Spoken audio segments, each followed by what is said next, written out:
Michael, my boy, do you hear that? Yes, I do. Coming down the track. What is it? It's the hype train. Everybody get on the hype train, everybody. Hold on. Gotta get the hype train going. Hold on. This is live, everybody. You gotta get that whistle going. Gotta get the whistle blowing. Means we must be going. No more Russell crowing today. All right.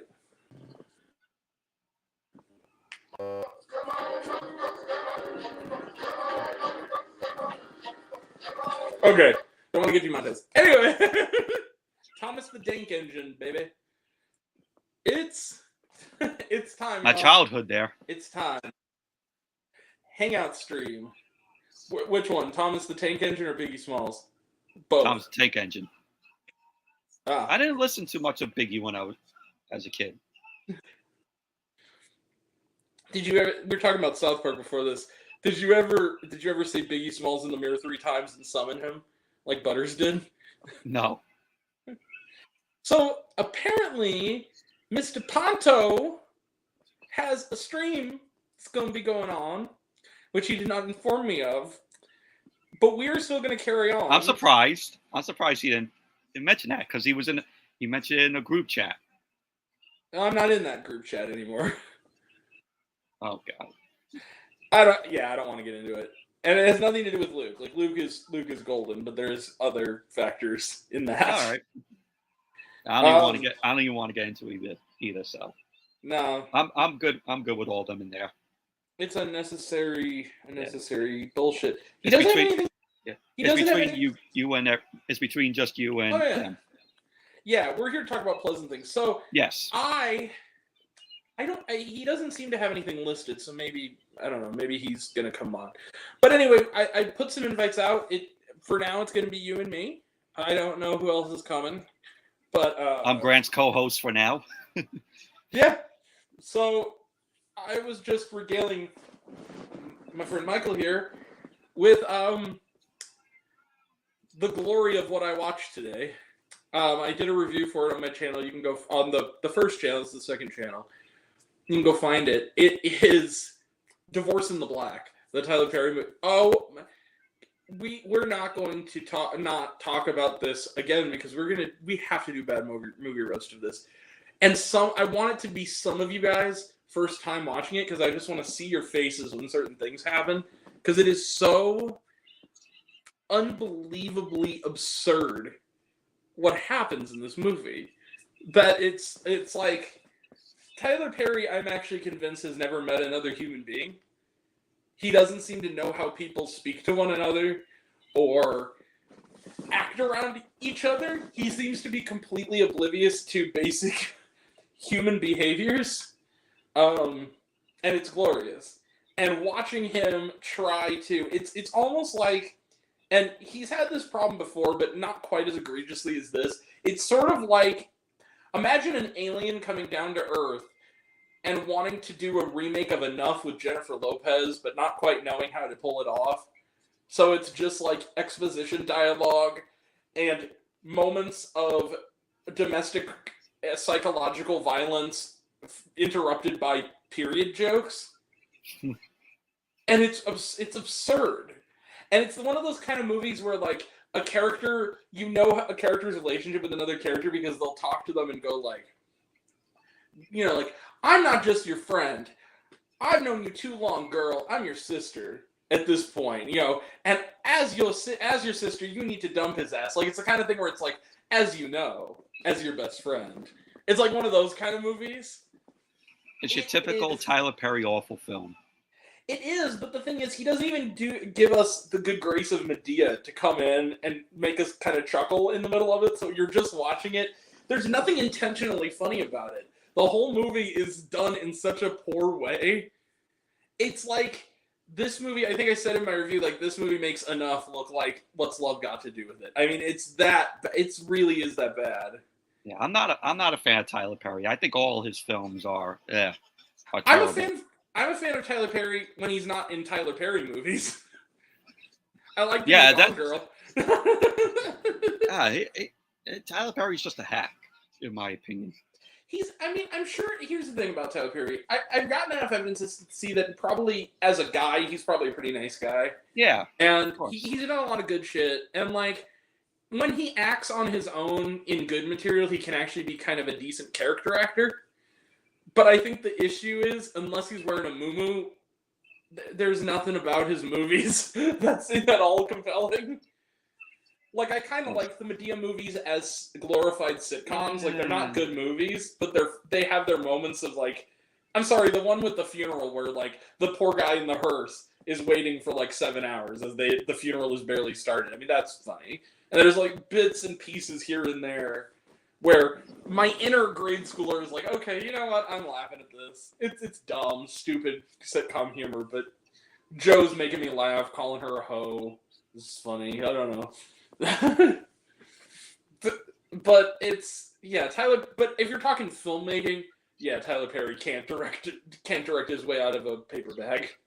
And this is a movie that is about domestic violence, which is not a funny topic. But the way that it's absolutely. I want to be clear about this. It is not funny. There's nothing about domestic violence that's funny.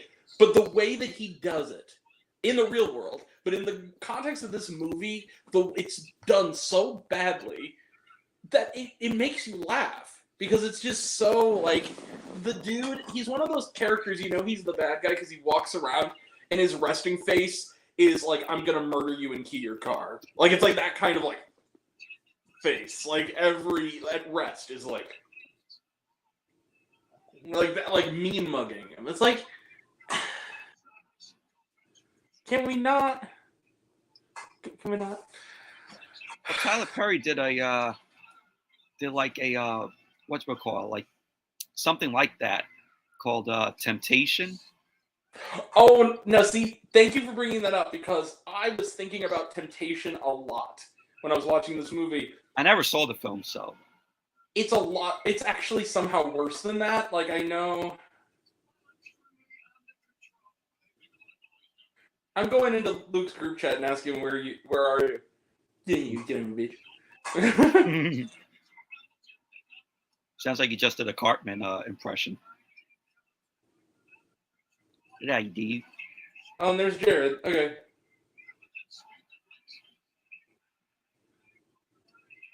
Well, I'm just gonna tell him if you got time, stop by.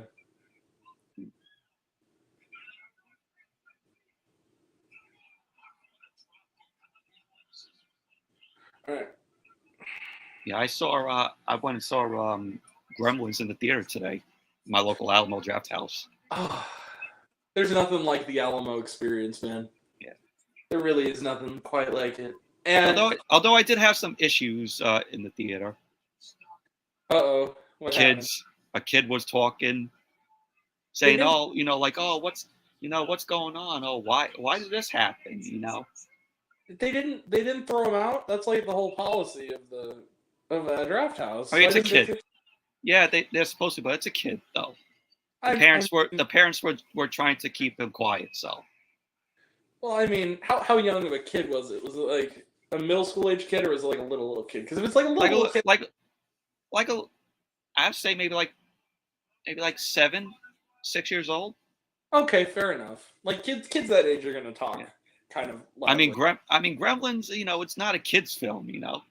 Oh, not even close. That's the thing. Is like a lot of people don't realize it, but like that's one of the major movies that is why we have a PG-13. It's like that and Temple of Doom are kind of like the two big ones where like it's a horror film that happens to be PG because I guess in the 80s you could have old ladies getting murdered and little creatures exploding in microwaves and you can still get a PG, which is insane. Yeah. But I always considered the first film just a straight up horror film, mixed with comedy. The second film is all comedy and no horror. I'm gonna be real. I kind of love the second one because what I love about it is the fact that it has that 22 Jump Street thing of we're doing the same movie again and we know it and we're being clever about it. Like we're telling you, oh yeah, we know this is the exact same damn movie but bigger. I haven't seen it in a while though, but I remember watching it. I'm like, it's all right. I kind of like the first film better. Well, I think it's the thing is that what I appreciate about the second one is that, like you said, it kind of jumps genres. They're kind of completely different movies, and I kind of thought that was cool. They could have just made it a rehash of the original and done nothing else, but they actually tried to kind of be a little smartass about it. Which, You know, they did show like how in Alamo they don't do any advertisements. They just show clips. They showed the yeah, clip from Gremlins. They showed the clip from Gremlins 2, the Hulk Hogan scene. which is perfect. That opens which to that movie. I like though. And then like before the movie started, they had Dave Carger, who was the host of Turner Classic Movies. Like he did like the introduction to the film. Mm-hmm. And then we got a special treat at the end of the film where they showed the Bugs Bunny cartoon Fallen Hair, which mentions the word gremlins in it. Oh, that's cool. And it was cool though. It was nice. It's cool. And everybody got to stay after the film and watch the Bugs Bunny cartoon. That's pretty rad. When I went, well, this is different situation. It wasn't at the draft house. It was at like my other local. But basically, what happened was I went with some friends. It was the first time ever watching for a buddy of mine. We went a couple weeks back to see South Park Bigger, Longer, and Uncut because they were doing the anniversary sing along thing. Surprisingly, I never seen it. Really? Dude. And I'm a South Park lover. Oh, it's fantastic. So, but what's funny is that it was the Turner Classic Movies thing. The introduction was by Leonard Maltin, and he talked about how it actually makes sense that he's introducing this movie all these years later because of Mecha Streisand and the fact that he's like a major character in that episode, and he like... That's kind of funny Leonard Maltin did the introduction to that. And he said that, like, he loves South Park and he loved the movie, and that, like, people asked him, like, weren't you pissed that they made fun of you? And I'm like, no, it was hilarious. And I was the hero of that episode. Why would I be mad? It's like, I was surprised that we got that, like, that Turner Classic Movies thing, because Alamo Drafthouse, they never show, like that. That's more for, like, the Fathom events. Right. I was surprised. I was surprised. That was a surprise for me because I'm like, wow, we got a Turner Classic Movies introduction. That's the first time for Alamo Drafthouse. I went to see. Speaking of Fathom events, I was. If I get requested enough, I guess I'll go see this movie. But I went to see. Gosh, what was it on? What did I see on Thursday? Oh, Longlegs. I went to see Longlegs. It was like a packed screening. And there was this gentleman. I don't know who he was, but we got two trailers. One of them was, they do the Fathom trailers and they do the trailers. So it was at our AMC. They did, the first thing later on in the trailers, they did Afraid with the AI emphasized, which just looks like Smart House with more sinister music. It's the exact as that Disney movie Smart House. Like it's the exact same plot. It's like the robot wants to be their mom, and they're all spooky because of it. They're like all spooked. Surprisingly, I've never seen Smart House.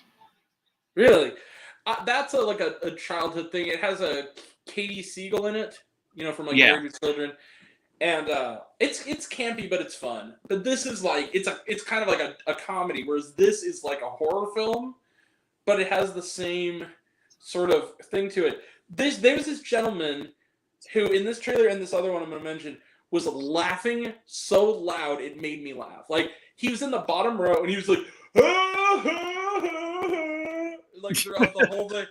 And the other trailer was this Fathom event that's coming out that looks, it's produced by Pureflix. It looks insane. Have you seen the trailer for this thing, Disciples in the Moonlight?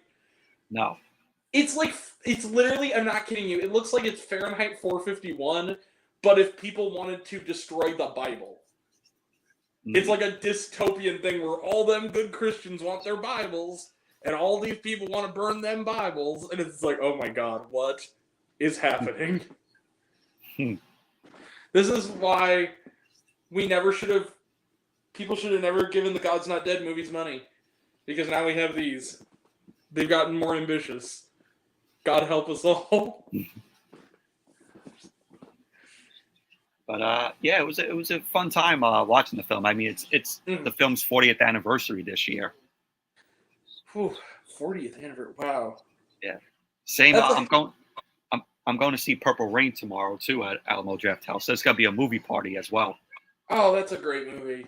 The first time I ever saw Purple Rain actually was at the theater. It was at my AMC again and it was like right after Prince died, because I'd never seen it. And yeah, it was a great movie.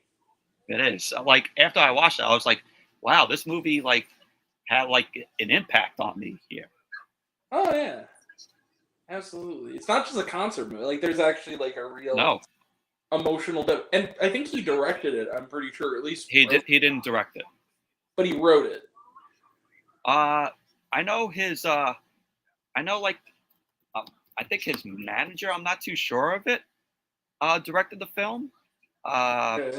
Albert Magnoli, I think his name is. Oh, okay. Okay. Well, yeah, he directed it. He was oh no, he wasn't he wasn't Prince's like manager. He was like film director, screenwriter, and editor. Oh, okay. I was confused. I thought he was. Yeah, he directed his other movie. He directed like Graffiti Bridge and Under the Cherry Moon. Okay, got it. Yeah. Alright. But it's yeah, Graffiti Bridge was the sequel to Purple. It wasn't that good. I never seen it. I seen the trailer to it though. Under the Cherry Moon looks, somewhat okay. I like the whole like black and white, like noir feel of it. But I might check it out. I heard mixed things about it. I remember seeing it and thinking it was like decent. It wasn't anything great, but it wasn't anything like super duper terrible. Now I think not as good as Purple Rain though. That's what people say Purple Rain is like mid, but no, when you compare it to like I don't think the other films Prince did, it's Purple Rain stands out. I don't know. I've never heard people say that Purple Rain is mid, but then again, I'm not in touch with the youngins, so. I mean, it has a great soundtrack. Oh, fantastic! Oh my god, fantastic soundtrack. I like the character. I like that we got to experience, Prince's character, the kid. Like what he does outside of performing. Like all the troubles that he has, at home. With his wife, with his husband. No, with his dad being abusive to his mom. Yeah. So it tackles those situations. It seems to want to genuinely create a portrait of an artist. It's not just like there's depth to it. By the way, apparently the president was shot. Yeah, former President Donald Trump. Not the president, the former president. But I let me say this. Everybody knows I'm no Trump fan. I'm not. I don't like the guy at all. Anybody who celebrates anybody getting shot, get the fuck disgusting. Out of here. Yeah. You're a disgusting human being. We cannot like somebody and not want some actual physical harm to come to them. That's not cool. Just when I watched this on TV, I'm like, oh yeah, the Biden people are gonna have a field day. The Trump haters are gonna have a field day with this, making jokes. But that's the thing, though, is that, like, okay, I'm a Trump hater, but, like, I'm also a decent human being. And so it's like, I just think that, like, I generally kind of hate Trump, but at the same time, like, we shouldn't be trying to shoot people. Basically, what I'm saying is something that Trump would be very much against, which is gun control. We need gun control in this country. There you go. Yes, people shouldn't be able to have such easy access to firearms. Anyway, on the lighter side of the pool, so Longlegs was fantastic. I saw The Lion King again. Of course, I've seen it 1,000 times. It was the first movie I saw. It's its 30th anniversary. Yeah. Is there Is it okay to say that Lion King is one of the few movies that I think it's fair to call perfect? Yeah. It's perfect. Like there's no flaws in it that I can really see. Oh, by the way, I want to give a shout out to a friend of the channel, good friend of mine, Becca Harleen. She did a video that was like a review of Longlegs.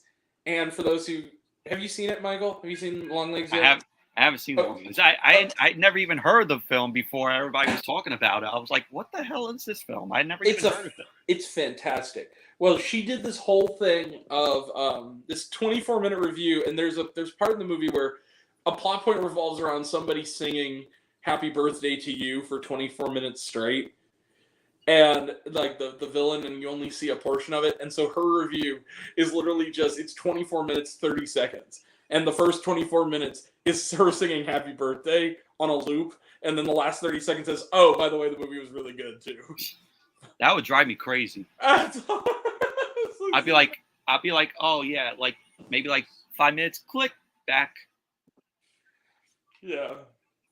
Really? 24 minutes of Happy Birthday and Longlegs? I mean, maybe she was using it as ASMR. Oh, okay. Put it on as you fall asleep, like it's loop. Look, I genuinely want to find the man who put Afro Circus from Madagascar 3 on a 10-hour loop. I want to find that person and hug them because that is the greatest.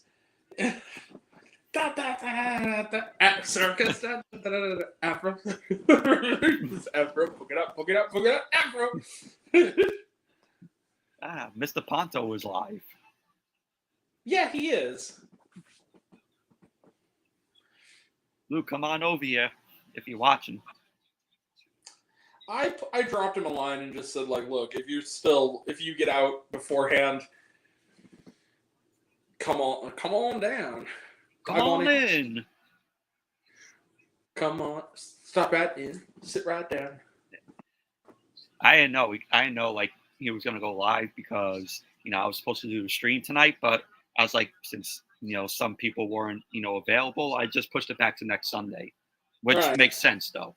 That's kind of why I did this, because I was just like, okay, well, we're not doing it on Michael's channel. Maybe we can we need fodder for the second channel. Why don't I just do a Hangout stream just like out of nowhere?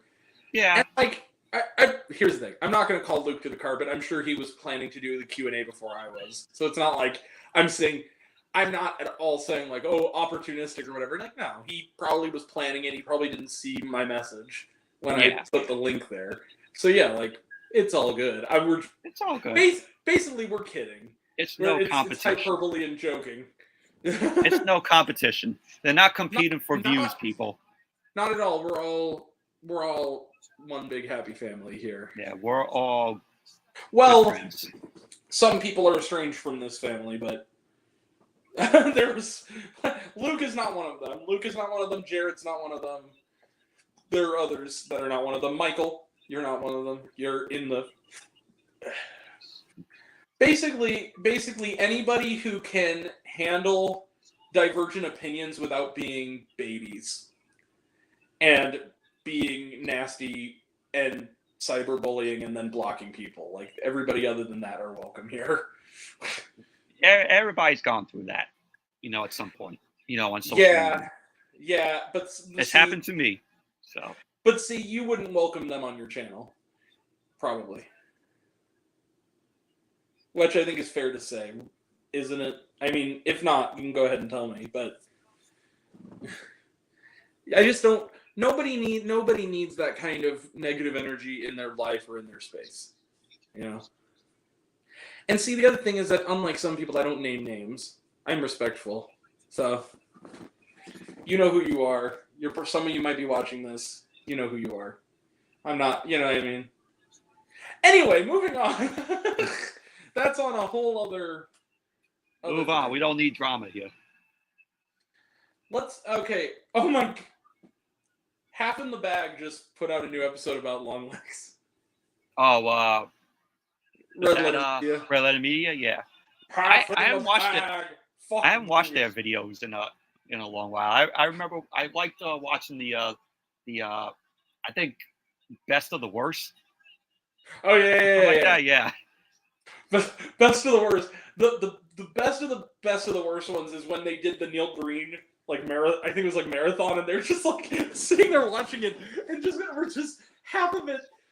They couldn't even crack jokes because Rich Evans was just laughing so hard. He has the best laugh.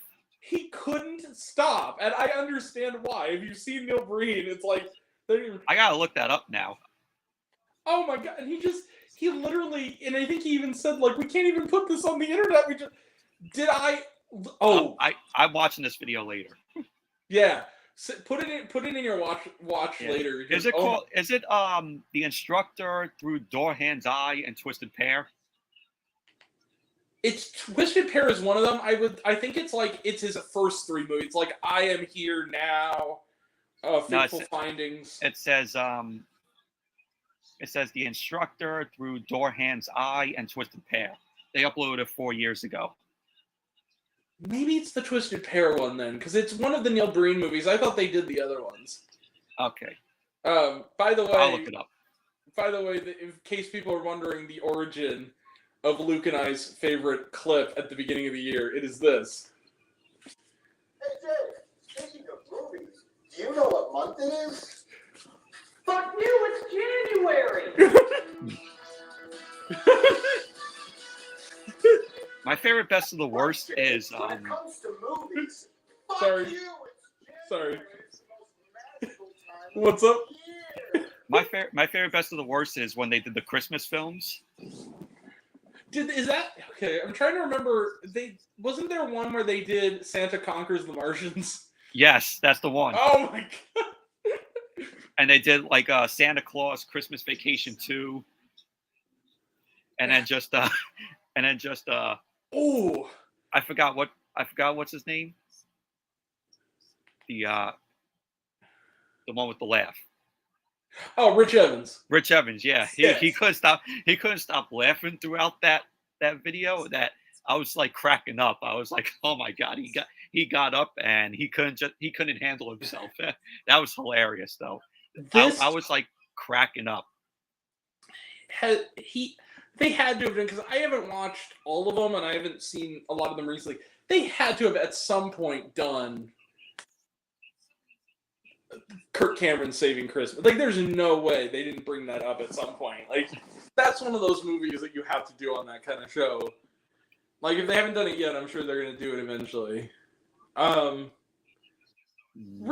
They haven't. I thought they did a marathon of Neil Breen. I am completely off. It's just the one movie. Well, shit. Oh, but I will say the YMS video on Neil Breen is one of the funniest fucking things. How many times has this happened to you? Like, I'm feeling less stable. Like, there's got to be a better way. Are you tired of not being able to eat your tuna while you're driving? Cuts to a clip of Strong Bad. There's got to be a better way.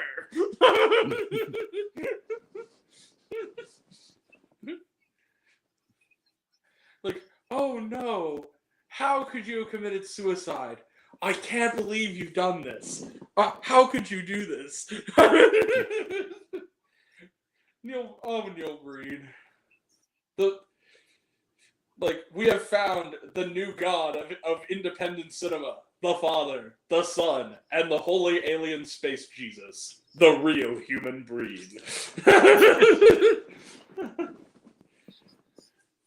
I want to play that clip now from the Red Letter Media with the Santa Claus, the yells. I want to just find that clip where Rich Evans is just dying. It's absolutely hilarious. Do we have screen share on this? Yes, we do.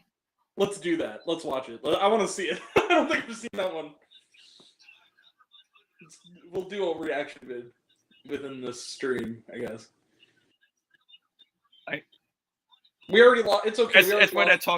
It's where they're talking about Santa Claus, the movie. Okay. Yeah, I got it right here. Okay. It's hilarious. Okay. Share screen. All right, here we go. Oh, here we are. Mm-hmm. For some reason. Yeah, you might want to roll it back, bud. Even Santa Claus are roommates. it was produced by the Dry Ice. All right, here we go. Comics. We got all this dry ice here. You want to make a Santa Claus movie? Trying to get rid of this guy. Merlin. Yeah. Merlin the magician is in the movie. For some reason. For some reason. And Him and that's Santa Claus are roommates. Because he lives in the cloud castle with Santa and all of the children. Neither of them have wives, but it's all perfectly platonic. Yeah. And they live have with different the bedrooms. the hairy-chested blacksmith who No shirt. he pounds the metal all day, and Santa Claus comes in and asks him to make him a key for his keyhole. Okay, I'm gonna send you. Was that like a metaphor for? I think so. For like. I would love to find out if these are all real Santa Claus myths or if the filmmakers. This is the result of tequila. It's tequila and dry ice. You know. Just one long night of margaritas and. They wake up, there's like a film reel on their bed. What did we do last night? Oh my God! Did we make a movie? Oh no! Not again! Just call it Santa Claus. Wait, what happens in it? Whatever, man. Oh God, can you imagine how much we're not going to laugh when we talk about Christmas Vacation?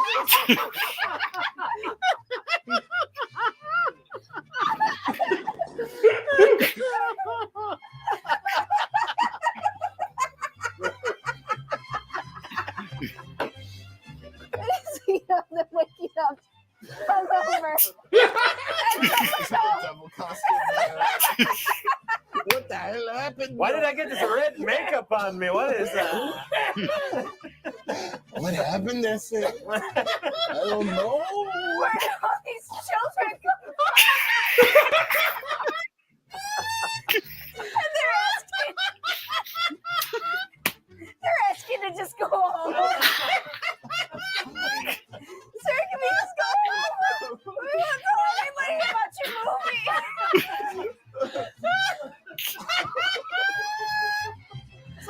Oh, I'm tearing. Jesus Christ.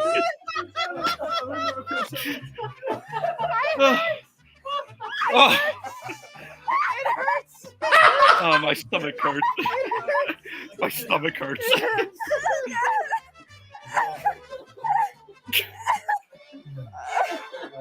Oh, So much imagination and things happening well beyond the. that's the best.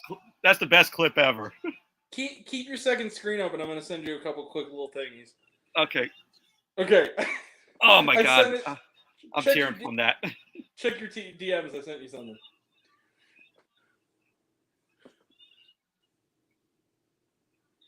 All right.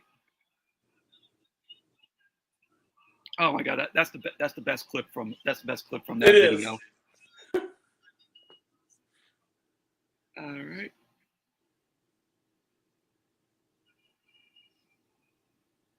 Yeah, Grant just sent me a video here. We're gonna play it. Hell yeah. Let's. All right.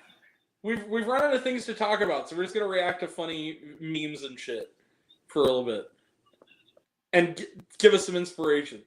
All right. It sucks that it's so long because I would really like to do a full reaction video of like the YMS thing, but it's like 20 minutes long. I'm not gonna do that. Okay.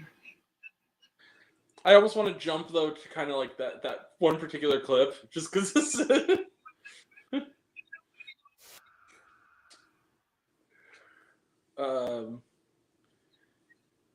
Okay. Go. Hang in there, baby. Here we go. It's what Grant sent me. So let's check this out and we'll play it here. Do this. I need you.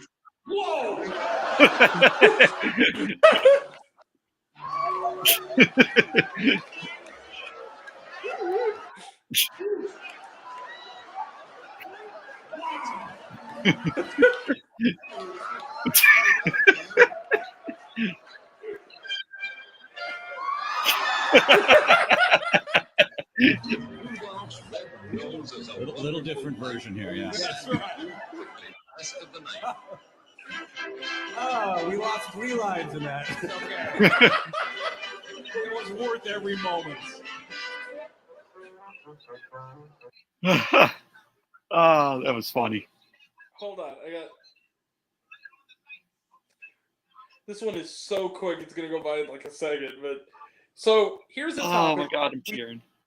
Here's a topic we can discuss for a moment before we cue up the clip. Okay. So, Shrek 5 is coming out. We're getting Shrek 5 for some reason. Why? Because money. I mean, I said this, I think in Luke's video. I'm like, I know it probably has an audience, but like nobody talks about Shrek no more. Like, when was the last time you heard people talk about Shrek? You clearly have not been on DeviantArt if you didn't really talk about Shrek anymore. Who goes on DeviantArt? Hey, Shrek is love. Shrek is life. Well, for my intake, I haven't heard people talk about Shrek since the 3rd film. Okay, I called this clip "One Ticket to Shrek 5, please." 1 ticket to Shrek 5.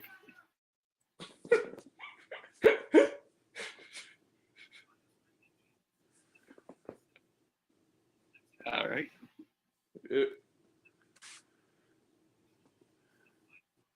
Also, credit for all of the people who made these videos. They get full credit for this. Yes, Red Letter Media gets credit. Riff Tracks Inc. That gets credit. And whoever the fuck made this gloriousness. All right.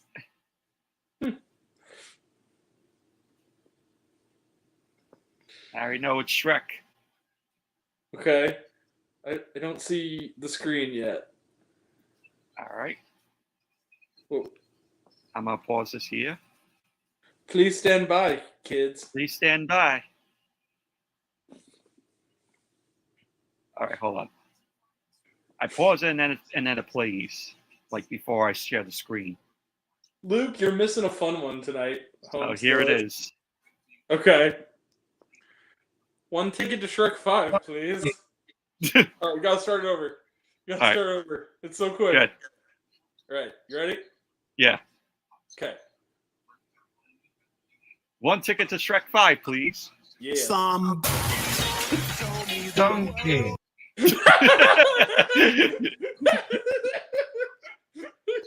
That sounds like me. Don't care. Sounds like Gabriel Iglesias when he's doing the "I'm not here by myself, don't care." Oh, so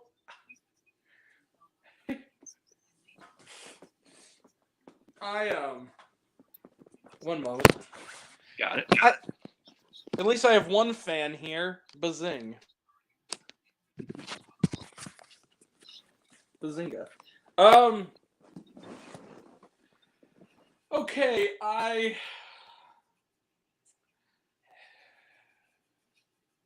what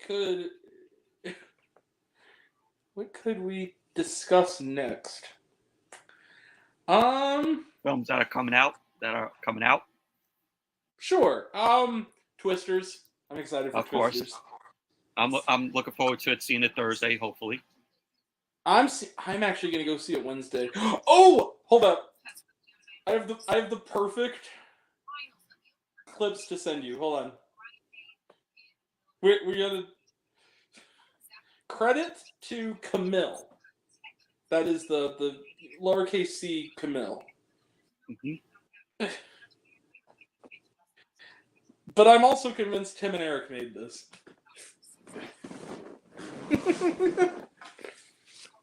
Okay. Also, I won't get demonetized yet. I only have 8 subscribers on this particular channel, so I think we're okay.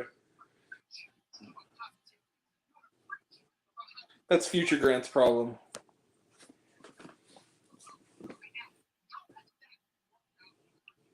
Yeah, Twisters I'm looking forward to this week. My Alamo is not showing it until Thursday night, so we're not getting no Wednesday screenings. I think the next time I'm going to the Alamo is me and my buddy are going to go see Alien Romulus at the draft house. Because it is a little bit of a drive. It takes a good 25 minutes, something like that, to get there. So here it is. Okay, let's show it to the people, homie. Wow, what an excellent date in the neighborhood. I sure hope that I won't be faced with an ethical dilemma in the very near future. Pull the Don't lever. pull the lever. Don't listen to them. Rats. It's a trolley problem. First I lose my keys on this. Today is just not my day. Hey everyone. Sorry, I was just trying to go to the store, but I stumbled upon this ethical dilemma. Now you're responsible for this moral choice. What you do or what you don't do will probably haunt you for the rest of your life. I'm a productive member of society. Shut up, nerd. I went to a small liberal arts college in Cambridge, Massachusetts. Shut up. That hurt my feelings. Everybody calm down, okay? Calm down? Don't tell us to calm down. We might get run over by a train. See? You said might get run over. So you still admit that there's a sense of hope. It's always great to have such a positive mindset. Wait a second. Why can't you just roll off the tracks? What do you mean? No, we can't. We're stuck like this. I'm stuck. It's no use. We can't escape. Guys, come on. You can do it. You don't need to be in this situation. These fools don't know that they're in charge of their destiny. Quick, the train's Pull the coming. lever. Pull the lever. Lever. You derailed the train. How could you do this? There were people in there. I didn't consider the trolleys.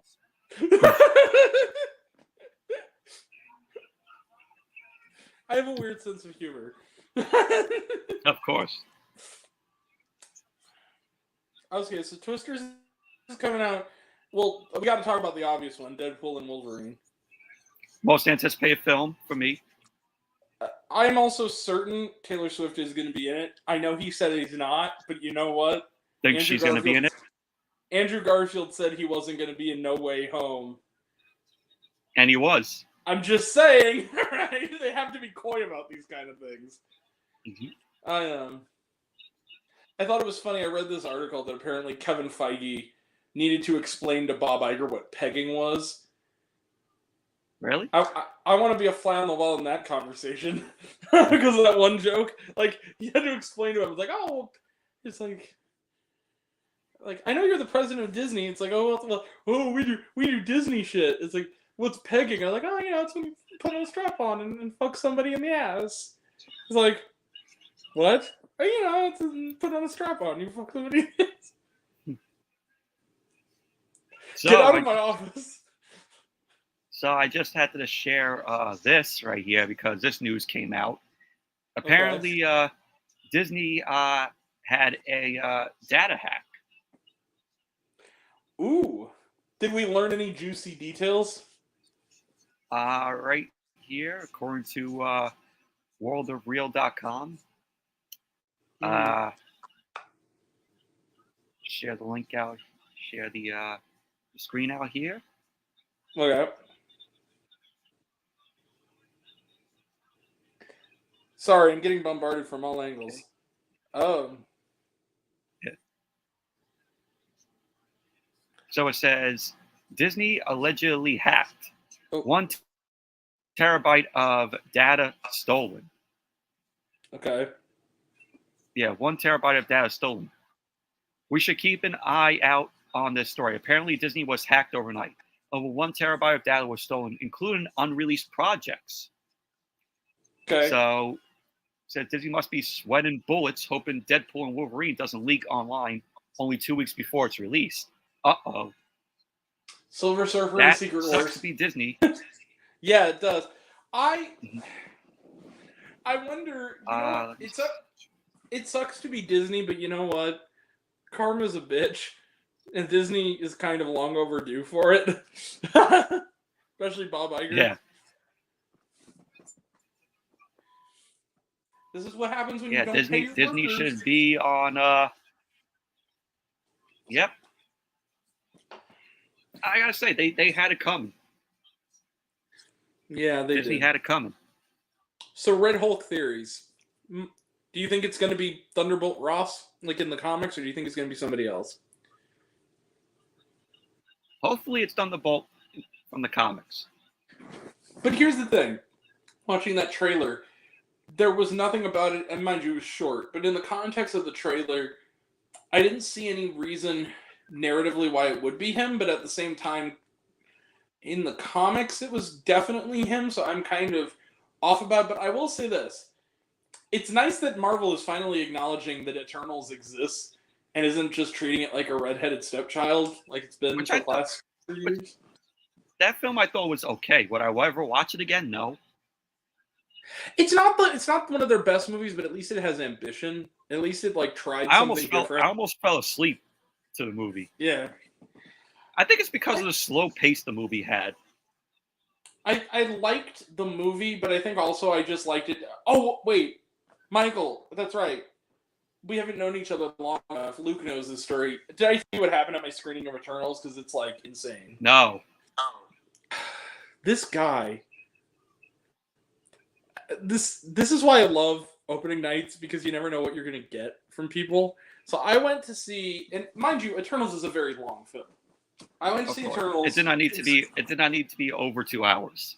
It was almost 3, bro. It did not need to be that. I went to see that movie opening night in IMAX. Packed theater, of course, even though, weirdly, that was packed. I mean, all the Marvel openings are packed, regardless of if they make a profit or not. But basically, I was there. Well, except for the New Mutants, there was like 3 other people, but mind you, there's a pandemic. But anyway, I was there in the theater. I like New Mutants. So I actually like New Mutants too. I didn't think it was that bad. It's kind of a mess, but I think it's a watchable mess. It's watchable though, but yeah. No, it's not, great or perfect by any means. But it's certainly not the worst X-Men movie, and it's not even the worst X-Men movie released around that time. And I haven't seen any of the X-Men films except for, Deadpool, New Mutants. Oh, really? That's the only ones that I care about.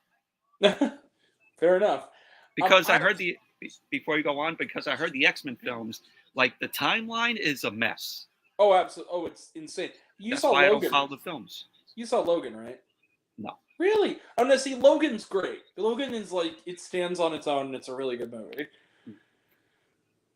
Logan is, I think, one of the best superhero movies, full stop. But anyway, so I was at this screening, right? Mm-hmm. And I was sitting there, packed theater, family behind me, sitting there, doing what I do. Nobody wanted to go see Eternals with me, so it was just me by my lonesome. There was this dude who wobbled into my row. He smelled like piss. Like, he wobbled into my row. He was like 2 seats down from me. There was like a seat between us. The trailer started, and this guy was talking. He was carrying on, and he smelled like he was clearly drunk, and he clearly drank so much that he pissed himself. Like, you can kind of smell it in the air. He was carrying on.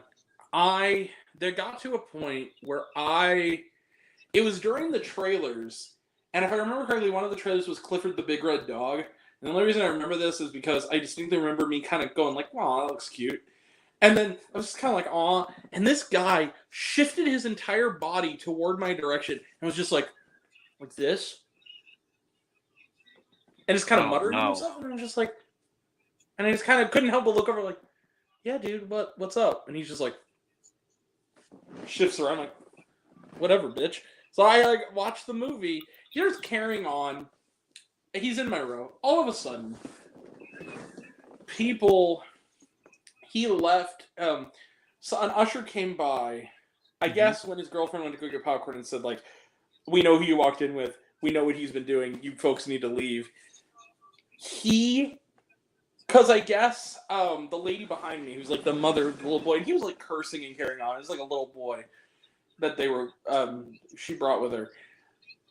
He was carrying on. He went to leave. He threw a freaking tantrum. Like, started cursing everybody out. He called the woman a cunt. Like, it was like really bad. Like, the guy was clearly in front of his girlfriend. Like, was just being a complete asshat. And so he was drunk. Oh, severely drunk. And what's funny is that he left the theater. The audience kind of clapped a little bit as he was taken out because everybody could hear what he was doing and nobody liked it. At the end of the movie, I kind of couldn't help but just gauge it because we watched the movie, watched the post credit, of course, because Marvel, that's the etiquette. You stay to the very end. Of course. Ebony Blade, rock on. At the end of the movie, the little boy kind of tapped me on the shoulder and was like, "Did you like the Eternals?" I'm like, "Yeah, buddy, I enjoyed it." And he goes, "Me too." And he goes, "Did you see that guy before?" And I was like, "Yeah, I was actually going to ask everybody who's still here, because everybody's still here. Were you guys as annoyed as I was with this guy's behavior? Like, dude, oh my god." The people in the top row were like, "Yeah, oh my god, dude." And the little boy goes, and he's kind of like, "Yeah, what's up, buddy?" And he goes, "My mommy and I, he was kind of mean.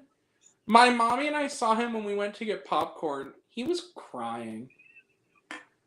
Like, he's so, apparently he was crying because he got kicked out. And it's like, dude, fuck you. You come to a movie." Oh, and the other thing, too, is that he smelled so bad. Like, he smelled so bad. What was so bizarre is the IMAX, when he was in my row, maybe it's just because he was a couple seats away from me, it literally was kind of unbearable. It was like hard to watch the movie. It was that bad. When he left the theater, you'd think that they turned on, they pumped Febreze or something. Like, the second that you could hear the door swinging close, it's like no terrible odor at all. It was like completely fresh air for like the last hour 20 minutes of the movie. Wow. Like, what an asshole. Like, who comes to a movie just to like start shit for no reason and just get drunk? Like, I understand, like, and at the Draft House, like, we've done, there's the, drunk audiences could be fun in the right circumstances. Like, our drunk audience at the Draft House when we saw the Cade the Tortured Crossing was awesome. Everybody was drunk and high. It was hilarious because it was freaking Neil Breen. So it made the experience, people were shouting shit, like, it was fun. But, like, and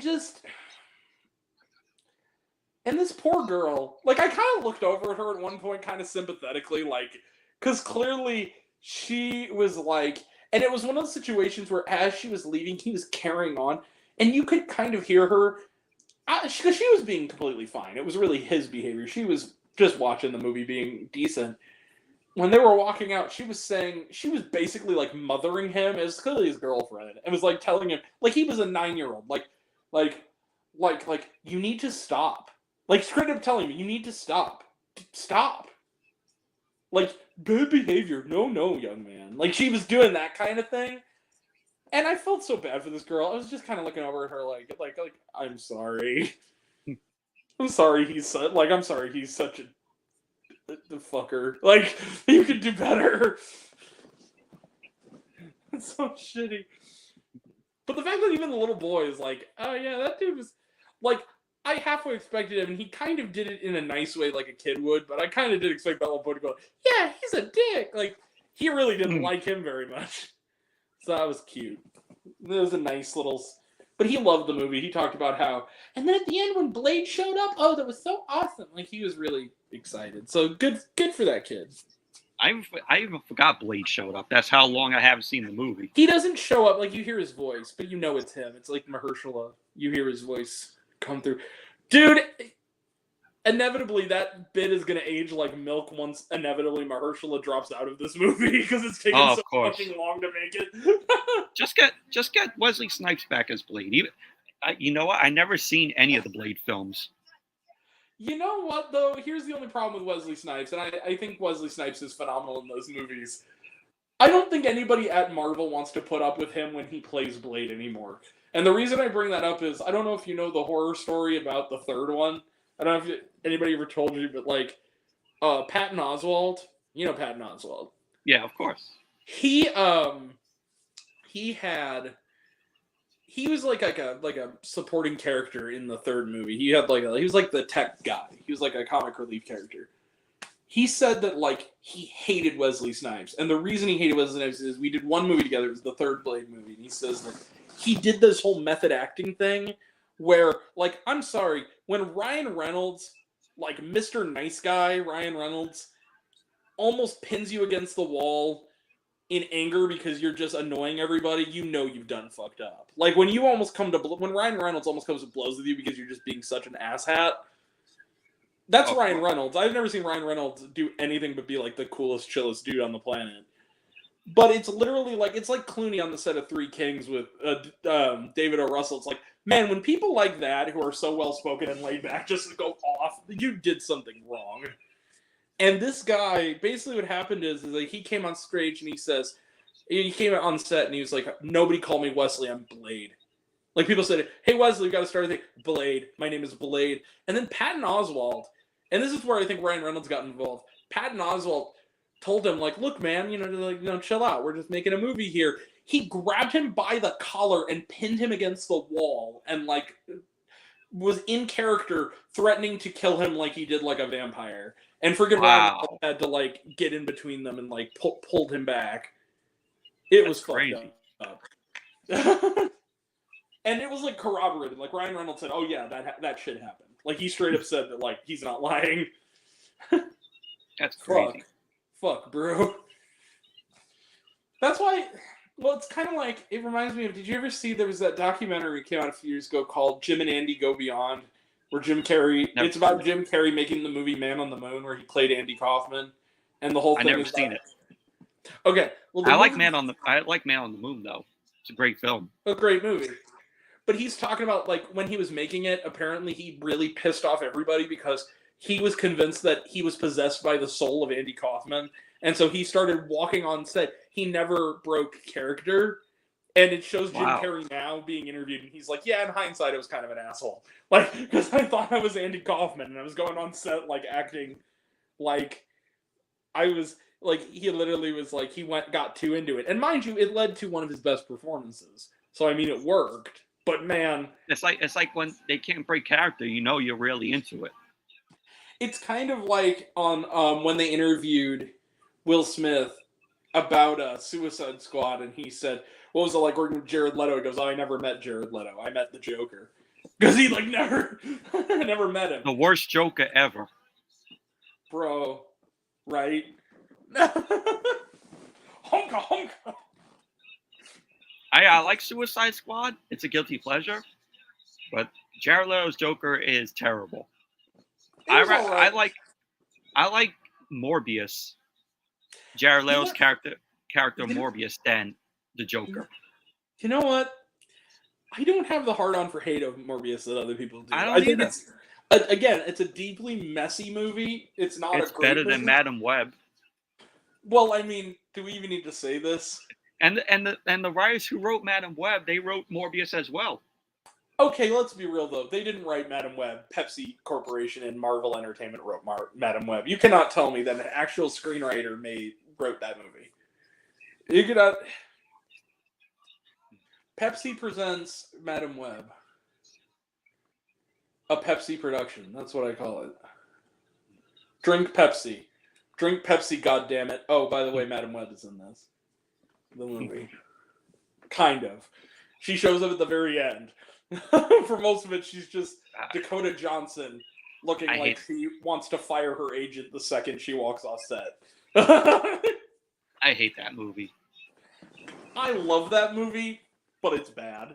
I love it how bad it is because it's like it's kind of a masterpiece. I kind of put it in the same category as I would something like Divorce in the Black, where it's like it's so insanely bad you kind of have to watch it. It's terrible and it's boring. I don't think it's boring though, because it's so batshit.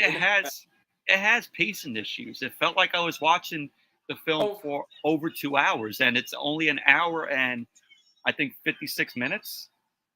Yeah, but the thing is, like, it has pacing issues, but within the pacing issues, there's so much weird shit, like the bad dubbing and like the weird little inconsistencies. Like, I was talking to my buddy about this, about how, and this is something I didn't really think about until I really gave it some thought, but it's true.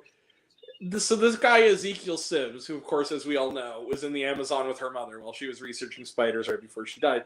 He has, in 2003, no less, he had, how long has it been? 21 years ago? He has this super duper high-tech, non-existent technology where he can find anybody with freaking sonar tech.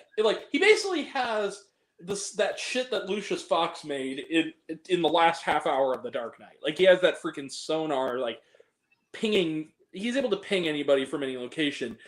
But his very, very, very, very high-end technology can't get past, like, the door of, like, some domestic house not that far away.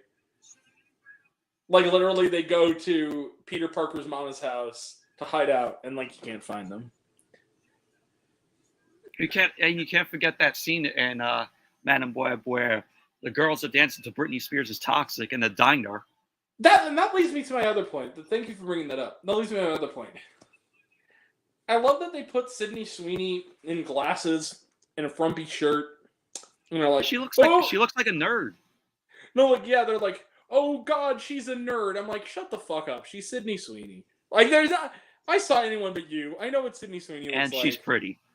No, she's gorgeous, and it's like, this trope has gone on long enough. Like, we should have never let this start. She's All That was responsible. I'm convinced. Like, this idea of, like, a girl with glasses and her hair tied up. So, oh, she's a nerd, but the second the glasses come off and the hair comes down, oh my God, she's a supermodel. They did that on. That's what I felt on Lizzie McGuire. Like, I grew up with Lizzie McGuire. I loved that Same show. Same as me. Loved that I had show. I had a crush on Hilary Duff back in the day. My first concert was Hilary Duff. There you go. I loved Hilary Duff. But I also watched Lizzie McGuire every day being like, even as a kid going like, you're not an outcast. You're able to sit at the cool girls table. You're Hilary Duff. Shut the fuck up. You're not a nerd. You're not an outcast. You're not a misfit. You're Hilary Duff. You look like a supermodel. You're hot as shit. There is no way you couldn't get the best seat in the cafeteria. Oh, of course. It's the same issue I had with that movie Sleepover as a kid. When I watched that movie, I'm like, you're fucking Alexa Vega. Like, you can sit wherever the fuck you want. Like, this is so stupid. This is such a stupid premise for a movie. Oh, and I don't you know I was in Spy Kids? By the way, I watched... Because, like, sometimes I will just for shits and giggles, especially if it's on the free with ads on YouTube thing. I will... Which I don't even have ads anymore. I'll just watch, like, movies, obscure-ass movies from when I was, like, 10 that I saw in the theaters again and just be like, I wonder if this held up. I watched Sleepover, like, not that long ago, and it has its moments still. It's pretty bad, but it has its moments. But there's one scene in the climax of this movie that has got to be one of the most misguided scenes in any movie ever. So have you seen Sleepover? No, I have heard of it though. I remember the advertisements back then for it. It's a terrible movie that somehow has inadvertently launched the career of all these A-listers. Like, Brie Larson's in it, like Steve Carell's in it, Evan Peters, like Alexa Vega. Like, it's all these people that are Sarah Paxton, like all these people that became like more talented people. And this movie, leads me to the other thing. So at the end of the movie, they're trying to get into the prom, which they're too young to go to anyway. They're like freaking 8th graders. So at the end of the movie, they go to this prom. They try to go into the prom, and the girl taking the tickets is Summer fucking Glau, who is like dressed to look all frumpy. It's like you're fucking Summer Glau. Like, I don't buy this shit. But she's on there, and there's this moment. It is like the most tone deaf thing I've ever seen, where like Summer Glau is like, oh, you're too young to be here. Like, I'm not going to give you a ticket. And there's this monologue that Alexa Vega has where she like looks at Summer Glau and she says, I know who you are. I was you in high school. He goes, I know that you eat alone by yourself every single day because you can't sit on and it's supposed to be like the music swells, like it's uplifting, because you can't sit at the cool table. And if you don't help me tonight, I'm going to be just like you when I get to high school. And instead of like, understandably, like any other person would be being like, fuck you, bitch. Like, you can't get in. She goes, go on, honey. Go in there and do it for all the ones who couldn't. I'm like, go fuck yourself, movie. Like, that is like the meanest thing ever. Like, no sane person would ever. That's not uplifting at all. That's like actually kind of really fucking mean. And they're like giving it like, it's like, this is a character building moment. Like, go fuck yourself, movie. Yeah, it sounds like one piece of shit. Oh my god, it is. And then Evan Peters is like, his whole performance is, I'm talking like that. It's kind of amazing. They call him SpongeBob. Like, that's their nickname for him. It's like, how dare you besmirch the name of SpongeBob? But, like, I watched the SpongeBob movie again not long ago. It holds up. It's still great. Hey, no surprise. I'm looking up Sleepover. Not surprised it was a box office flop. That tells you why. I contributed to the very low box office. You gotta remember, I grew up in a house with sisters. And so, therefore, I would have to see whatever they saw. But so it has a cult following. Yeah. I don't, because kids grew up who watched it as kids are now adults, and they can't see the forest for the trees. Like, the movie's bad, but like, okay, like there are some movies though that I would see with my sisters that I maybe didn't want to see that turned out to be good. Like, I love Freaky Friday. I love that movie. I haven't seen Freaky Friday. I've seen clips of it though. Lindsay Lohan, outside of some Asian racism going on, some yellow face going on, the movie overall. Are you looking forward to the sequel? I am. I'm really excited for the sequel. So like that was good. Mean Girls is awesome. I like that movie.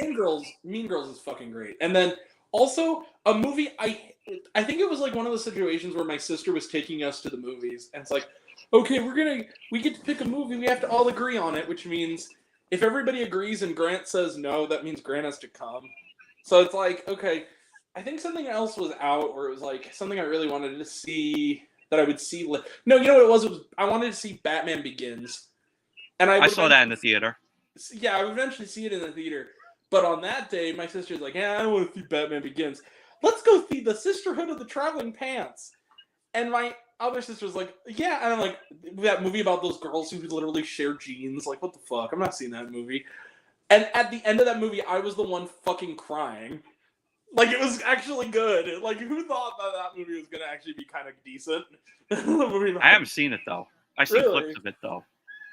It's on paper, you think, like, oh, it's a movie about a bunch of girls who are codependent and separate for one summer, and they just share a pair of jeans across, like, the world. Like, come on now. And it's, like, 2 hours plus long. Like, why are we doing this? It's actually really good. Like, it's shockingly good. And again, I now as an adult, a chick flick. But here's the thing: as an adult, I'm like, I don't kind of use that term very much anymore because I'm just like, like a chick flick. Yeah, because like films aimed at women can be good, just like films aimed at men can be good. Movies in general can be good. It's just if they're good.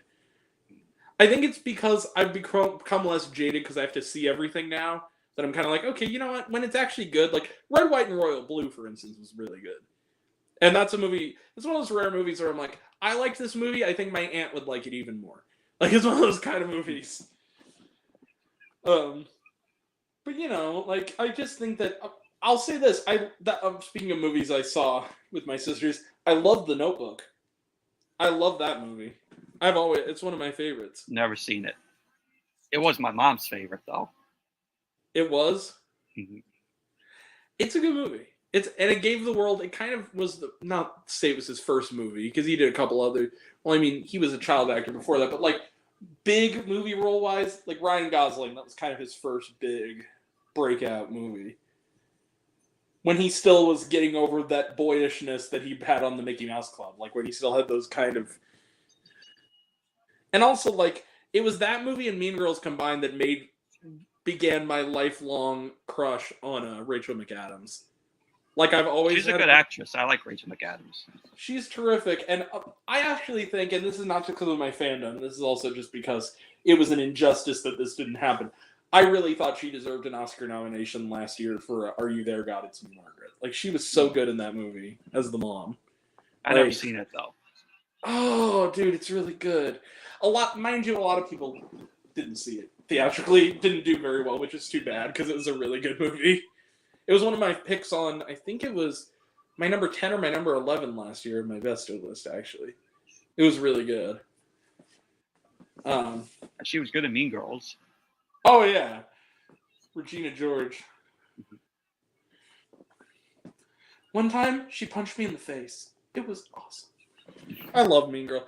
Honestly, I don't care about seeing the new Mean Girls. But here's the thing. I saw it a couple times, actually, because I actually went with family the second time when I was over in Utah for Sundance. I went with my aunt and my cousins. I actually kind of liked the new Mean Girls. Okay, it's not as good as the original, but it's a different kind of thing because it's a musical. But I thought that the actors did a pretty decent job. I thought the girl they got to play Regina George, I think her name's Renee Rapp, really good. I thought she played the role well. And I thought, especially the guy they got to play Damien, and I'm pretty sure the girl they got to play Janice was Moana. Mm. The girl who plays Moana. They were really good. So like it wasn't terrible. It was campy and kind of overblown. It was a musical. But what I liked about it is that it's still written by Tina Fey. So it's like a musical that kind of knows it's a musical and kind of pokes fun at not only the fact that it's a musical, but it's a musical based on a movie that already exists and people have seen. So there's like a lot of self-aware jokes, like they're doing when they do the trust fall scene. One of the trust fall examples is somebody criticizing someone's choreography in the last musical number. Like that's kind of funny. I got some movies that I have on my watch list that I want to check out. Okay. So I DVR'd, some of them that came on TV. So I have this film called Looking for Mr. Goodbar, which has what channel is that on? Looking for Mr. Goodbar. I recorded off of Turner Classic Movies. Was it on Turner Classic Movies? Yes, it was. It was on the day after the 4th of July. That's a great movie. The thing is, for those who don't know, Looking for Mr. Goodbar is a great movie that like nobody can watch because it was only released on VHS, and occasionally it'll air on TV, but mostly it's only on that VHS. For a while, it was on the Internet Archive. You could watch the whole movie off of the VHS, and I watched it. Great movie. I'll check it out. But yeah, it's fantastic. Diane Keaton has like one of her best performances. Great movie. I'm looking forward to it. It's never been on DVD or Blu-ray. And the reason for that is because of all the music, because they couldn't get all the rights to like the music. Oh, of course, music rights. Yeah. We all hate music rights. When they release TV shows on DVD and it has music in it, they just replace it, and that gets people, fans of that show upset. Because the music is replaced. Because when you watch the original, episode when it was on TV, that the song is supposed to be there. That's why it took the state so long to get a box set, because they literally couldn't afford to do. There was so much like wall-to-wall 90s grunge music that they literally had to have the rights to put it out on DVD. It would just be dead air for a while. Yeah, I can't remember, because I remember watching reruns back in the day when it was on MTV2. Because they reran it. I think around 2009. Like I was in high school at the time, and I watched it. And I watched it. I was like, man, I really like this show. It's funny though. It's different, for a cable sketch comedy. I liked all that, on Nickelodeon. That it's classic. The original cast, absolute classic. But the state, for a cable sketch comedy on MTV, it was pretty funny. Did you ever see the movie that the people who made that did together, Wet Hot American Summer? No. That's a fantastic movie. Oh my god, it's so fucking funny. And it's like that same style of like stupid funny where it's like you don't know if they're taking the piss or not. Like, because the way that they. But the state, I remember that because it used to be that like I would get up for school. I would either not sleep very much at all. Like I'd fall asleep and get up after like 3 or 4 hours. So it would always be at like 3 a.m. Yeah, on like MTV2, they would have the state, and then they would have Room Raiders. And I remember watching Room Raiders and just thinking, this is a dating show for psychopaths. Now, you know what show I love and I was obsessed with when I was a dumb kid, and then I watched it as an adult and I still like it, but I realized this bullshit never happened. This was totally staged. Do you remember Parental Control? Now, that was my shit back in the day. No. Oh, man. Okay, so there's this MTV show, for those who don't know, called Parental Control. And the whole... Well, I'll explain, but go ahead and tell me what else you got on your watches. I have also my DVR, Dog Day Afternoon. Good movie. I've seen clips of it here and there. And it was shot in Brooklyn. And I passed by the location from time to time when I go out with my friends, because there's a restaurant over there that we go to. And the location of the restaurant is across the street from where they shot it, from where they shot. They made that location for the bank. Oh, that's awesome. It's in Park Slope, Brooklyn. That's awesome. And right when we go eat at the restaurant, whenever we go down there, the location where the bank used to be, right over there across the street. That's all. And also I have a film called Brewster McCloud. I haven't heard of that one, but yeah, looking for Mr. Goodbar, man. You basically keep that on your DVR because that's like buried treasure. Like you found something that like nobody can watch anymore unless they happen to catch it on TV the one time they air it.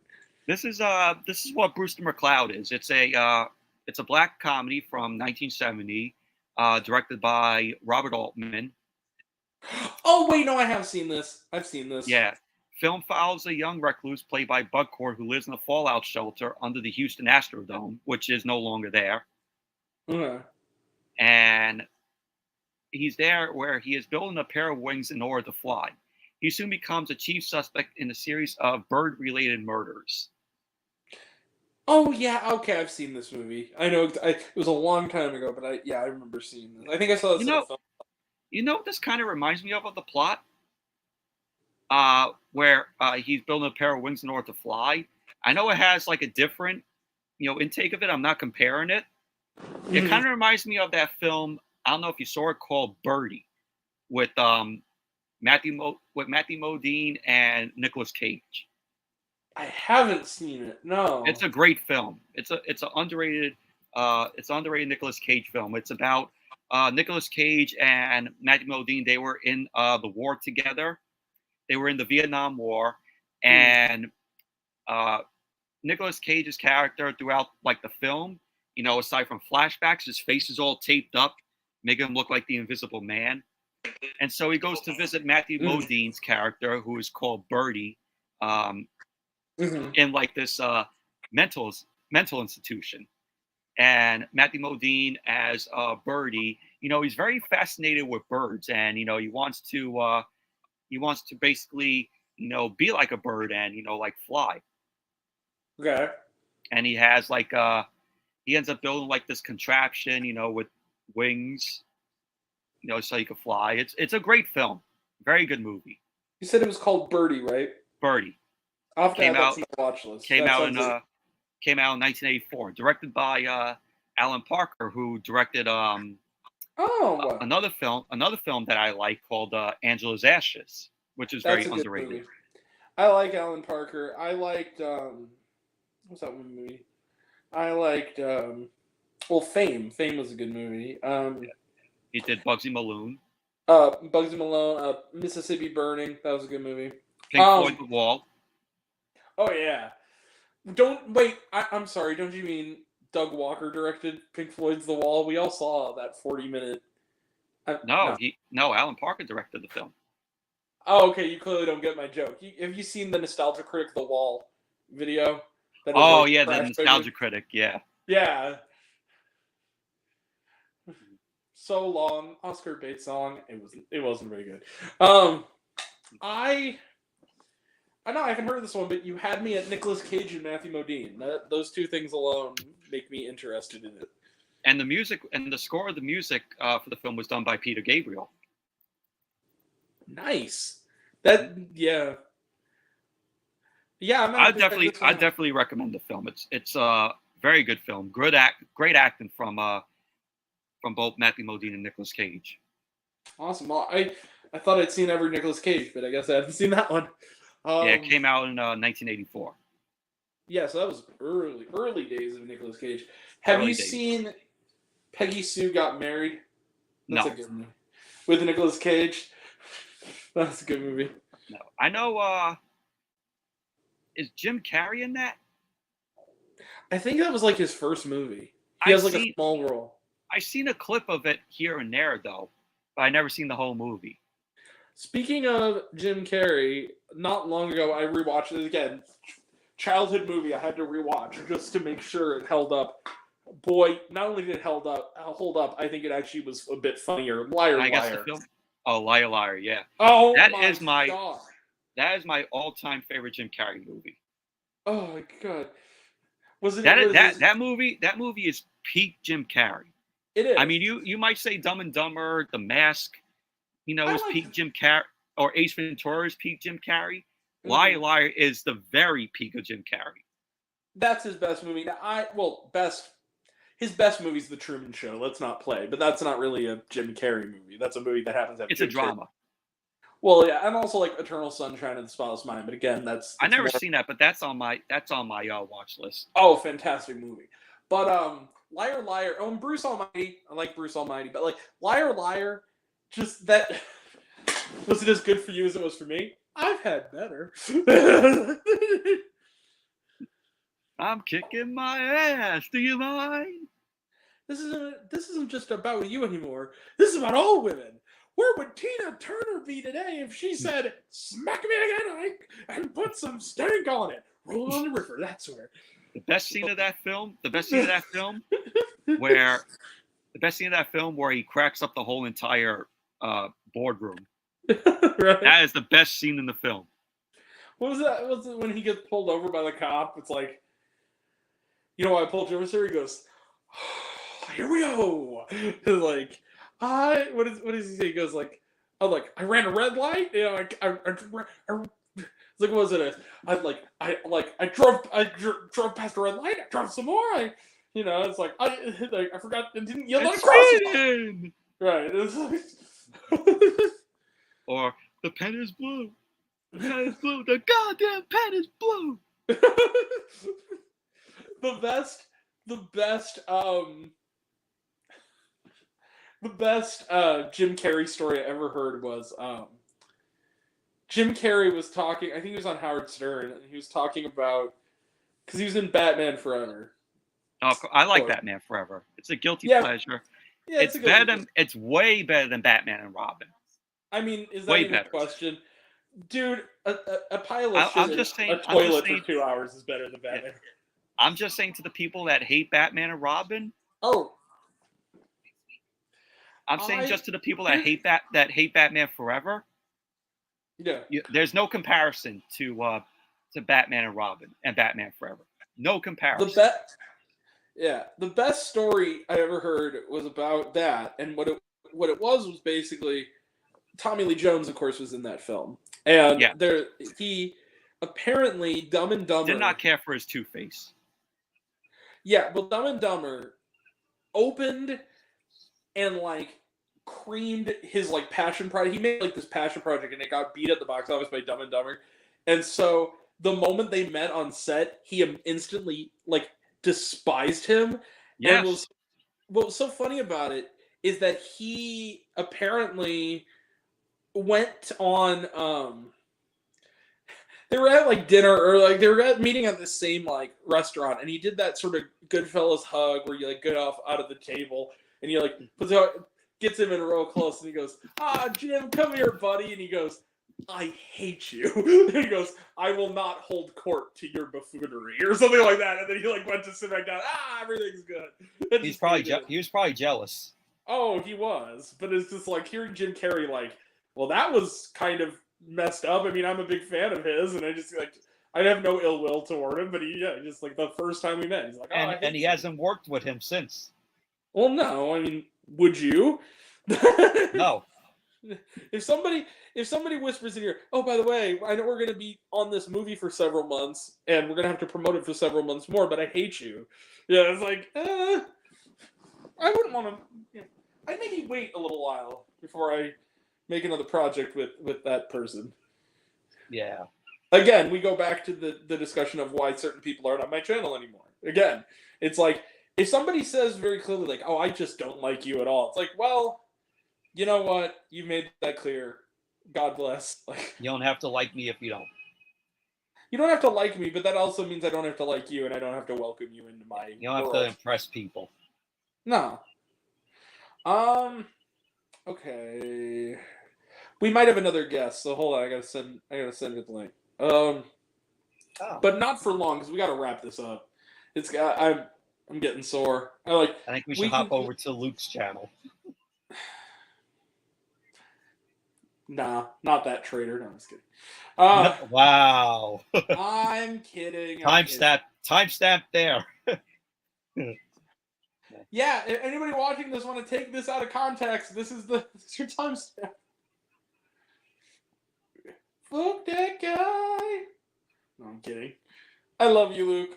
You're the man, Luke. I did see a You're my boy, Luke. You're my boy.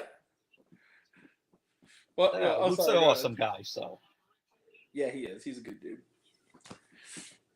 All right. And I did see the trailer like before Gremlins played today, and I'm kind of interested in seeing this movie. What is it? It's called Harold and the Purple Crayon, which stars Zachary Levi. I've seen the trailer too. I'm cautiously optimistic because the thing is like I love Zachary Levi, not so much last year, but some of his movie choices. But like, it's a childhood thing, and I just don't. I read the book as a kid, and I just don't understand. I never read the book. I think that's why maybe I'll like the film. Let me in. Let me in. That's a banger movie. It's really funny, and someone tried to tell me I was a loser for saying that movie was funny. I'm like, but it is, bro. Which one? It's the look who it is. It's the almost birthday girl. Motherfucker shows up and starts going, "Oh, you won a prize!" And I'm like, "Bro, how is this not funny to someone? I don't know." He's not scary in it. I'm friends with the man downstairs, all the way downstairs. Like, bruh, I think it's one of the best movies of the year, but everyone's saying seriously. It's the scariest thing ever. They're kind of full of it. It's not. Long Legs? Long Legs. Can I be honest with you, Becca? It kind of creeped me out. Which is it did have some good creepy moments, but like I feel like people were acting like it was like the next Exorcist and it was gonna shock the world. But they act like one movie every year is like that. They're like, "Oh, Barbarian is," and I'm like, "Yeah, Barbarian's not scary, but it's fucked up. But it's like not." But like, talk to me. Yeah, that got me though. That was a little scary, but I also think it's because I drank an energy drink before it, and I think that got me like that got my heart going. I never even heard the film until Grant and Luke mentioned it to me. I was like, Long Legs, I've never even heard of it. I've never seen a trailer for it. That's wild because it has had the best marketing of any movie this year. They showed nothing and they made 20 million off of it. There was nothing quite like, first off, it was amazing in my dinky ass little hometown AMC to have the theater on a Thursday night at 7:00 almost be packed full. Like that was already really cool. Yeah. But then also for it to be like, okay, we all collectively went in early enough that we knew nothing. And we were cold going into it, and that just made that movie so perfect. Like, it's one of those kinds of movies where you want to go in knowing as little as possible. And even though it was hella predictable, if you go in not knowing anything, it's still good. I will admit, I couldn't quite take Alicia Witt seriously at first, just because, not because of her, not because she wasn't doing a good job, she absolutely was. But every time I see Alicia Witt, I just think of Cecil B. Demented. That's all I can. Yeah. All I can see is perverts. Come with me. I need your hardcore help. It's all I. Bruh, though, when he showed up, when he ducked down in the intro, and I saw that he looked like a fucking clown, I was like, bro, no fucking way, this guy's a clown. Like, Jesus Christ. Tracy, our friend Tracy, saw it last night, and she really liked it too. Tracy liked it, which I think is awesome because some of Tracy's takes recently have been absolute trash. So it's nice to see that she liked this, because there's been a couple movies where she said some stuff, and I'm like, I don't know how you could take any of that from that movie, but sure, if you say so. But Maxine sucked, you know. Honestly. I mean, I liked Maxine more than some people. It was really bad. That's all I'll say. It was really bad. I never seen any of them. It's easily the weakest one of the trilogy, but I think it hella is. Yeah. By far, but I still think it's a decent movie. I don't think it's like terrible. It's not like a 1 out of 10. I have it at a 5, and it's probably going to stay there for like a while. 5 out of 10 seems like a decently respectable answer for how that movie is. Mm. It's But definitely not going to be the most interesting horror movie. I think we've got so many coming out, specifically shit like The Substance. Like when that comes out, I think awesome. people are going to be like, yeah, shit like Maxine ain't shit this year Cuckoo. when that stuff is out. Yeah. Like when that shit comes out, people are going to be like, yeah, these are the actual horror movies of the year. Like people will forget about the other ones. I got the trailer when I saw Longlegs for Speak No Evil, and all I'm thinking is, don't fuck it looks up. so bad, bro. It looks Dude, so bad. It's literally just the original. It's the same movie, but it's obnoxious. It's the same movie, but it's obnoxious Americans. Is this a remake? Yeah, it's a remake of isn't it like a Dutch movie? Yeah, it's like a Dutch film, and the Dutch film is so uncomfortable. It's like great. specific, the fucking dance scene is like really. It was a movie where like I had to sit there for 20 minutes after and just like kind of compartmentalize what I just saw.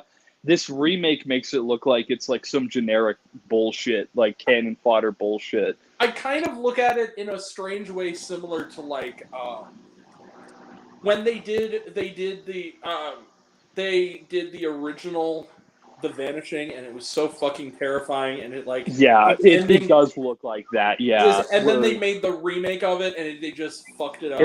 It felt like a TV movie. It lost all of its like respectability. Yeah, that is exactly what I think it's gonna be. Well, and I think that Ebert nailed it with that one in particular, where he said that like the reason the first one lingers is because it's existential dread at its most clear, and that the original is an action climax where somebody's hit with a shovel and saves the day in the end. And it just feels Ebert will always be like the top tier film critic because he got shit. He understood shit in a way that like a lot of people like to claim that their critics now are not as smart as like Ebert, and they think that they are. Some people who will remain nameless, who we've coyly mentioned. I'll drop a name just because I've seen a lot of the reviews. I've been being sent the reviews by multiple people. Bro, Fritzky's got to stop being a dumb in his reviews. I'm telling you, bro. Aww. His reviews are so like I give it to someone if they have a different opinion than me, or if they have a different vibe of it, but they have a really interesting take on it. I can fuck with that 100%. The problem, though, is when someone says something and I can tell from the first fucking sentence that they're just copying shit they saw off Twitter. Like, they're just one of those IMDb top 250 people. I can't stand that shit. That's not real criticism. Well, here's the only thing, Becca, is, like, the people that I was being coy about does not include Fritzky, because, like, I still think he's a good dude. Well, no, I think he's a good dude. I just think that he doesn't have a good, like, taste, or he's not a film critic is what I'm saying. Well, you know? I think that his, you know, I like his takes on some movies. I mean, I think that he at least seems to like his mom. Like I kind of know his mom. She's a film fan, and she kind of gave him a good education early on. So I kind of give him a little more than some people, where it is like I do think that he does care more than some other people in certain groups do about the art of film. True. There's a lot worse that we know of. Right. There's a lot worse people we personally know that their takes are like the worst fucking shit I've heard in my life. Like, you just watched a bunch of Fandom Menace people talk about movies and you're like, that is exactly I can't, that's all I'm going to say is that some people like to say they're critics, but they're never going to have a reputable, like, their stuff's never going to be reputable. And I feel like there's a difference between liking movies and being like, I just saw this movie on YouTube, or like, and I really thought it was cool, and actually like being a film critic. Like, there's a vast difference. People call themselves a critic. This is your hint. People call themselves a critic and unironically like Divorce in the Black. Like, people call that. We do review.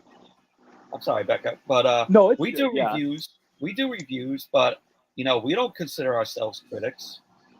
Yeah, I mean, I think that we kind of fall into categories where it is with Michael, you're an amazing dude. You are. You're an amazing guy. But I understand that, like, yourself, and you know that like you just love movies and you like talking about movies. Yeah. You're Oh not yeah. Totally. taking it as seriously. I think where Becca's coming from is more like when it comes to me and Becca, like we want to kind of do this as like an There's actual some people. There's real some thing. people in the Right. community who are literally like shills for Disney, and that's the Right. problem. Like there are people. I'm not going to name names because they're bigger than me and shit. But there are YouTube channels that I used to know personally that I don't talk to anymore because they're literally just corporate shills and they don't watch real movies anymore. My thing is that Tyrone Magnus. no, Or like, I or don't like even know they, him. or But they yeah. agree with every, or like they agree with everything. Like, oh, we don't find this movie bad. You know, we like it. You know, Yeah. like that. Like I get having controversial opinions. I like movies that people don't like, and I hate movies that people love. But there's a difference between I can tell when someone's doing it because when it's genuine. Because I could tell the genuineness, and I think that all these people who are like, I'm gonna see all the Disney Marvel movies and give them all good reviews. I'm like, I know for damn sure that that's not true, and people that say that are not actually genuine critics. Because if they're like, oh well, it's you guys don't know how to have fun. It's like, no, but I'm looking at film in a way that isn't just, oh, I like to have fun. It's like, this is an art form too. I kind of want to just kind of clear something up. What we're saying is that I think that, and I'm saying this respectfully to you, Mike, because I think that you're. Oh no, I don't. If I'm, Right. I'm not meaning to say anything to like slight Mike because I Right, don't right, really right, know right. Mike. But yeah, But I it's think more that of there- people we know. But I think that, and this is sort of not a bad thing or a good thing on either side of it. I do think that there is sort of people who look at films on an objective level and people who just really like movies. You know what I mean? Like, and that's okay on both ends. It's how you approach Totally. it. Right. I mean, I'm like that because I like the Disney Marvel films. Like I say, oh, it's good, it's very good, but there's some that like I didn't care for. Like the Eternals, I thought was just okay. Would I watch it again? No.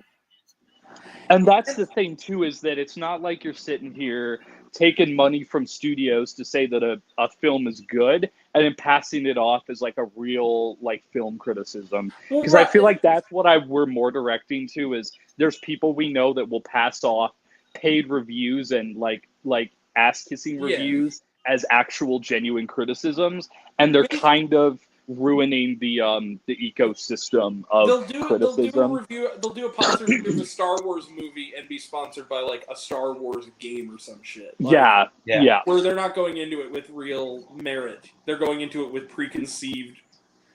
Like they'll be softer on it because they want the brand deals again. But if a movie's bad, and there's movies that I like that are controversial, and I'll say I like them, and that might make people be like, well, I don't want a brand deal with you. It's like, but like, why would I lie about my film opinions to my audience? I guess since I'm not as big as you are, Becca, and I can get away I with think it. you're bigger. I think you're bigger though, technically, because you have more subscribers. You have more subscribers. Yeah, I've been to festivals and I'm on the prospect of writing for other people, but like I don't think I am. Subscribers. He makes good shit. But my thing is like, I'll just name a name, Christian Harloff. Like, what happened, bro? Yeah, I think a lot of those guys, a lot of the Screen Junkies people that just started like sucking Disney's dick and shit. Yeah. And also, I'm gonna be real with you. Chris Stuckman, ever since he decided he's making his own movie, he's gotten really soft to the point that he doesn't want to criticize. Like the whole Madam Web video, I'm on the side of it's really bullshit for him to be like, oh, let's not bully someone. It's like, we're not bullying. The movie sucks ass, and the writer and director should learn from their mistakes and make something better. But he was like, oh, it's fine, don't attack him. It's like, but it's their movie. Like, but I'm of kind of two minds when it comes to the Stuckman of it all, because I do think that to some degree, I think that he's coming at that stance genuinely. I just think that like I don't like that approach to his channel as much as his previous approach. I'm going to be real with you. I think a lot of it comes down to the fact that he's made a movie now and he doesn't want to judge people's movies critically because he's worried that people will judge his film critically. And I feel like you can be a director and a writer and also a film fan that talks about their opinions. You can balance both, but some worry that if they do, it's going to like tank their... People are going to look at them as bad because they're like, well, this movie's bad. It's like, well, you don't have to like it, you know. Or like, Becca, do you think it's basically just because of money? because of which? Because of money. Yeah. I think a lot of it too is that it's about like the people that he knows. He doesn't want to sacrifice the possible future money and also what he already has. So he wants to have a seat at the table.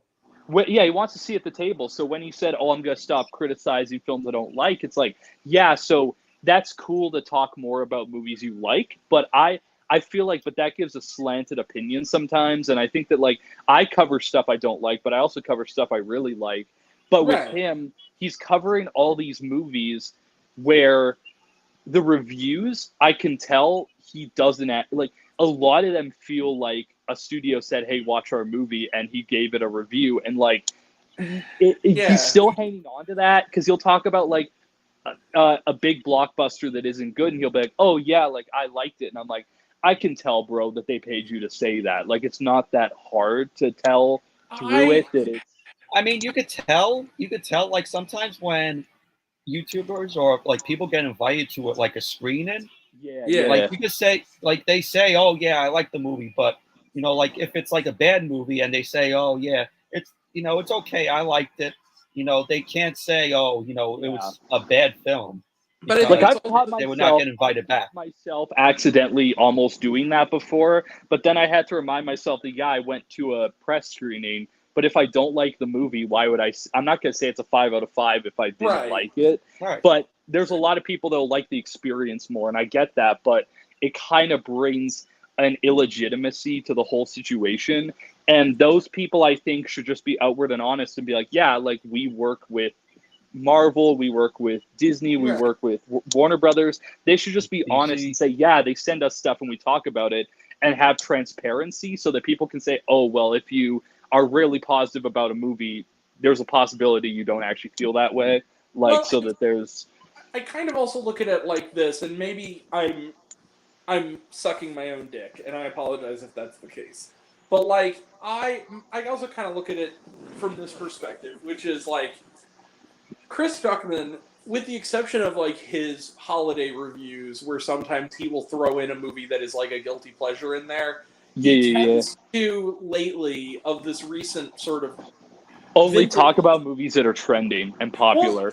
We'll talk about movies that are not only trending, but movies that are the general consensus for the most part is positive. Like that is true. My thing is like where like he didn't talk about Maxine. He didn't talk about Maxine, but he talked about Long Legs, and that makes sense because Long Legs is overall positive. Well, Maxine is cut right in the middle of either hate it or you love it. And I think that he's just trying to dodge controversy because he knows that certain film people, a lot of young, immature people on the internet will make that a whole thing. Well, go ahead, Michael. What? And I said, or some of them are going to be criticizing.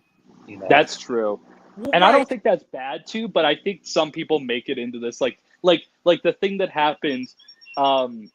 With Grant is a great example of that. This shit isn't that deep. Like it doesn't matter. Like, literally, what got me kicked out of this particular group is that I literally just quoted the director. Okay, so basically what happened is that I'm not going to name names again, but I'll just say what the movie was.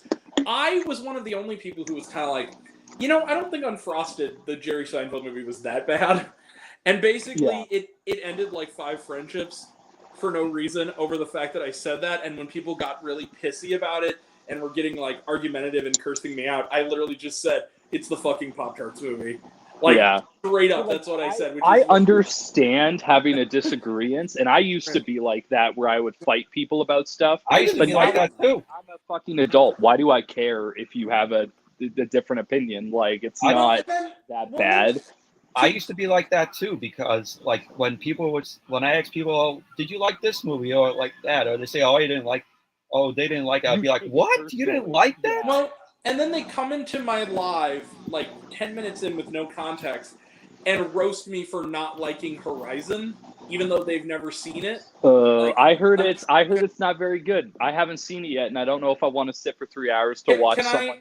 Can I give you a minor spoiler alert? On totally. I don't care. I don't even care if seeing the movie. on a list I'm doing, it's the worst film I've seen so far this year. I hated it. I don't blame you. It looks like Is it Objectively- Kevin Costner? Is it Kevin It's Costner's racist. worst? It's racist. The whole thing is, it's so. I heard it's like anti-indigenous rights and Dude, shit like that, like real bad. It goes beyond even just being anti. It is so red-faced and racist that it almost feels like Killers of the Flower Moon never fucking happened. Like, it's such a an egregious. And it's I get it because he's trying to go back to an era of westerns that he would have grown up with, but you don't have to they're bring outdated. everything from that era. Yeah, you don't have to bring the racism with you when you're making that movie. But for some reason, he thinks he's Kevin Costner. He could do whatever he wants. He literally could make shit. Do you think that's his worst film? Oh, easily. And the thing, well, The Postman, but I mean, I think in my personal opinion, it made me more angry, yeah. But the thing is, like, but here's the other thing about context, because see, people who want to argue and want to be toxic don't give a shit about context. What I said was, because there's a movie that I know that I don't think you loved it, Becca, but I really did, and I thought this is how you do this movie better for less money. I really liked The Dead Don't Hurt. That was a movie. I didn't see it. I was going to see it if. The Dead Don't Hurt is the Viggo Mortensen I saw The Beast movie. instead. I saw The Beast instead because I was gonna see it, but then I heard from everyone that it was like a 6 out of 10 movie, and I'm like, nah, I'm not gonna sit for 2 hours. Because I was gonna have to wake up at 9, 8 in the morning to go see it, and I'm like, I'm not doing that. That's too early. I really liked it because I thought it was more of a Western. It wasn't like a Western in a cowboy It was like a sense, Western feminist film. It was like what I heard. It's like romance. It's like the Nightingale. Yeah. Basically, well, the Nightingale. It had a lot of that. Like but that energy, yeah.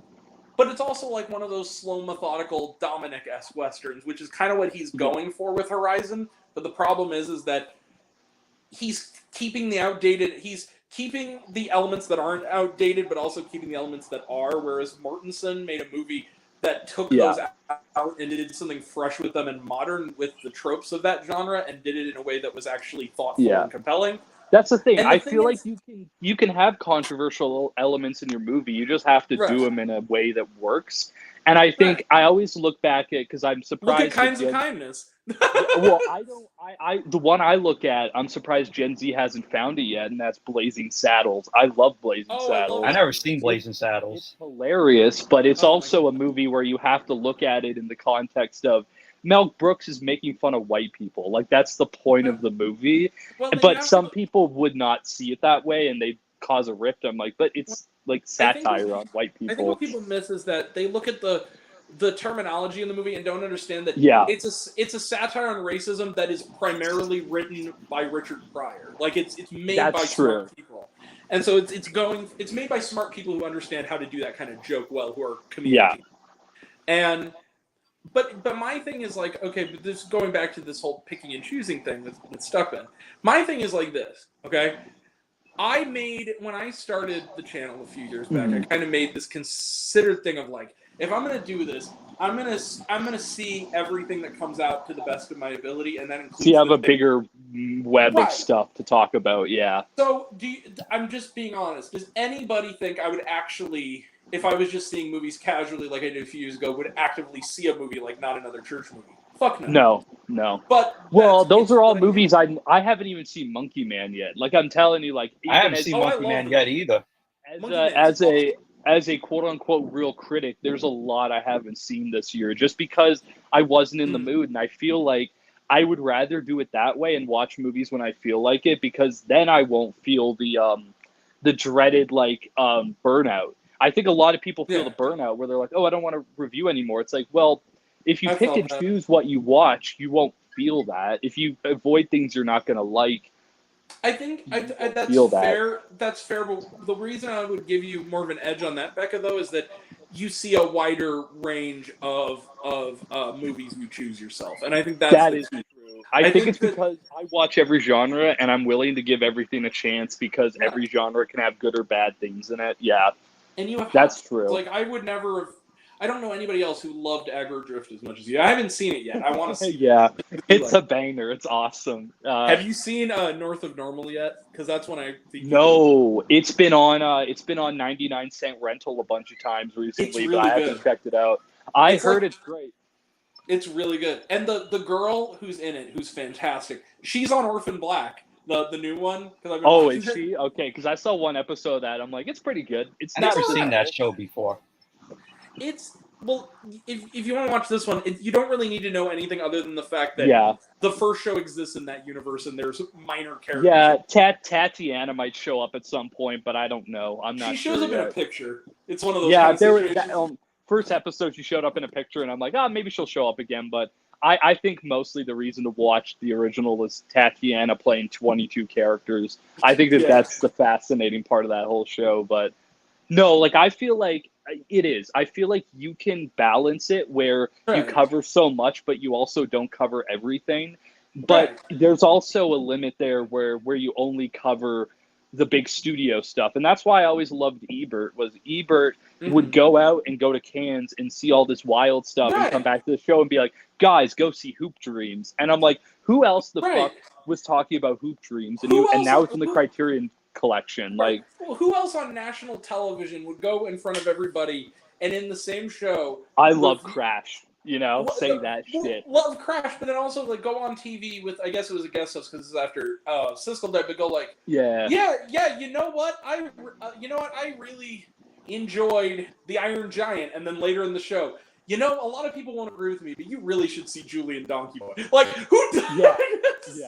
Right? Like, I loved that about him, is that he was adventurous, and even like in the documentary, you see him in his old age, he's dying, but he's like watching these movies, and then there's that scene in the documentary where he meets the guy love that. that he liked his documentary, and then he came to visit him, and he became a big documentary director because Ebert saw one film at Sundance and said it was really good. And I'm like, that's the thing. I feel like there's a back and forth of you see someone's movie, you respect it, you talk about it, and then it's a back and forth of respectability that you can't have if you're only talking about like Warner Brothers movies. And see, like, this is what I take heart with, Becca, and this is, if you don't mind me getting a little bit deep and existential with you.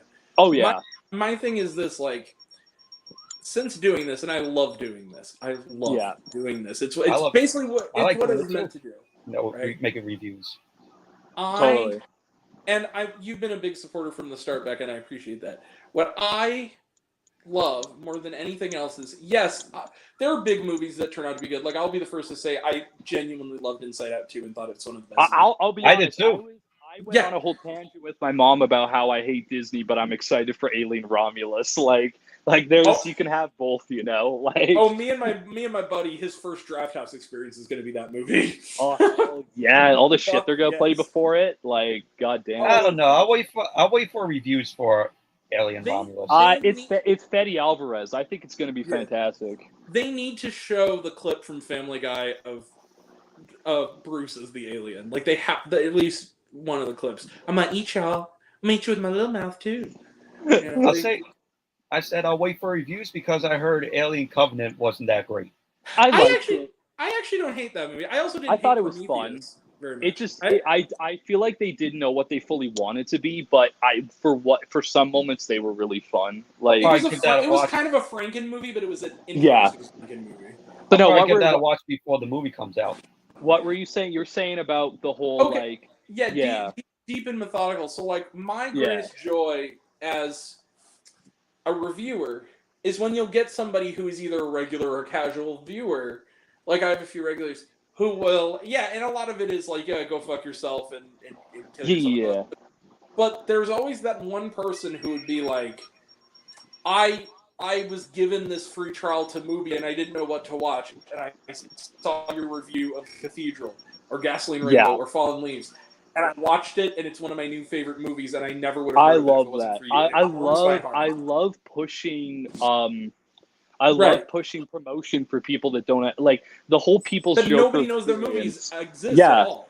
Like the People's Joker experience was fantastic, telling people about it, and like I feel that same way about like stuff like some of the Canadian stuff that comes out, and when I tell people like you gotta check this movie out, like I love being that person that sees something that is really cool but is old or new and people haven't heard about it. I'm like, guys, you need to see this, and then it helps build this reputation around it. I think that that's really what this is all about, Right. And people who look at it as a money thing of like, I'm gonna get all these views and I'm gonna get invited to the premiere of Deadpool and Wolverine. I'm like, No. that's not what this shit is about. That's Which not honestly, what this whole.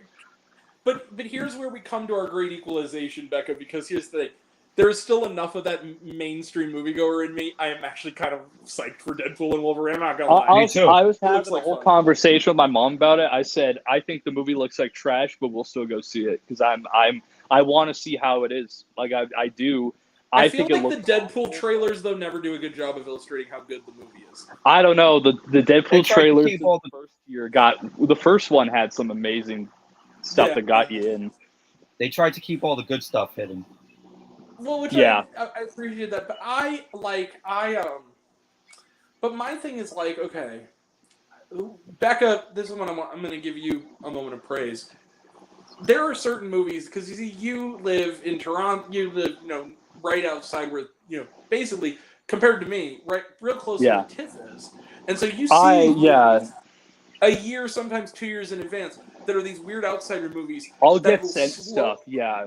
I'll get sent stuff. Even though I'm not living in Toronto anymore, I'll still get people sending me stuff that's like, this is a movie you need to see. And like, I'm close to areas where I could go to things and see stuff that is like, on a festival circuit. And like, I think there's something valuable about that. So it's really unfortunate when I hear stuff about certain festivals having terrible experiences with their people that work there. Because I'm like, this really what this should be is a exploration of what's out there, and having that be facilitated in a manner. But see, like 4 of the movies, because we just did the best of so far stream, right? Yeah. And 4 of my picks, I would not have known to even look for or be anticipating unless you saw them before I did and told them. Wait, which ones were they? Perfect Days for one, which is which is like my number 3. Great. It's Wim Wenders. It's amazing. Oh, it's a great movie. He's so good. That was one of them, and then from like literally 2 years ago, I like movies, which you actually helped me watch, which I appreciate. Hell yeah! Like that's Which another is great. thing. I'll always be the person if it comes out digitally and it's Canadian, I'll be the person where if people want them, I'll send them my iTunes copy because I'm like, hey, like. If it's distribution is ass sometimes, like so I like movies. Yeah. I'm assuming People's Joker is in there. Perfect Days. People's Joker, and then Hundreds of Beavers. Like those were the Hell movies. yeah, Hundreds of that Beavers. And what's amazing is that People's Joker, I actually almost died trying to go see it. Oh my god! Really? There was a pretty severe tornado going on, and I was driving there. And I had to stop the car. Promotion is insane. They got to stop with this shit. I'll see Twisters. They don't have to do this to get me to go see Twisters. I'm actually looking forward to Twisters, though. I am. It looks fun. I just watched the first one. I just watched the first one maybe 2 weeks ago. It's great. It's so stupid, but it's great. My mom asked me, "Hey, what movies are coming out that maybe we can go see together?" And I was just kind of like, "Oh, I'm gonna go see Oasis Supersonic. I've never seen that before." Like, what's that? Did you say Twisters? And then I said, well, there's Twisters, and she goes, "Wait, Twisters? You like the tornado movie?" I'm like, "Yeah." She goes, "Ooh, I want to see that. Are you seeing that in IMAX?" I'm like, "Yeah." Like, "Can I come?" "Yeah, sure." So yeah, well, that's the thing too is that everyone wants to talk about, "Oh, I'm so excited for this Marvel one and this and this and this." Twisters is the movie that both my mom and dad unanimously are like, yeah, we want to see that. So that says a lot. That says a lot about Twisters. Well, and also my theater's not even doing a re-release of Twister before the film comes out yet. Ever since Normal People, I've had a massive crush on Daisy Edgar Jones. So I'm like genuinely happy she's a great actress. She's a great actress, but no, Fresh. Like when I was talking. Oh yeah, when I was talking to my mom, the movies that we will see is like Alien. We'll see Deadpool just because my mom's more into the MCU than I am at this point. Becca, I got a question. Do you think that Taylor Swift will appear in Deadpool and Wolverine? Because me and Grant were talking about it. No. But if she does, I think it's gonna signal that the MCU is dead. I think, And what I mean by that is not because it's a bad choice, but because it's going to show that all that MCU cares about right now is getting those headlines and those flash in a pan moments. Because I felt this since Endgame. Like, none of the films since Endgame have had any long impact because they're all just made to feed off of the Endgame scenario. And it's unfortunate because when I watch them at home, they're not very good, you know? I feel like, though, that could work, though, more than others, just because it would be an inside joke of the fact that, like, she's tight with Ryan Reynolds. Like, I feel guess like that, so. But I you know also what I mean? think it's like, it's a thing of like, they'll do it so that people will go see it who might not want to see it. They'll be like, oh, look who's in it. And I think it's because they keep doing that with like actors and stuff. And it's unfortunate because like, it was cool with Endgame because it was an amalgamation of like 10 years of projects. But after Endgame, none of the shit is satisfying because it's only there to be like, hey, look what we did, guys. Aren't you happy liked WandaVision. WandaVision was good. Yeah, I like guess WandaVision so. as well. Yeah, I think WandaVision is probably one of the stronger things. Because it got that weird. and Miss Marvel. That and Miss Marvel are a couple of more stronger. Although out of all the Disney Marvel shows, Marvel Disney Plus shows, my favorite is Loki. Loki's decent. I didn't like the second season. I'll say right now, I liked She-Hulk. I think that it was an interesting. I like She-Hulk as well. I don't think it deserves hate.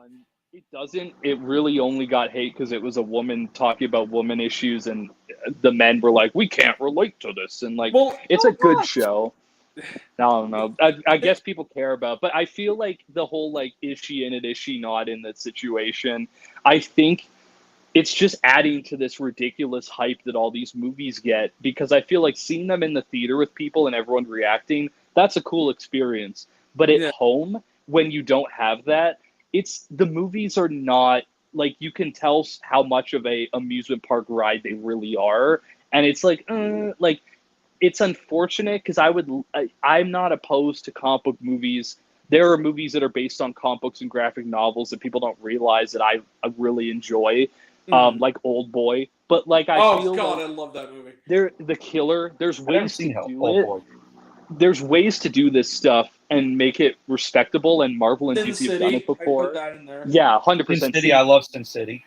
But I feel like if the whole thing is them going, oh, we want to like Hellboy, they just want to build this mythology around themselves to the point where none of it really matters anymore. And I just think that I don't really care if she shows up, because I feel like it might be one of those movies where I leave it and I'll feel like I did with the last Ghostbusters, which is just emptiness, like pure emptiness of like, I just saw a bunch of colors flash before my eyes for like 2 hours and it didn't mean anything. But like nice CGI colors. But I want to tell you, Becca, I don't think I told you this. First off, I made it on time, of course, and I saw The People's Joker, and at like, it wasn't even like a theater. It was like it was some like rinky dink like college. Was it like no, it literally was. It was an auditorium. Basically, it was the auditorium of Webster University in Webster Groves, St. Louis. Like, it literally was like kind of like an art house theater. No, it wasn't an art house theater. It was a it was one of those. Didn't they set out the folding chairs so you could watch people's Joker? Basically, yeah. Well, I mean, they had chairs. It's like they went to the assembly room. Here's the thing. The screen and the projector that they used was good. I mean, they had good sound and everything. And I'll see it again. There were trailers. I have the Blu-ray. On pre-order on Amazon, so I'll watch it again. It's just going to be weird to see it 2 years after and see if I still feel certain ways about it. But they did have trailers. They had like 2 of them. Which was kind of surprising. They had like that one where it's like the whole thing is this Japanese conductor's like magnum opus. It was like he died. Oh, I've seen clips. I haven't seen. I've heard it looked amazing. It's so good, and I think a lot of it too is the last score he did was for Monster, which the score for Monster was one of the best parts of that damn movie. Like, that was insane. So like, it was a lot. This movie that I think is on Mubi, so I might want to check it. Disco Boy. Oh yeah. I know what you're talking about. I know what it is. I haven't seen it. It's like some. It has the dude from Passages in it. That's all. Yeah. It's like a gay movie or some shit. Yeah. It is a gay movie. Oh, I could tell that from the beginning. But like, it had what I call the oven age filter on. Oh yeah, it does. That, which no shade to that. That was my favorite movie of last year's. Of an Age Was that? But That's what I'm saying. That's why I think that you're more interesting of a film yeah, critic I don't than pick even the someone obvious like Chris Stuckman, because Of an Age being the best fucking movie of the year is such a bold choice. You know what I mean? Like, I yeah. feel like that is such an act that shows that you actually watch it and you watch stuff and you don't follow trends. Because when I Right. saw people say in the most, like, okay, I liked Oppenheimer, Mhm. but the amount of people I saw that said that was the best movie of the year, I'm like, guys, like, It was there's on my so list, much but it out. was low. There's so much out there, and I've never that's seen the best Oppenheimer you yet. saw. Like, it's good, but like, there's so many bold films out there, and that's the thing that you said was the best. Probably because they only watch like Well, the stuff and that like, gets talked about on TV and stuff. But who else do you read would have like Memory on their best of list? Who even that's saw what it? I'm Like, saying. Who even right. saw Memory? It's so The Eternal I Memory love. too. That's another. I Great movie. love the fucking story about us seeing Memory when we were like in the rush line and we smoked a couple joints and then we went in and got a beer and we were sitting there. We're like, let's get ready for this movie. And the first scene was an Alcoholics Anonymous meeting, and we're like, oh shit, this is actually poorly timed that we're drinking right now. Okay, you know watching this movie. You know what's hilarious about Memory? Weirdly enough, I saw it. It was one of the last movies I saw. Actually, the last movie I saw before my trip to Sundance was Origin, which is still on my best of list. Yeah. Where I had to deal with those racist ass teenagers in front of us. That was fun. Me and my sister. Oh wow. But we went to I went to see Memory, and it was part of a. I saw it as the second movie of the day, and I can't remember what the first one was, but it wasn't very memorable. What? Wasn't like a double feature. Yeah, like I did two movies that day, and I can't remember what I saw before. But basically, at that point, you could tell nobody knew what this was. So it was me, and then it was like this couple, and I was kind of in the middle row, and they were in the top. And I don't know if they were trying to fuck or what, but like I could kind of hear a lot of movement going on up there. Oh, and that is a lot of moaning. That's really bad for what the context of the movie is. That's awful. But here's what's funny about it, in sort of a twisted sort of way. The moment that they have that moment, okay, when she's talking to, this not really a spoiler because it's early in the movie. Talking to the mom, and the mom's like, get over it. No, not the scene with the mom. They didn't even make it that far. It was the scene where she's talking to Skarsgård, and it's like the scene where she's trying to jog his memory, and she says, "Oh, so your buddy's drunkenly taking your me friends to the back made me alley, suck your raping me." cocks." Yeah, Right. Where she's describing the rape to him. The couple walked out and like made sure we saw them walking out. Like, we can't get horny to this. And I sat there. Well, because the posters have made it look like a romance movie, and in some extent it is. But it's a Michelle Franco film, so there's definitely a lot of deep-seated problematic elements in it too. It's a psychological drama with a love story inside of it. It is, yeah, and a really like, good one too. People not to expect that. It shows that they have not seen any of his other movies, and they just showed up because they're like, "Well, this looks interesting." And I don't hate that, but I also hate that people don't want to take chances and they're not willing to fully watch a movie because you won't discover some movies. That's the thing. Rewatching Hundreds of Beavers, I remember checking the time. And it was an hour in, and I'm like, oh, shit, I thought I was sitting here for 20 minutes, but we're already an hour into this again. Hundreds of Beavers. I like when films are like that with the Hundreds runtime. of Beavers was a trip because the first time I've seen it 4 times now. The first time I saw it was at home on my couch, laughing so loud I was afraid I was gonna awake the neighbors in the duplex. Like I was laughing like a hyena early enough. The second time I watched it, I was hanging out with a buddy of mine. We went to go see the re-release of Alien, the first one. I need to see that in theaters. I feel like that'd be so awesome. We had a good time, but I just kind of was like the whole time like, I've already seen this movie, so I just want to do it. So at the end, he goes, "Hey man, when the movie's over, I want to ask you something." And he says, "Okay, cool." When the movie ended, I turned to my buddy and I was like, "Dude, I know it's like 10 o'clock at night, and you probably have work tomorrow, but like, you want to come back to my place and watch some Beeves?" And he's just like, "How long is the movie?" I'm like, "It's an hour 50 minutes." And I'm like, "Oh, come on, let's go watch some Beeves." And he goes, "I can't pass up that offer. I'll come back to your place and we'll watch some Beeves." So me, him, and the dogs watched 100 Beavers. And he saw it in theaters. Eventually I did. So I saw his face. The best part of the whole thing is, the moment in Hundreds of Beavers where it's out of nowhere. He just like pops up and he goes, "Ha-ha!" And then he looks over and he goes, "Oh shit!" And it's like, the one line of dialogue in the movie. Yeah, I saw my friend's face go from like smiling, like just enjoying it, to going like, and he says, "Pause it." I pause it. He goes, the story I always tell people is when we saw it at Dankness, I was sitting right next to Luca Meta, who writes for Real Entertainment, and every minute and a half, I would hear him dying because there were so many jokes they would lay in, and I heard his laugh for like an hour, 2 hours straight. And I'm like, yeah, it's funny. It's a funny ass movie. This is like the best, most instant quote classic slapstick movie I've seen since like fucking Yeah. Hunt. But like, it's that okay, good. so when you went, were they there? Was Rylan and them there? No, sadly they couldn't make it. But here I they was were gonna going say because if they were there, they would have ran around the theater the whole time screaming at each other because that's what they're doing. But here's the thing that's funny about it. So I have been I've been talking like a mile a minute. Like I've been telling everybody I know, like you have to see Hundreds of Beavers. We can't even watch it together. Yeah. You have to see Hundreds of Beavers. I watched it again, and I've just been going on. I've been singing the Applejack song. I've been singing. My mom, I sent her the trailer. My mom was like, "This looks hysterical. How can I watch this?" And I said, "We can watch it at home." And then I looked up and I'm like, "Wait a second, they're going to be coming to the Opera House." I was like, "Mom," I called up my buddy who watched it with me. He goes, "You want to go see it again with my mom at the Opera House?" And he goes, like on the big screen. He goes, "Yeah." He goes, "Fuck yeah, bro." I took my mom. She'd never seen it. She saw the trailer, but she'd never seen the movie. I showed her a couple clips. She saw the movie.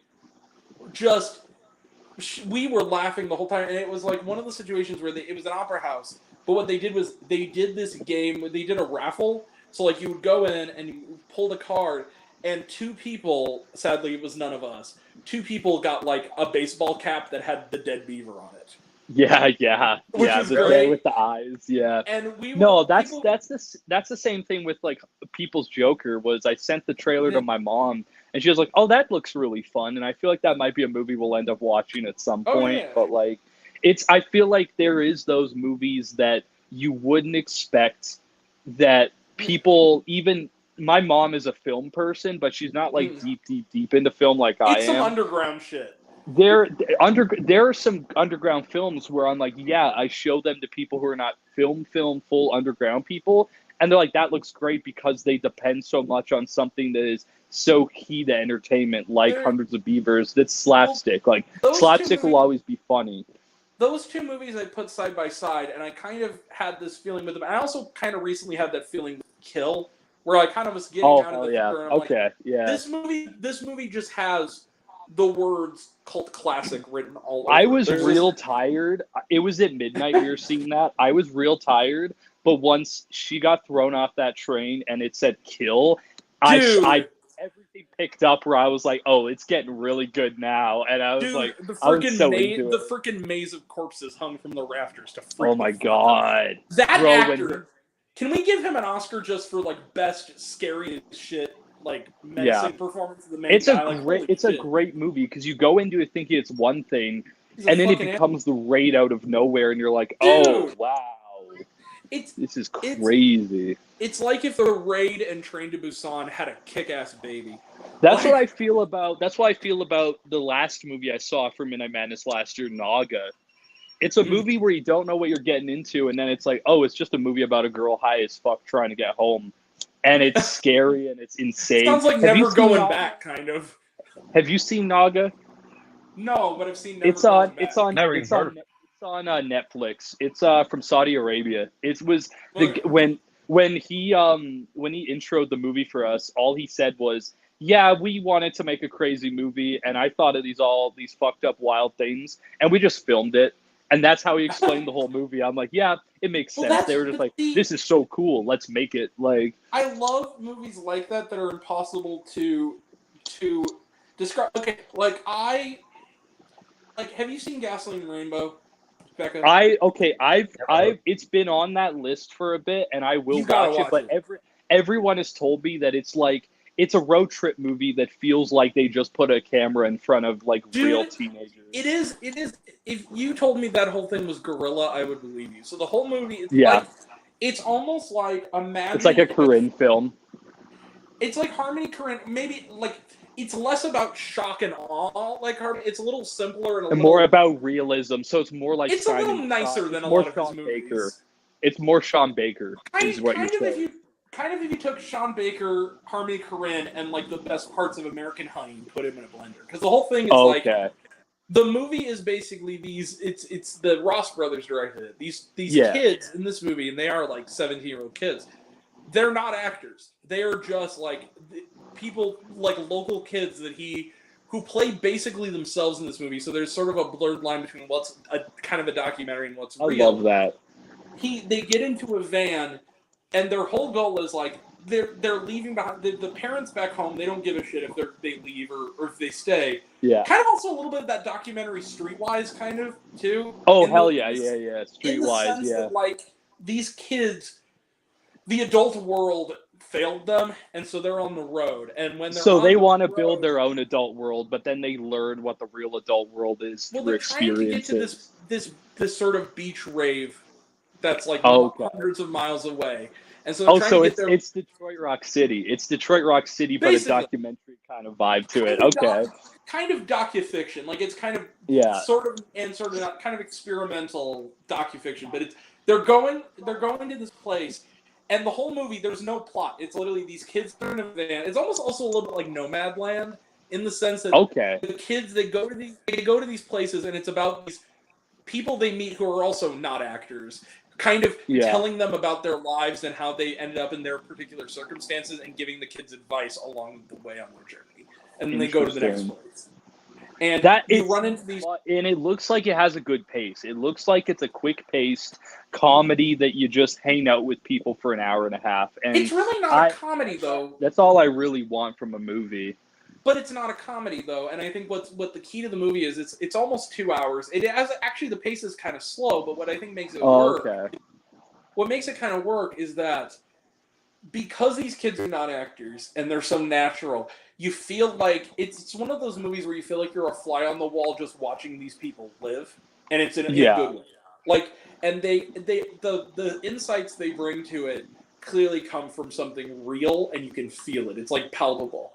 And these kids, like, there's one scene where he's talking to like it's in a little bit in the trailer, but he's talking to his cousin, who's sort of this guy who is now, the only person really they meet in the adult world who's kind of has a nice kind of quieter domestic kind of thing. He's hanging out in the backyard with him and his kids. Yeah. And he's saying that he's talking about like how afraid he is that they're going to graduate because the adult world has failed these kids, and going back and after this party, like what are they going to do now? What they don't want to be adults.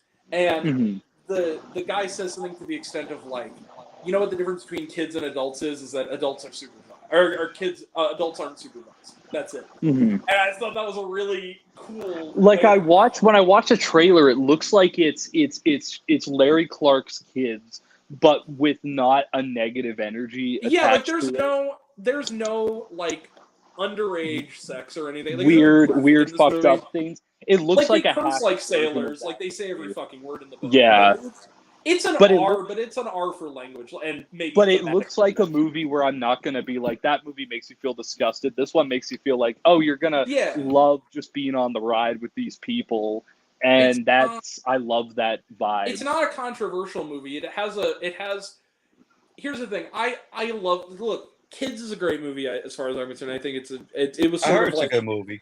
It's a bold movie. I respect it more than I think it's a good film, because I don't think I should condone some of that movie. But I think that it does things that are important. It's a very brutal film. It is brutal, yeah. But we watched it in our film class, and I kind of consider that sort of a watershed movie of kind of opening my palate as a younger person. Yeah. But the thing is that movie, you don't feel good when that movie ends. That movie's a bummer. Gasoline Rainbow is not a bummer. It's not necessarily a forced happy kind of movie, but it's hopeful though at the end. It is. And you like these kids, and you understand why they're doing what they're doing, and it doesn't feel like they're types. It doesn't feel like they're like because again, these are non-actors. Like when you watch Kids, newcomers or not, like you're watching Rosario Dawson and Chloe Sevigny. You're not really but also this is before they were actors, so there's a realism to it. Yeah. But at the same time, like these kids, like, I don't think these kids intend to do any movies after this. I think this was just maybe they were friends with the A one and director. done. Right. Probably. And I think that would be okay. Like, if I saw these kids pop up in something else, I'd be like, it's nice. It's that dude from Gasoline Rainbow. But I think that the whole idea is that it almost does have the feel of, like, an uncle following his niece and nephew and their friends on their road trip to this epic party and just kind of documenting. Yeah. It's shot kind of handheld, kind of rough. And also, it is like Corinne in the sense of lo-fi camera work. It's kind of stark, handheld. Experimenting with not Right. having anything to shoot with. Yeah. And also using natural sound. Like, it's like, sometimes there are parts of it that, unless you have captions on, are kind of unintelligible because you're listening to people talk with the natural voice. I've never had an issue with that, but that's also because I watch everything with headphones on. So I can, and I feel like it helps me as a critic watch things with headphones, because then you can pick up on little sound editing things and like little intricate things that you might not even hear in a theater if your theater has a shitty sound system. Yeah. But hey guys, I just want to tell you, I have one more story to tell, and then we gotta call it. Cool. Getting late. They just released the first episode of the new season of Planet Earth, and I really kind of want to fucking watch it. Oh yeah, that seems like Never watched it. That seems like a fun show to veg out to and like just watch the clouds and the sun and the. I'm pretty sure it's the only nature documentary that I have the box set on Blu-ray of. Oh, I have Grant, a DVD of Planet Grant, Earth. what were we gonna say of the Harold and the Purple Crayon, that film? I'm gonna see it because, again, I see everything. I'm cautiously optimistic because, again, I'm a little more lenient on kids' films if I think that they at least pull off the fun shenanigans stuff. But I think that my issue is, as someone who was a child who kind of grew up with that story, why is he an adult? Like, I don't get that whole idea of, like, we're going to put him in the real world. I saw that poster. I saw the poster and I was like, there's no way this is fucking real, right? Like, this isn't a real thing they're doing.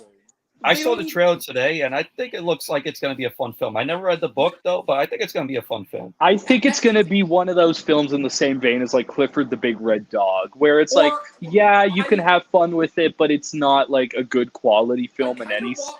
I kind of watched the trailer, and I thought, like, man, my niece and nephew would love this movie. It kind of reminded me of, like, and this is on the, to me, on the higher end, because it's directed by an indie darling, but like Alexander and the Terrible, Horrible, No Good, Very Bad. It had that kind of vibe.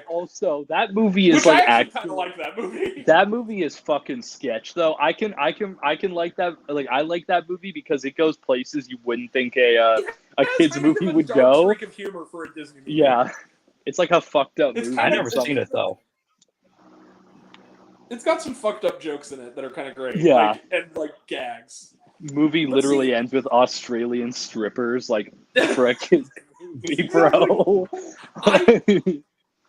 They get poor Dick Van Dyke to read a children's story about pooping on people's heads. Like, it's kind of a crazy movie, but fucking girl gets high on cough syrup and shit. Like, what? I have to, and also, like, it's funny watching it, like, oh my god, not only is Dylan Minnette in this, but, like, the theme song over the end credits is a Wallow song, and it just kind of nerds me out, like... Oh my god. It's like when he did the ending of Scream, and everyone's like, we get it, Dylan, you have a band, we understand. I love the fact, because, like, I was one of those people, like, I liked the first season of 13 Reasons Why. I thought it worked. The second season I thought was okay. I thought the performances were better than the material, but I thought it was still good. The last 2 seasons sucked balls. What I will say, overall, though, I think the show added to the problem of mental health in society, and I think that's why I can't fully give it my roses, is because, yeah, it made people more depressed, and it probably caused people to kill themselves. But like, just objectively, like, I understand where you're coming from, and I kind of agree to a degree. But those performances, a lot of them were from actors that I've never seen before. They're all and they were good, yeah. Like, Catherine Langford, as far as I'm concerned, she'll always have one great performance, and that was in that show. I think she's a genuinely good actor. Fortunate that she's not in anything else, but I feel like the problem she's been in a few things, but like nobody's seen them. Like, it's because she's so tied to that. Everyone sees her as that character, where I feel like people are scared to put her in other things. You know, I will say this: if you watch Knives Out again, watch some Oh, of the she is stuff. in Knives Out. Yeah, that's right. She's like the niece, and just watch in the background. Her reactions to like certain lines is kind of hilarious, like because you can tell that like they caught her in her natural reactions, like the scene where it's like, what was Jacob doing? Furiously masturbating to pictures of dead deer. Her face, she's like cackling like a maniac. The Nazi kid masturbating in the bathroom. I love the fact that whole character was created just to spite the Last Jedi haters. Like I just thought that was awesome. Yeah. But yeah, great. Also, but also one movie she was in, which was kind of weirdly like a comedic reversal of the plot of 13 Reasons Why, but it was clever. Was a couple years back she did a movie called Spontaneous, which is okay. I was gonna say you're gonna bring that movie up, right? I still haven't seen it, but it sounds awesome. It was on my best of list that year, and what I loved about it is that it kind of came out of nowhere because I saw the trailer and I was like, it looks like a wacky comedy. I'll watch it because it sounds bold. It sounds really fucked up and bold. Like the reason I watched it was like, oh, Catherine Langford, and Charlie Plummer. Okay, I'll watch this. I like them, and I watched it. And what I love about it is that it is like a pitch black comedy. The whole thing is a satire on school shootings because the premise of the movie basically is, and they don't really tell you this in the trailer, is that people explode or some shit like that. It's these high school seniors, and it's like toward the end of senior year, and she's like one of them. And people, they're sitting in like bio class or whatever, and then just people just start popping like balloons, like they just explode. Really? And nobody can explain it. It's inexplicable. Like nobody has any explanation. It just keeps happening, and it's like people just keep. The senior class is dwindling every day. It's become like an epidemic of people just exploding, and so Charlie Plummer's character has had a crush on Catherine Langford's all of high school, and he finally gets up the nerve, like, look, we might die in 2 seconds. I need to tell this girl I like her. And turns out she likes him too, and they fall in love, and then tragedy strikes. And the whole thing is, basically what I'll say is that it becomes a thing where Catherine Langford basically becomes a comedic alcoholic, like a functioning alcoholic. So there's like scenes where it's like Elephant if it was funny. It's like Elephant if it turned into like the more comedic elements of Another Round in the last 30 minutes, because like Langford, there's a part Catherine Langford goes to the prom and she's like just standing in the back with like a flask in her hand, and she has like she still has the bandage, and she's wearing like a white dress, and this girl who's like the school obnoxious Christian girl is like standing there and is like I think like I don't know who to, and it's gotten to a point where like because of the fact that a person was around her when it happened, people start scapegoating her like, oh, she's the reason. And so she's just there kind of as an outcast, just kind of in the back. And the girl's like, it's not her fault. And then she kind of like looks up like, huh? And she just goes like, it was mine. I wasn't a good enough Christian. This is God punishing us all. And then Catherine like, shut the fuck up. It's like it's like in Yellow Jackets where you got the one character who's like, I wasn't a good enough Christian, and now we're eating each other in the forest. And the whole thing is like, it just becomes hilarious because then what kind of ties all together is at the very end of the movie, and this is not really a spoiler, there's a monologue that like Catherine Langford gives in narration. That is like one of the best written monologues I've heard all decade so far, where she's talking about how like, you know, I'll move on from this tragedy and maybe I'll become someone's wife. Hell, I'll maybe become someone's mother. You know what? Fuck that. Yeah. I'm gonna be fucking president of the United States. And when Trump is lying in his casket saying like, who dis bitch, I'm gonna look back at him and go, that's President bitch to you, motherfucker. And it's just such a great like. It's got that Assassination Nation energy. Oh my god, it's like your favorite edgelord in class made a YA romance movie that was a spoof of YA romance movie. It's great. That they wrote the script on Wattpad. And it came out during the pandemic. It went direct to video, and that sucked. Yeah, it was a really but good I movie. will say, but there are a lot of movies I feel like got more love during the pandemic because people saw them because there was nothing else to watch. Like I feel like nobody a movie could like left their house. Like Shiva Baby would have never probably had as big of a thing if people didn't have anything else to watch and that was on iTunes. Because people saw that on iTunes and were like, oh, that's actually really good. Can I tell you something, Becca? What?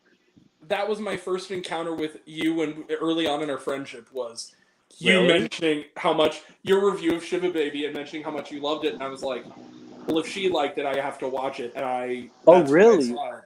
I And it must was have rewatched it on my Instagram and said I really like it because it's a great, it's a if I remember masterpiece. it was a combination of you and also Carson Runquist for months going like, whenever this movie gets released, you have to fucking see this movie. It's great. Yeah. And so I watched it, and my mom, I don't know if my mom would love this movie because it's a little too. Can I be real? With all respect to my mom, it's maybe a little too gay for my mom. Just a little bit. It's a little too. I think my mom would like it because she likes Bottoms. My mom thought Bottoms was okay. fun. Well, that's pretty cool. But like there are parts where I was like, she actually kind of wants to see it because I've told her some of the parts, and she's just like, the idea to her is funny that like this girl who is it's like a horror movie. Yeah, it you're is, stuck in it. Well, I told her like the music is like something out of fucking Psycho, and it's this girl who's bi, and she's going to this family gathering. This family gathering. They're sitting Shiva, she's like Jewish girl, and then like all of a sudden like her sugar daddy and his wife and their baby are like there, Just and the there, mom doesn't know about them, and it's and then her ex-girlfriend shows up, right? And it's like a big thing. They're trapped in this sweaty house, and what I love too about they it don't is know that who died. Like they don't even know which relative did. As the movie goes on, the Right. lighting gets darker and the camera gets more closer to the psychedelic. people. Yeah, Right. it's like by the end of the movie, it's like extreme close-ups on everyone. And I think it's an interesting way they examine anxiety of social spaces with that. You kind of nailed it, because I think in my review I said, as the movie went along, the cinematography became literally what it feels like when you're about to faint from a really bad anxiety. Claustrophobia, yeah. That sort of blurry kind of I'm going, my head and my limbs are numb. Yeah. And I feel You feel like everything is so tight around like you. it's like that feeling of like when you just come out of being put under and you feel like you shit your pants because everything is like, Yeah. is that feeling, and then you kind of are trying to stay awake and stay upright and not. One time I had a pretty bad panic attack on the stairs and I almost fell and broke my neck. That was fun. That's not. But no, I agree. I think that's the best way when everyone, because everyone likes to make fun of me for saying it's a horror movie. But what I tell people is like the last time I saw it, I watched it on a shit ton of edibles, and it is like you feel like you're trapped in that fucking house with her, and there is a scary component to it where you're like, I need to get out, but I know I'm not getting out, and I'm stuck with her now. And I think it's an amazingly put together film that wouldn't have been seen if TIFF didn't go on digital, and if it didn't go on iTunes when the shutdown happened. A lot of people wouldn't have seen that movie and I think that I love what the pandemic did for theaters, even if they don't like it, because I think what they showed audiences is that there's great movies out there, but it's not always the movies that the theaters are forcing down your throat in like 10 screens. Like, you gotta go find them, and there's great stuff out there. You know what I love about that too, though, is that there was sort of a period. It sadly didn't last very long, but like it was like August of 2020. They went around the time Tenet was coming out. They finally reopened our theater. And here's the thing: How is that movie? It's okay. I enjoyed it, but it's not amazing. It's not Inception. It's not like top tier Nolan, but it's solid. But I saw that, but those were that and the New Mutants were kind of the only big movies that were coming out. But what's amazing is that my theater is for the most part a pretty normie theater. I usually have to go to O'Fallon to see the good shit. And the only thing about the AMC that I like is that my peoples are there and they're cool. Oh hell yeah! Right, and it's a good, and they've got a good energy at AMC. They got good, they've got good snacks. I like the Alamo AMC. Draft Houses. I've never been to an Alamo, and I'm a little bit scared that I never will because they got bought by Amazon, and I think they're going to ruin it. But if I'm able to... Sony bought them. Yeah, Sony bought them, yeah. I will go to an Alamo if I can, because I feel like it seems like it's the heart of a real film fan. It's the best movie-going experience. It really is. But Hey, and Becca, they show classic films there as well. So That's what Yeah. because like I remember because I follow Felissa Rose and I remember her talking about how she was going around to different Alamos and they were doing sleepaway camp 35mm screenings and I'm like that's cool. No other theater would fucking do that. Like, hey, Alamo, if you're watching this, Draft House Films, pick up the Toxic Avenger reboot, please. yeah. Well, because I don't it, even know because they're sitting here saying, "Oh, it's unreleasable." I'm like, no. I heard people that saw it at Fantastic Fest who said it was a fucking riot. So Why I doesn't don't know. Troma just release it like straight I don't. off? Well, I don't know if they have the money to do it because I feel like all the Trauma stuff they do now. If you look at their streaming service, they buy a lot of really cheap Tubi level stuff. I don't know if they have the money. They have Jesus Like Bro on there. they have a lot of like porno shit there too. So I Yeah. don't know if they have the money to like drop it in a theater.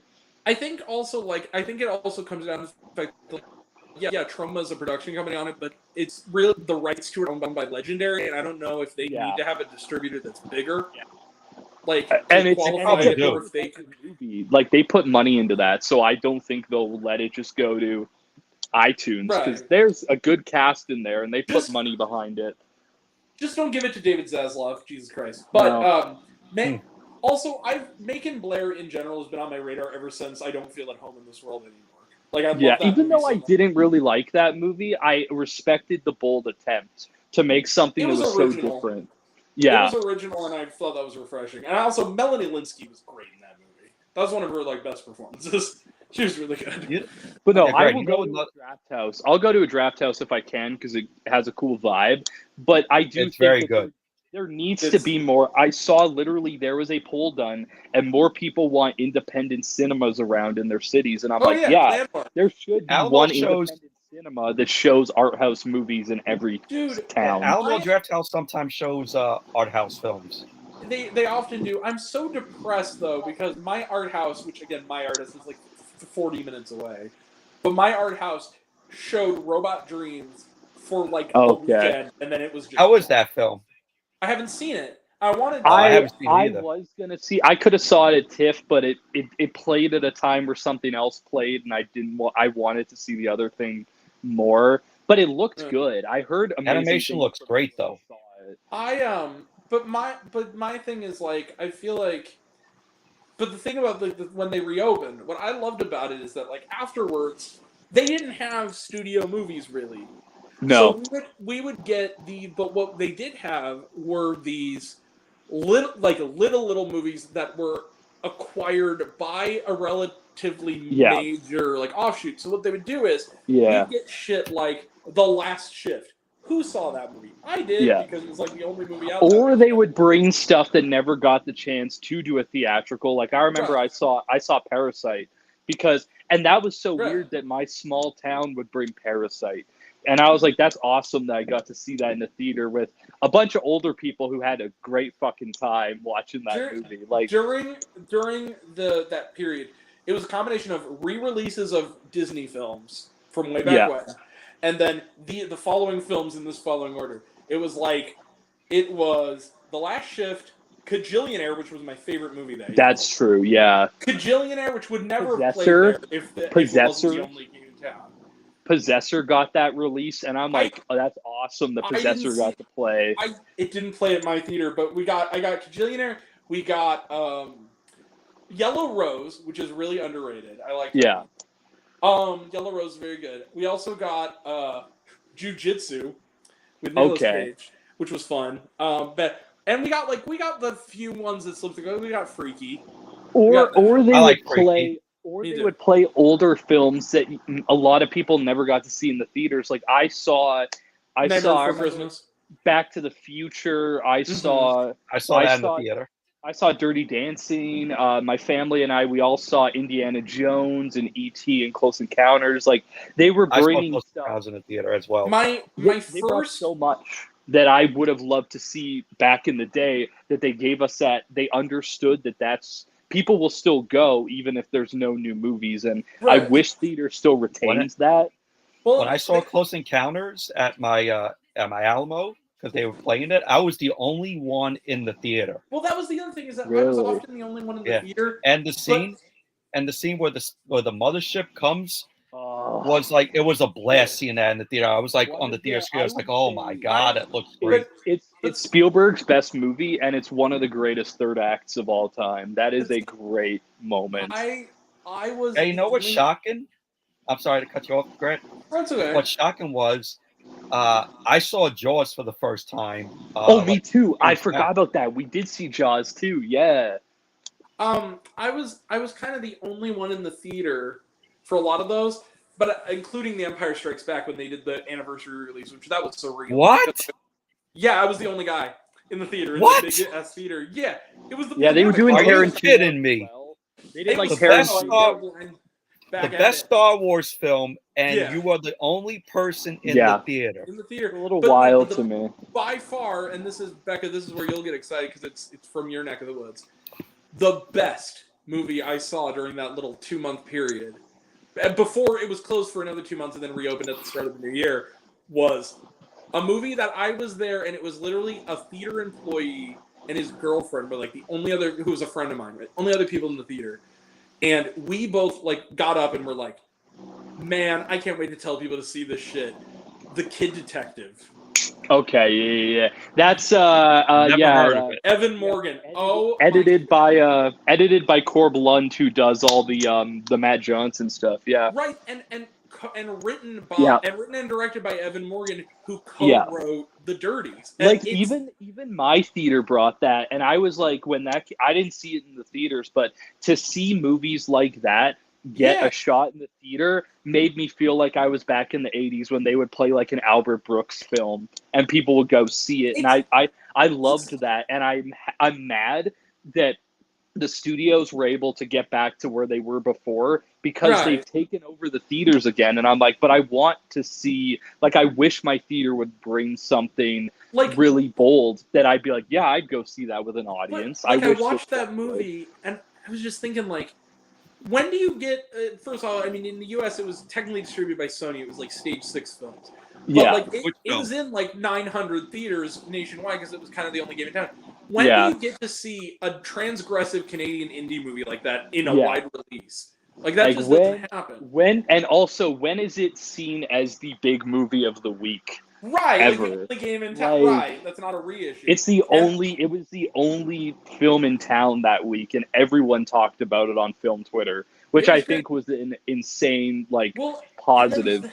I remember watching it and saying, like, this movie is going to be a cult classic, and then literally it started to become one the start of the new year when it came out on DVD. Because Red Letter Media did a 25-minute review of it, talking about how awesome it was and how nobody. And to be honest, the last couple days I've been watching Red Letter Media stuff, and I'm so happy that people like them exist to talk about Red Letter Media before.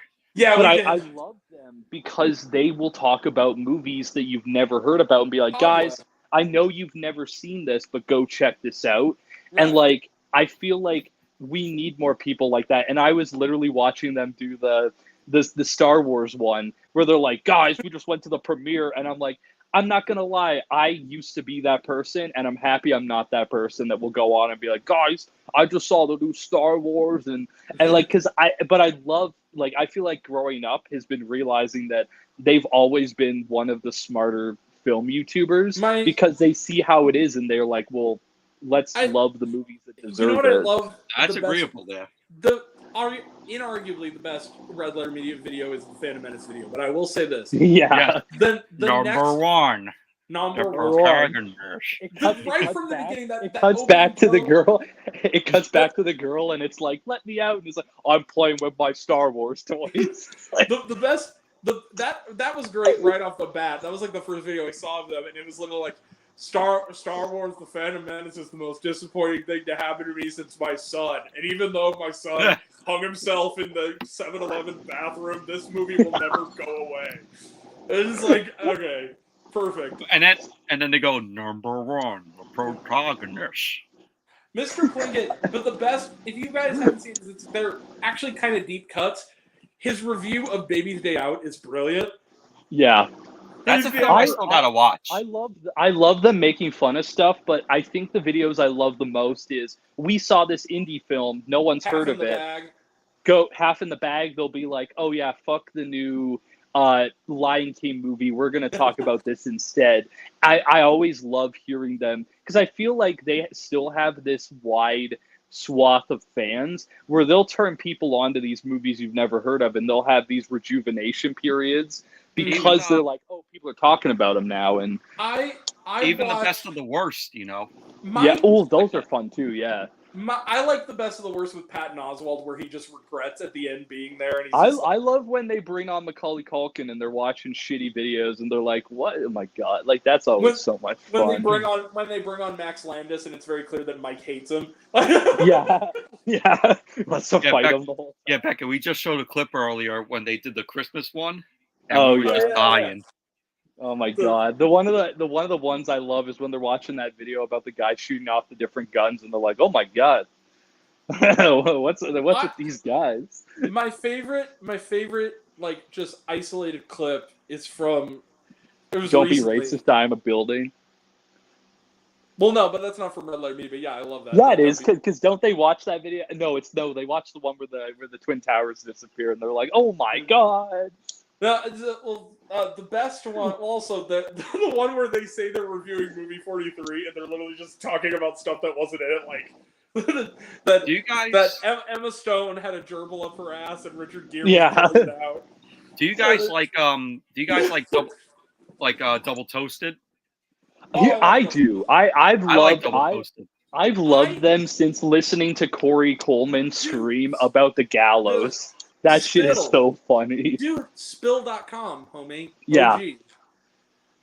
Spill.com, if you watch the review, I think it's like Corey and co-host 3000 when they talk about going to see the Oogie Loves and how they they were treated like they were at a porn theater, like a dude with a mop was following behind them. And why are you going to this fucking kids movie? Can I just say Billy's laugh in Double Toasted is absolutely fucking Billy Brooks, he's a Facebook friend. Hey Billy. Billy Brooks, when they do like bad movie roast and it's like especially the best Double Toasted moment of all time is there's two of them. The first one is when they did the bad movie roast of Steel the Shack. Where they oh god! Where he throws the grenade and the guy's like, "No!" And then he just cuts to Billy and he is laughing so hard he gets up and walks out and it's just you can hear him down the hall. I like him so much that sometimes I'll watch him live on Twitch when they're on because I want to hear what they think of a new movie. He makes those videos absolutely hilarious. Those bad movie reviews. Goodness all over my they're just a great crew. They're just a great crew of people that love what they do and they love talking about movies and shows and that's the type of stuff we need more than the Fandom Menace or any of the crazy shit. I think we need more Double Toasted that just like we watched this shitty movie and let me tell you about it. Like the best videos, like if you want to look at them. First off, the review of Rings, the third Ring movie, just for one reason. And it's that one line that Gertz says, where it's like right off the bat, where they're talking about the girl in it, who's like the lead, and he goes, it's like, oh, that girl she's such a dumb character. He goes, okay, so I think we need to pause for a second, because I need to just state this right here and now. Speaking on behalf, I'm the white person here, okay? Speaking on behalf of white people, this white girl is the whitest white girl that has ever white. Yeah. They're funny. I think that Red Letter Media, there's a whole bunch of people that have not given into the peer pressure of being, I guess on and off. I'm thinking more people who have not given into the idea of drama and hate and or being a sellout. And Ralph the movie maker. Ralph is funny. I think he's too inconsistent with uploads, but I do whenever he drops, it's always really funny. But Ralph the movie maker, I will never forget. I think it was someone sent it to me, and that's what made me a fan of his. Mystery Diners. Mystery Diners is the best one, but no. But he has to fucking handcuff himself so he doesn't kill himself watching that movie. Mystery Diners is one of those videos I can have on if I just need to kill 25 minutes. Mystery Diners. That or the one when La La Land, the one where he's talking about the nominations for 2016 Oscars and he's talking about La La Land and shit. That video, even though it's down, it's still so funny. Like that's But he's still like- a funny ass movie. When he keeps arguing with him and he goes, "You need to. This is why Donald Trump won. That's what Jesus would do." Red, I gotta show. because I've seen some of his stuff. He's pretty funny too. Red, I He's a gotta great show guy. this. I gotta show this video here from Double Yeah. Toasted where they're talking about Richard Pryor in Superman 3. Oh, This is no. absolutely hilarious. Wait, right here, look. Okay, after you do that, Michael, and this is how we'll end it because we're almost at 3 hours. I have to show you like the entirety of one of these videos. It's not long. It's like 10 minutes. Just you guys got to watch it with me. What Okay. of Ralph the Movie Maker? No, of Double Toasted. It's the best video of Double Toasted ever. Oh, yeah. Okay, go ahead. Oh wait. Oh, hold up. I'll add you. I'll add the second screen. Richard Pryor. Wait here, let me go here. Shit like that, but they go, Richard Pryor with Superman after the goddamn fool. Really not caring about this film. That's what they said. They didn't say his name because Richard Pryor was so Richard big. Pryor. Yeah. Richard Pryor comes to Smallville. He's already tripping over shit. Oh, I'm sorry. He's the best con man and the world's the best greatest part. computer genius.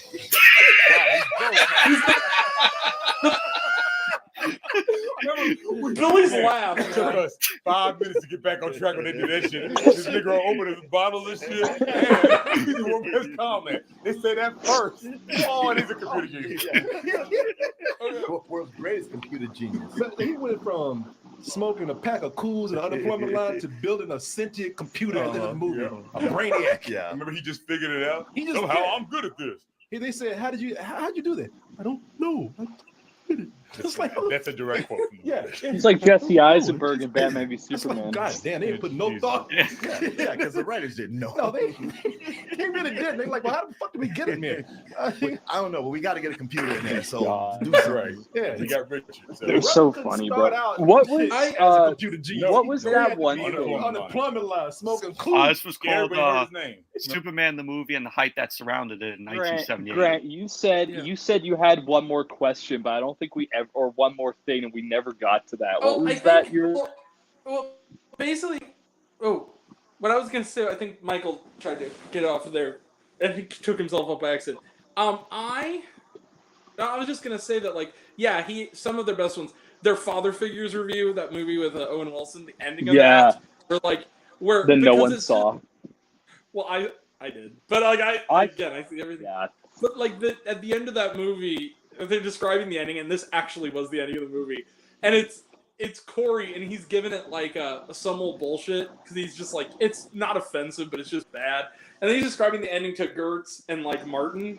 He's like describing the ending of it, where Cat Williams, he gets like a phone call, and it's just Cat Williams' floating head, Tim and Eric style, and he's just like, "Yo, man, it's me, the universe. I told y'all you knew me. The Illuminati's real, bitch." Wink, and then he disappears, and then you just see Gertz, and you see Martin, and they're just looking at each other with like their mouths hanging up, and they just go, "What?" And then he goes, "Stop being nice to this movie. Give it a fuck you. Be a man." But no, what was this? What was this last thing you were saying? You're like, we got one last thing to say, and then it was like 25 minutes ago. I have no idea, but anyway, we'll get to it. There you are, Michael. So I sent you something to put on, but basically, we're talking about that one, the Father Figures review. There's so many. The one where they're reviewing the Bill Cosby porno and their reaction to that. Yeah. There's that one. The Booty Warrior one. Oh my god, that one's great. A lot of the Blumhouse ones are always funny, like especially in the era of like Truth or Dare. They'd watch all of them and be like, all these movies are trash, guys. Like they would like go so hard on them. Like the Truth or Dare one, I remember like having so many moments where I'm like, yeah, that movie sucks ass. That's terrible. They did that, and they did the Booty Warrior, the dude from the Boondocks, but it's like the real guy, and they're doing that joke where it's like, it cuts away, and then it goes, booty's more important than food, more important than life. Fade out, sinister music, prison bars. Yeah, Comes I'm back up to, there right here. I like booty, and they're like, he likes some booty. Ass. Booty is next to this. That one, and then when they do the Mac and Cheetos taste test thing, and you just see Martin hating it. That was funny when they talk about the Double Down dog, and he says that this isn't food. This is what chlamydia looks like. I love when oh they God. start a review and Corey's like, you know what, this movie's really good, and then Martin's like, what are you talking about? He's like, no, I'm just fucking kidding. This shit sucks. Oh no, you know what the best like review they did was? Like just movie review? 50 Shades of Black, where you're just watching. Oh yeah.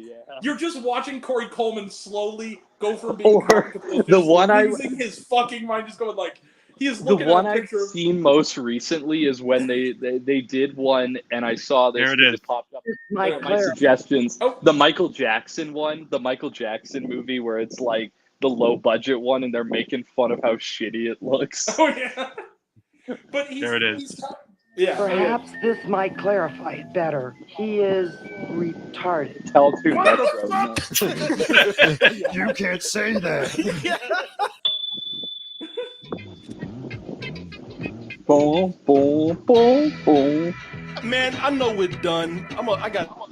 done. What did you do? God Oh damn. no. There was something here that I want to show you because you thought, Martin, we're done, but I got to show you this because I know you've seen. You think you've seen everything? I've seen it. You've I seen grew up everything watching. that Albert. By Double You Toast. have that time that they went to prison. You right? Now this is not as bad, but this is something that I just found yesterday, and it's when Fat Albert was at school, and they had a kid that showed up. And look how and they young called the kid he looks, retarded. bro. Yeah. That's Fat Chris, Albert used to right? get into That's some Chris deep shit. Herman. They did a show about pornography. He looks so No, that's not fucking Chris young. Herman, that's about Gertz. going to It's Patrick prison and Gertz. getting raped. Oh, that is Gertz. And then Yeah. they did a show. They just came out and Man, just what happened said, to that you might guy, have by noticed the way? something different about this boy, Fat Chris Albert. Herman. He's retarded. That bass. It's funny how they portray the kid too. The way that they reacted was just fucking sick. Class, I have some good news and some bad news. The bad news is I have laryngitis. And I'm fucked up right now. OG Chris is kicking my ass. No, and I'm paralyzed from the neck down. Yeah. The good news is I'm going to teach anyway, no matter how long it takes. All right, now, class, settle down. I want you to meet Dennis, the new student. Oh man. Yo, man. His eyes are bugged out. He's pigeon-toed. I like the way they cut to the class. They're like, we about to flame this dude. About to fuck this kid up. He's wearing hush puppies. You know, he's peeing on himself right now, stepping on his own toes. They don't think He's got an erection.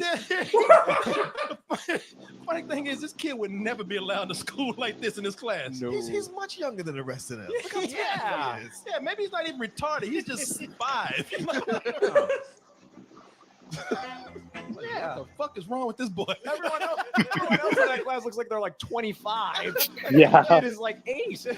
Everybody in the class, well, one thing is limited animation, so don't nobody know, but their head move. But Yeah. everybody's kind of like, they're looking like, what the fuck is wrong with this kid? Like, what kind of shit is he on? They said, damn, this kid is fucked up right now.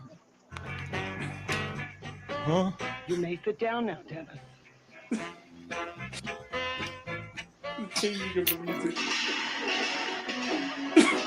Where I put my bitches.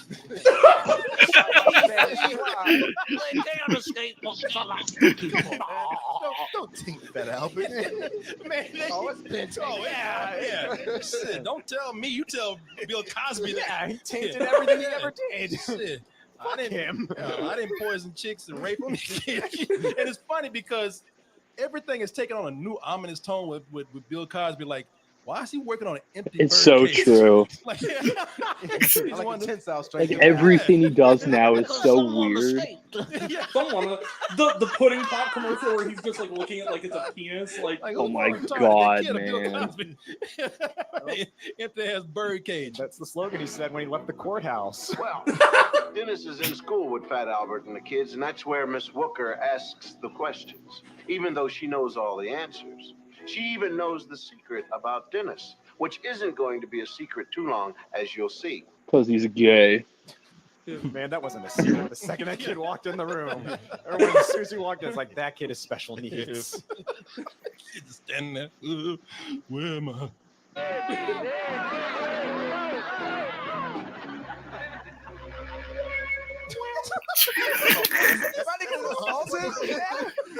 No, man. You know what? Treat him like he's like That Pumpkinhead you or know what, something, like a Grant? monster. They'll run That away kid's from him. that kid's giving Micah Monroe and long legs. Like Am that's I music wrong that for plays in saying that? 70s cop Am I shows wrong before for the black saying guy that? dies? Yeah. You know? Yeah. Don't kill me, Do man. you agree with that? I don't want to cut into Yeah, your recess absolutely. time, Do you hear Albert. he just said he but says there's that's the something kind I of have music to you talk play to you in a about. 80s cop show before the black guy dies. Hold on. Put us back a little bit. It's funny because She's Fat not one of Albert- those teachers that has sex with her students, is she? Judging by this, I No, don't know. bruh. That's what she's trying to do right now. Look at her hand right there. And she's blonde. Your recess time, Albert. But there's something I have to talk to you about. It's about our new boy, Dennis. Fat Albert ain't listen to a fucking word she said. Fat Spacing out. No, Fat Albert's thinking about a sandwich right now. Cheeseburgers. Ice cream sandwich. Not even making eye contact. She's like, Albert, you want to have sex with me? Whipped cream. Hamburgers. And large fries. Hey. Sex with a sandwich, yeah, that sounds good. Dennis is what doctors term an atypical child. Perhaps this might clarify it better. He is retarded. Fat Albert's face. He got smallpox or some shit. Oh no! He is terrified. What? Is that contagious? He's a mutant? What? He's like an X-Man. Somebody just told me they ran out of fries in the cafeteria. What? You know what? When I think that they never get deeper with the social issues of Fat Albert. Yeah, I don't remember this one. And I thought I'd seen them all. That's what I thought, man. I've never seen this one.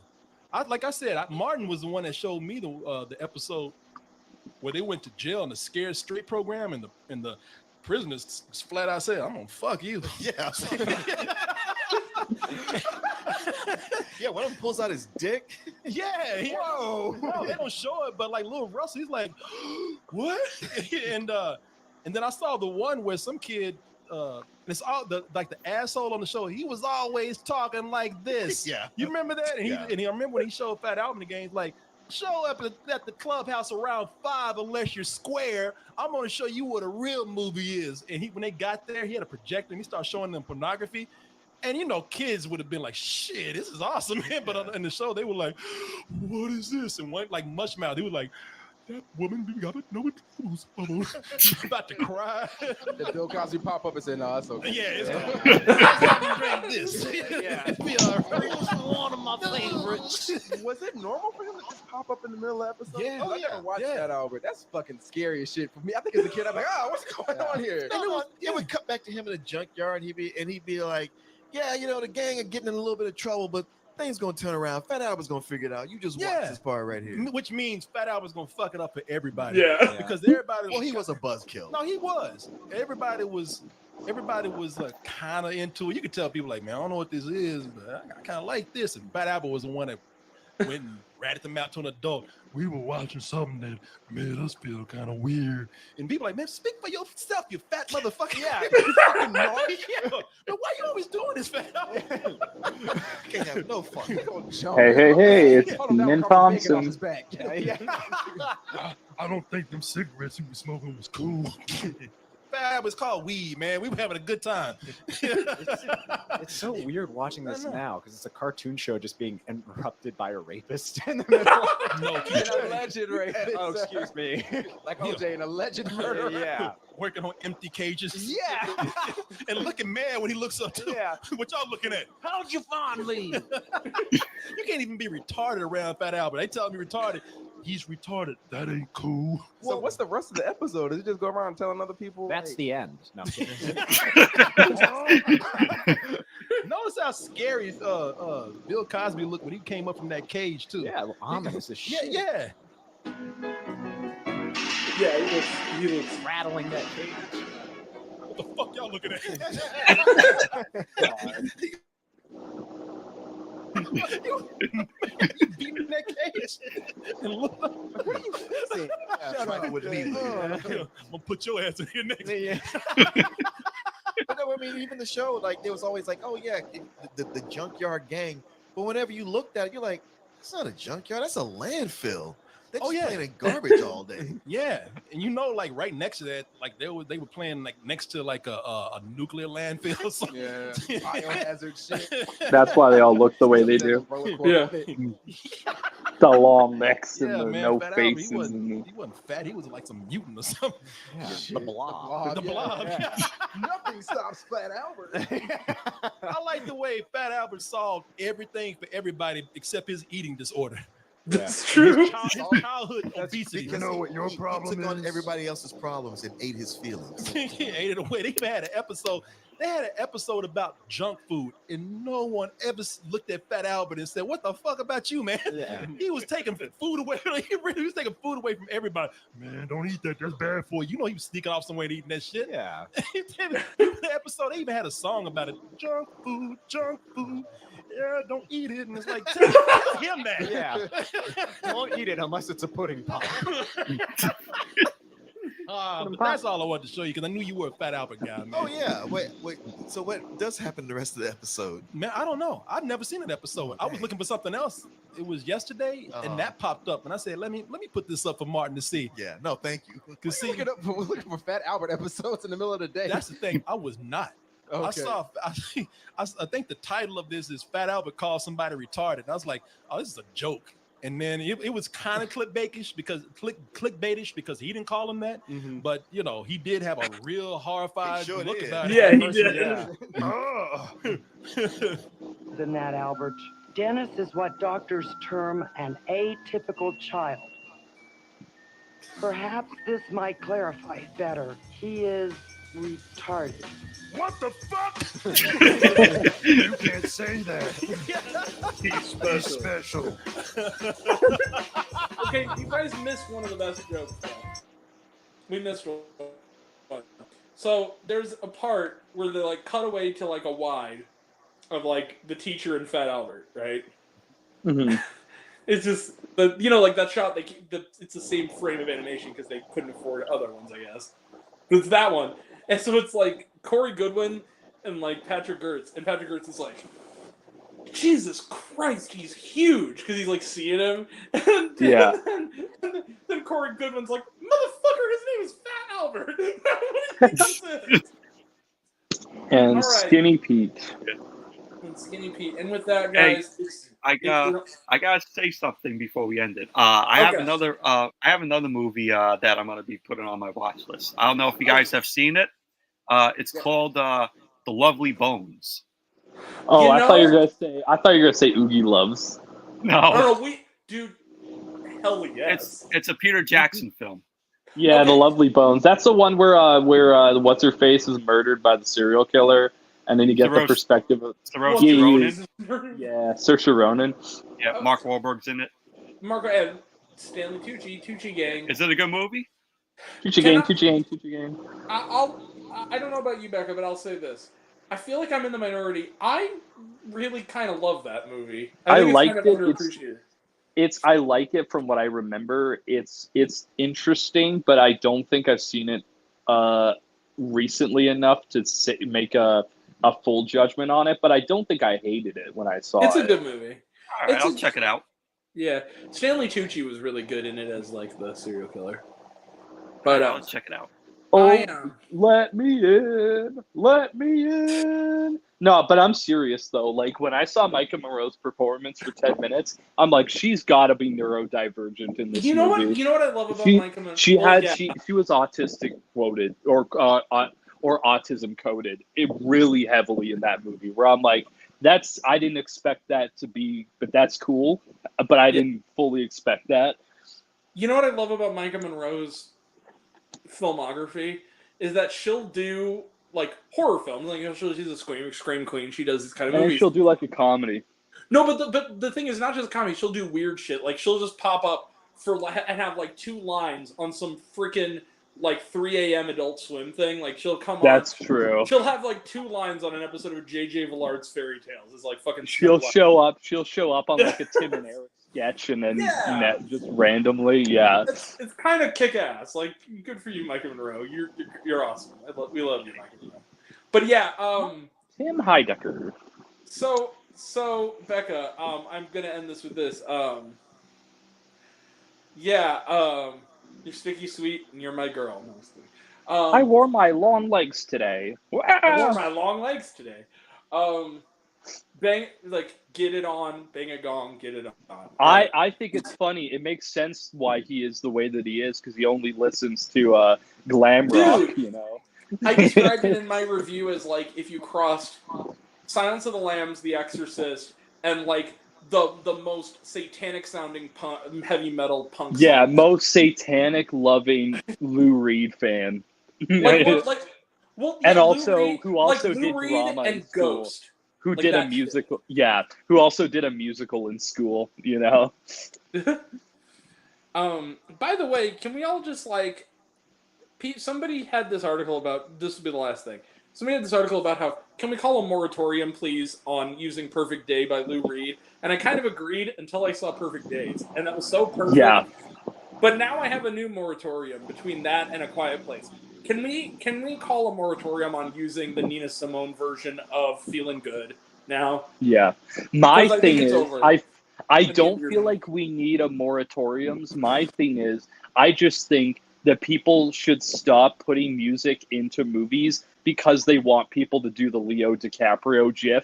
We're like, oh, I know that song. Like, if the song doesn't fit in the movie, don't put it in the movie. But see, you like know? in Perfect Days, it fit. All the songs Yeah. fit because it was Oh, naturally yeah. it's coming from his tapes. So like But that. there's a lot of these blockbusters that put songs in because they're like, people know this song. And it's like, don't do that. It's the Like, Guardians of the Galaxy thing, and it cheapens the movie. Yeah. And like, here's the other thing. I also thought Perfect Day was very, very effectively and comedically Because used it's a well great in Your scene. Next. I thought that was That's used true, well. and it's a great scene that they use it in Perfect Days Oh, because my it's the day where he's lying down, he's going through his tapes, he's cleaning, and you could see he's having what I love about that movie is that it's the same day every day, but you see how a person's perception can alter how they see a day. Yeah. I kind of looked at it as there's a rhythm to it, and it is kind of a lot of samey stuff. But then there's these little pockets of humanity that kind of bleed in and make the day slightly and that's what I'm saying is like as he goes on and as he learns things, it colors his days. And I love that the first half is that, but then the second half you really start to understand that it's about a movie of someone going through a crisis in their life of person or a crisis of self. haunted by their estranged past with their family. Yeah.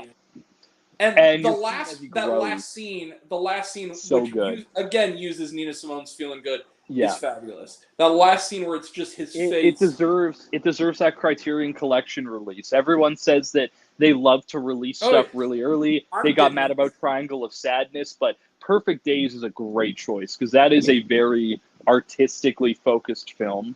You know what else was a great choice for that Neon put out was Petite Maman.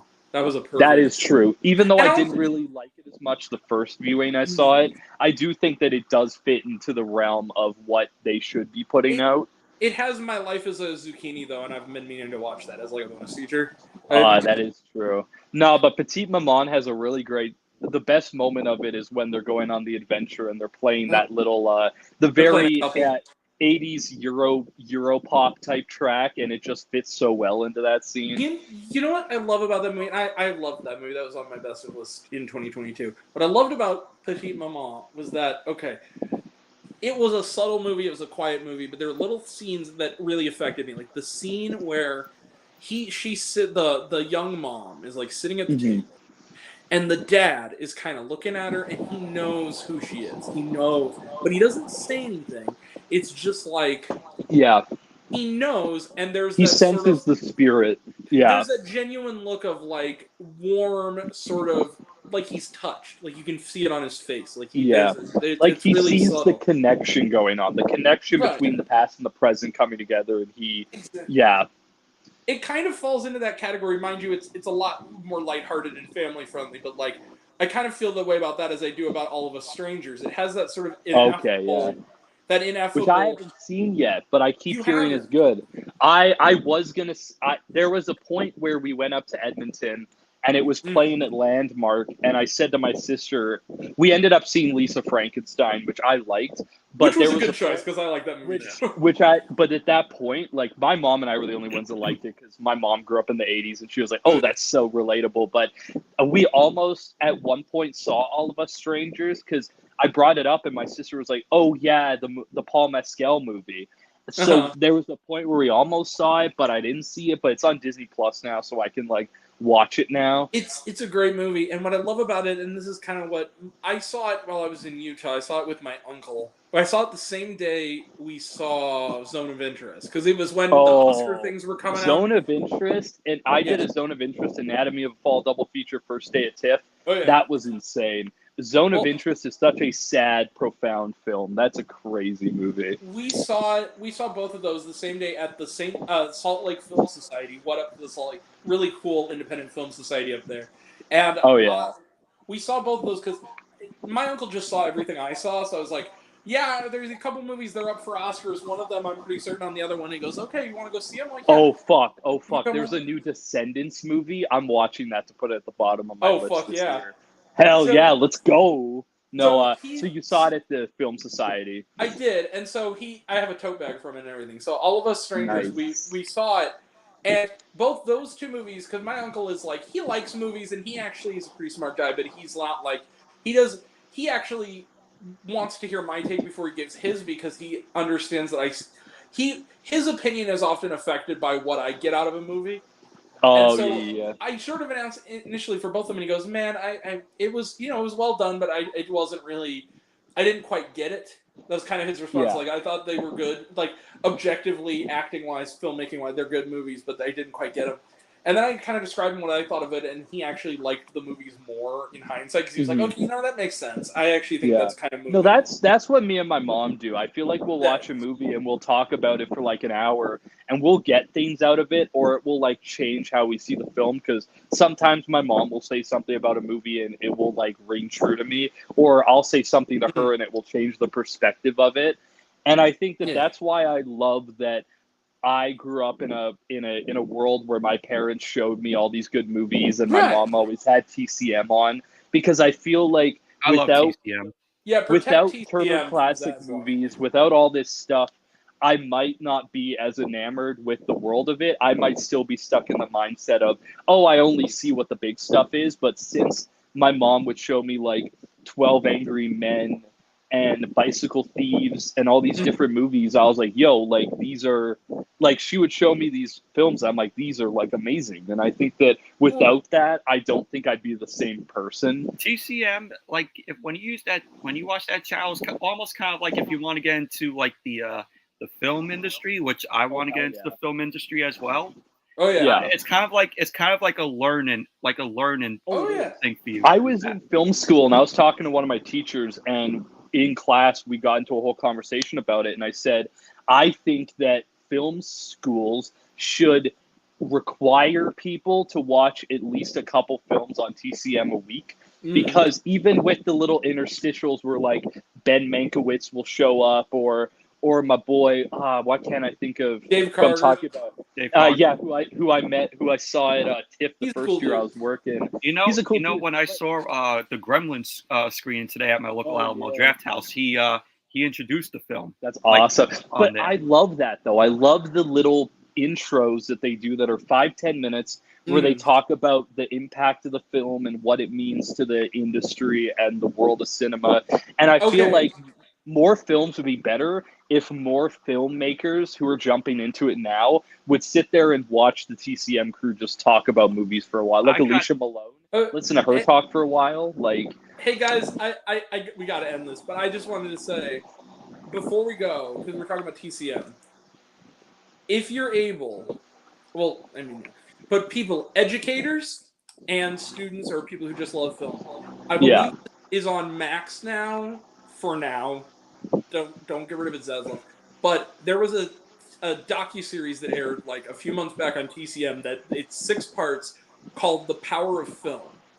Okay. And it's a series that is this guy who is like this former film professor, and it's literally just like it's basically a 6-part essay on why popular films and art and films that are true art collide and are not only popular but beloved, and it's like him breaking it down and like comparing certain character traits to like ancient stories and operas and shit. But like even on their YouTube channel, you got like the underground podcast. You have like the Talking film Pictures. 101 I love that one. Yeah, like I feel like even if you're not someone who has a channel or a streaming service, get Criterion Collection because they have all the bonus features. Watch TCM's YouTube channel, and I think that it for people who are not fully deep into the world of film and what it is, these are just little things you can add to it. Because I've said that to so many people that people are better filmmakers if they watch a lot. Like, I don't think I would be as good of a writer or appreciator or critic or filmmaker if I didn't watch random things, because it got suggested to me. And I think more people should do that. And Criterion and TCM and Arrow, even to some extent, those are ways people can like really Kino branch Lorber, out I'd put that in that category. Kino Lorber, hell yeah. Kino Lorber, like Shout there's Factory. Shout Factory. There's so many of them.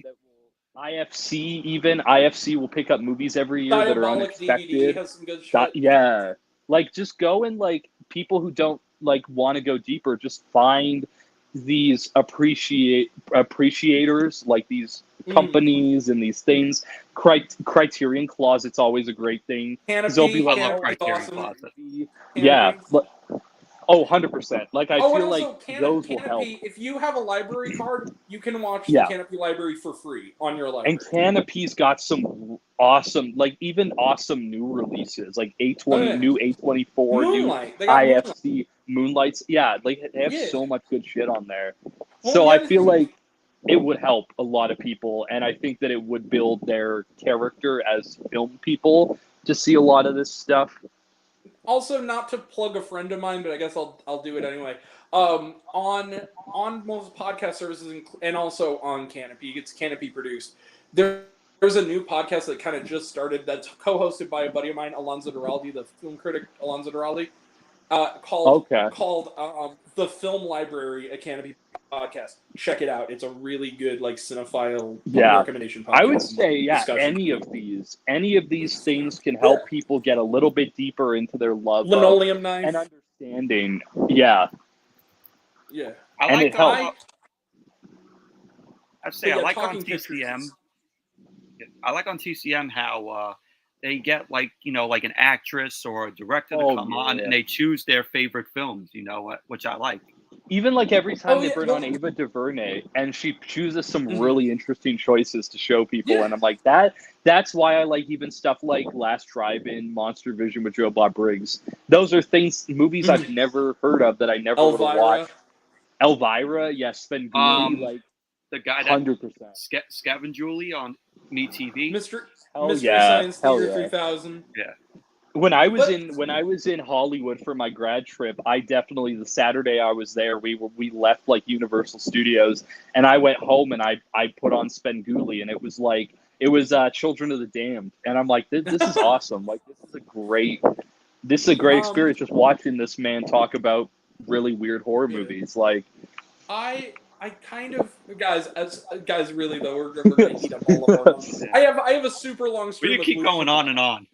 But 100%. But basically, all I was gonna say was again to plug Alonzo. He actually was one of the guests on TCM who did for Pride Month because he's LGBTQ. Oh hell and yeah! he did Gay USA, which I'd not seen before, the documentary. So I watched that. Yeah, Gay USA, yeah. But he has a book out that is actually co-published by Turner Classic Movies that you should all pick up. It's also an audiobook. Hollywood Pride. Great book. Okay. Go pick it up. Fantastic book. But TCM, it's by Alonzo Duralde. He also did a book years ago, but it's essential. He's like the Christmas movie expert. It's called "Have Yourself a Movie, Little Christmas." It's just fantastic, also. Okay, So, I love that he's going really specific and something very like Christmas movies is such a specific thing to look at. and he's like that's the only other guy I good. know who thinks that like Unaccompanied Minors is underrated. Oh hell yeah! Oh my god! Yeah, it's amazing. It's a great Christmas movie. Like it's And watching it, it's just so weird because I'm like, oh shit, it's Quinn Shepard, and she's like a baby.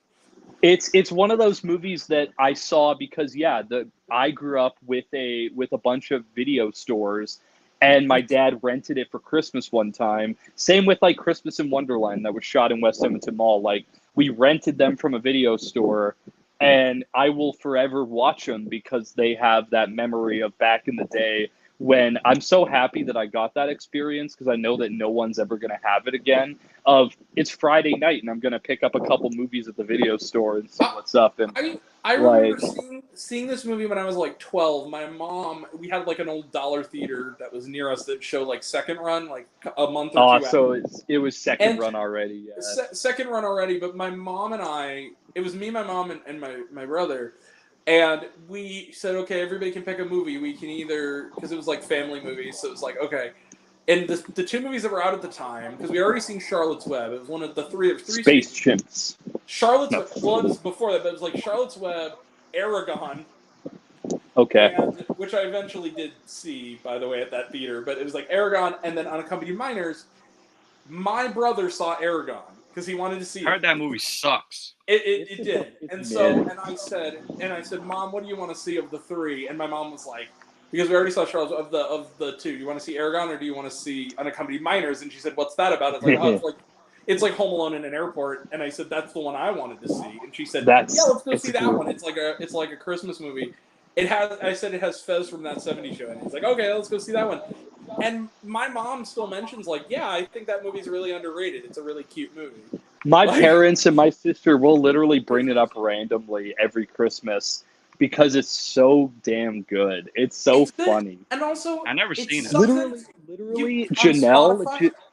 Like I don't know, you just I feel like you haven't talked to enough people about it because Janelle is the one who suggested that we do it for a Christmas episode on our podcast when we did that. And I was like, hell yeah, let's fucking do it. It's a great movie. But you got like Lewis Black, Kristen Wiig, and then like also Quinn Shepard. But then also what's great, what's his name? Abbott Elementary. Everybody hates Chris. That guy. Yeah. Doing Tyler the best James scene in the movie when he dances to the fucking jazz 8-track. And they're like, what the hell's going on with that luggage kid? going down the chute. That's great. And since then, it's not on Spotify. You can't find it. But in the opening credits, the OK Go cover of The King's Father Christmas is like one of the best fucking covers. It's good. Yeah. And it's not available anywhere. You can't find it on Spotify. I don't think it's on. I don't think they ever dropped the soundtrack. I don't think they ever dropped the soundtrack for that movie. If you look hard enough on YouTube, occasionally it'll pop up as like an OST from Unaccompanied Minors, but it's hard to. Yeah. Find it. It's the same. But no, like that's a great fucking movie.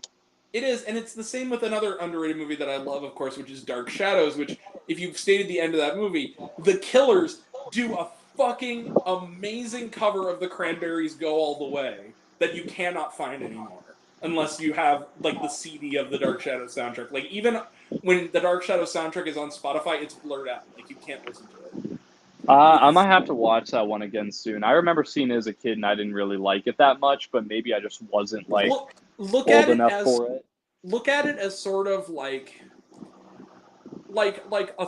Tim Burton doing a throwback to his early days, and that's sort of it. Almost has like that romanticism of early Burton, and you'll like it. I think. So if I look at it the same way I look at like Rob Zombie's Monsters film, where it's like a love letter to something that's but it's better than the Monsters movie. That is it's probably like better. Even though I don't hate the Monsters movie, I don't but hate it either.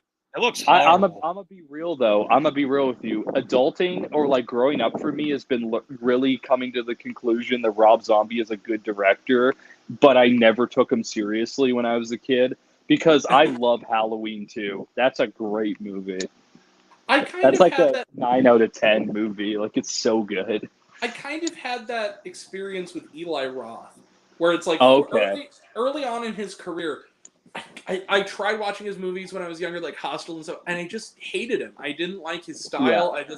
I liked Cabin Fever. That was kind of the only one. Oh, yeah. And then but then I think what happened to me is that I didn't know it was him doing it, but my cousin, when I was like 13, I think my mom still doesn't know this, he snuck me to go see Grindhouse in the theater. Oh my god, Grindhouse. How was Grindhouse? That is my second. crazy. I'm gonna be real with you. If I look at it as Grindhouse, it's my second favorite Tarantino film, behind Once Upon a Time in Hollywood. Yeah. But the thing that when I saw that, because I saw it was when it was the 3.5 hour, like the whole shebang with the trailer. Yeah. And we saw it, and it was Thanksgiving. I think it was the first movie I saw with tits in it. But the Thanksgiving.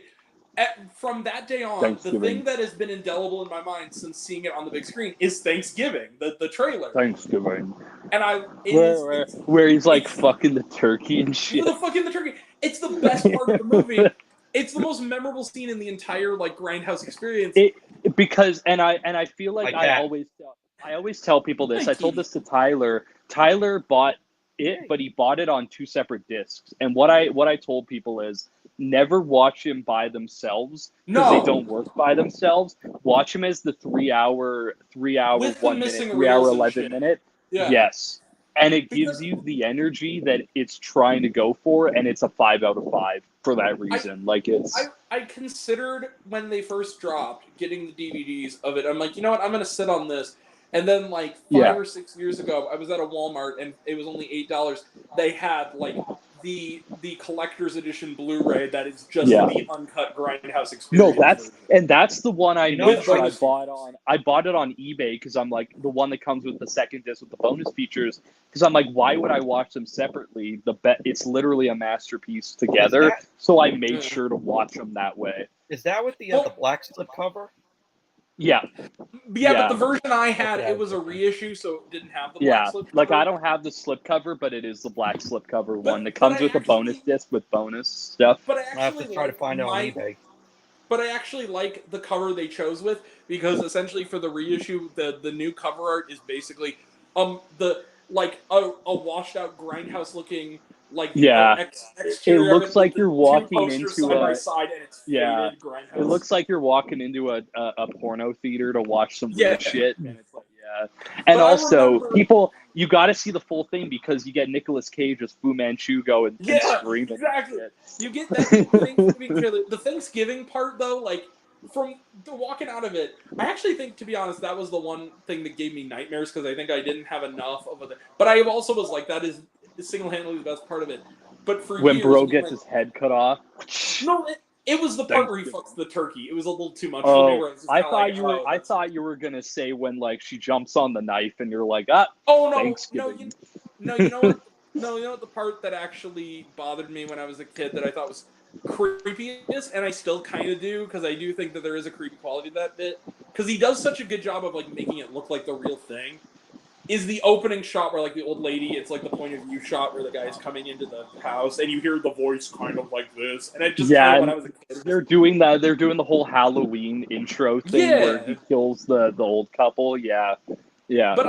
But I remember watching it, and I think the other thing was not so much the fucking the turkey, it's the dude vomiting through the freaking gag. Also kind of bothers me as a kid. But when I watched it, I did leave the theater going like, telling my cousin that was single-handedly the best single 5 minutes of that movie. God, and man. I remember it just as a package, I love it so much. Even like Planet Terror is such a fun film. Like I feel also, a package deal is amazing. Tex-Mex, and it looks like shit. And it looks like something you get diarrhea if you ate it. Like all that stuff, and you watch it. But the thing is like it kind of was a weird thing because when the trailers came on, it was after Planet Terror, and the climax of Planet Terror is so batshit and fun, where you're just like kind of on a high with it. And then you get to Thanksgiving, and it's just like you're mostly laughing at the other trailers. It's whiplash.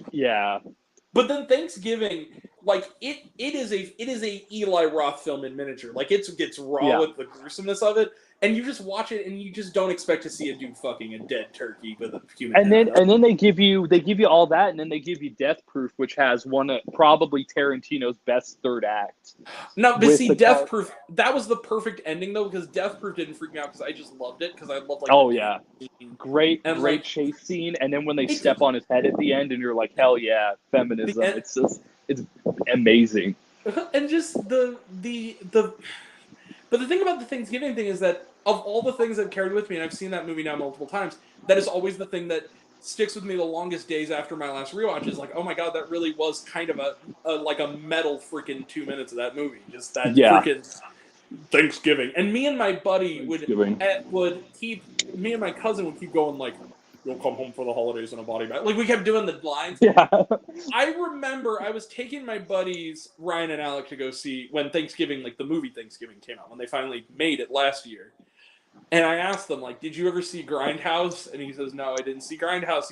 He says, hey, well, this is a spin-off of that. He goes, it's a spin-off? I'm like, here's all you need to see. And I said, Showed the trailer. Don't watch this at work. And I literally, I found I guess the demonetized upload of the trailer uncut, and I just sent it to him and Alec.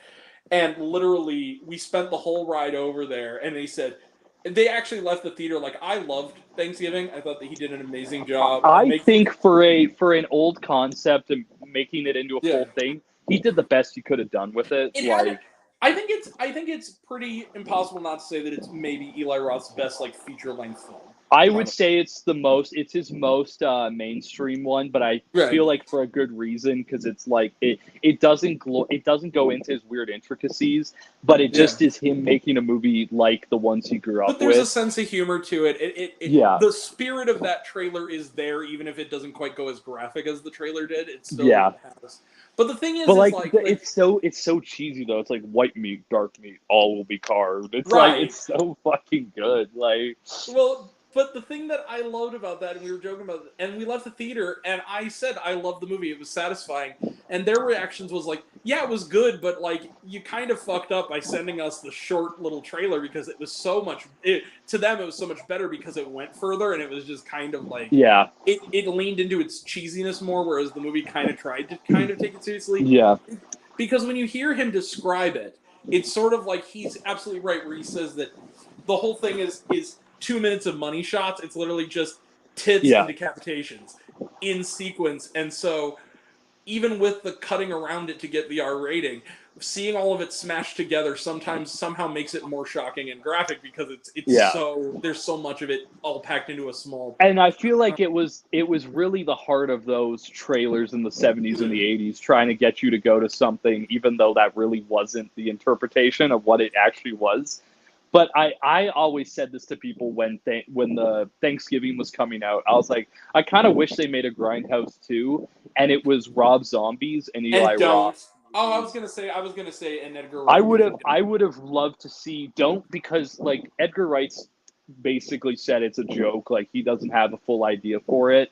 But I would have loved to see Werewolf Women of the SS and Thanksgiving with 4 more trailers in there with maybe a Julia DeCurnow trailer or someone else. That would have been such a great experience to do it again.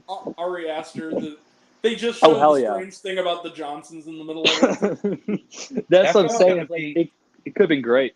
That film's going to be like a tradition on Thanksgiving now to watch it every year. Oh, I think so. Absolutely. And the thing is, too, is we saw it. The opening night was the day after my birthday, so we kind of did it as a birthday thing for me, and I was like, fuck yeah. But at my 30th, we spent watching Thanksgiving. But, the thing is, again, and then this is the last thing, because, dude, we really got to get the fuck out of here. Got it.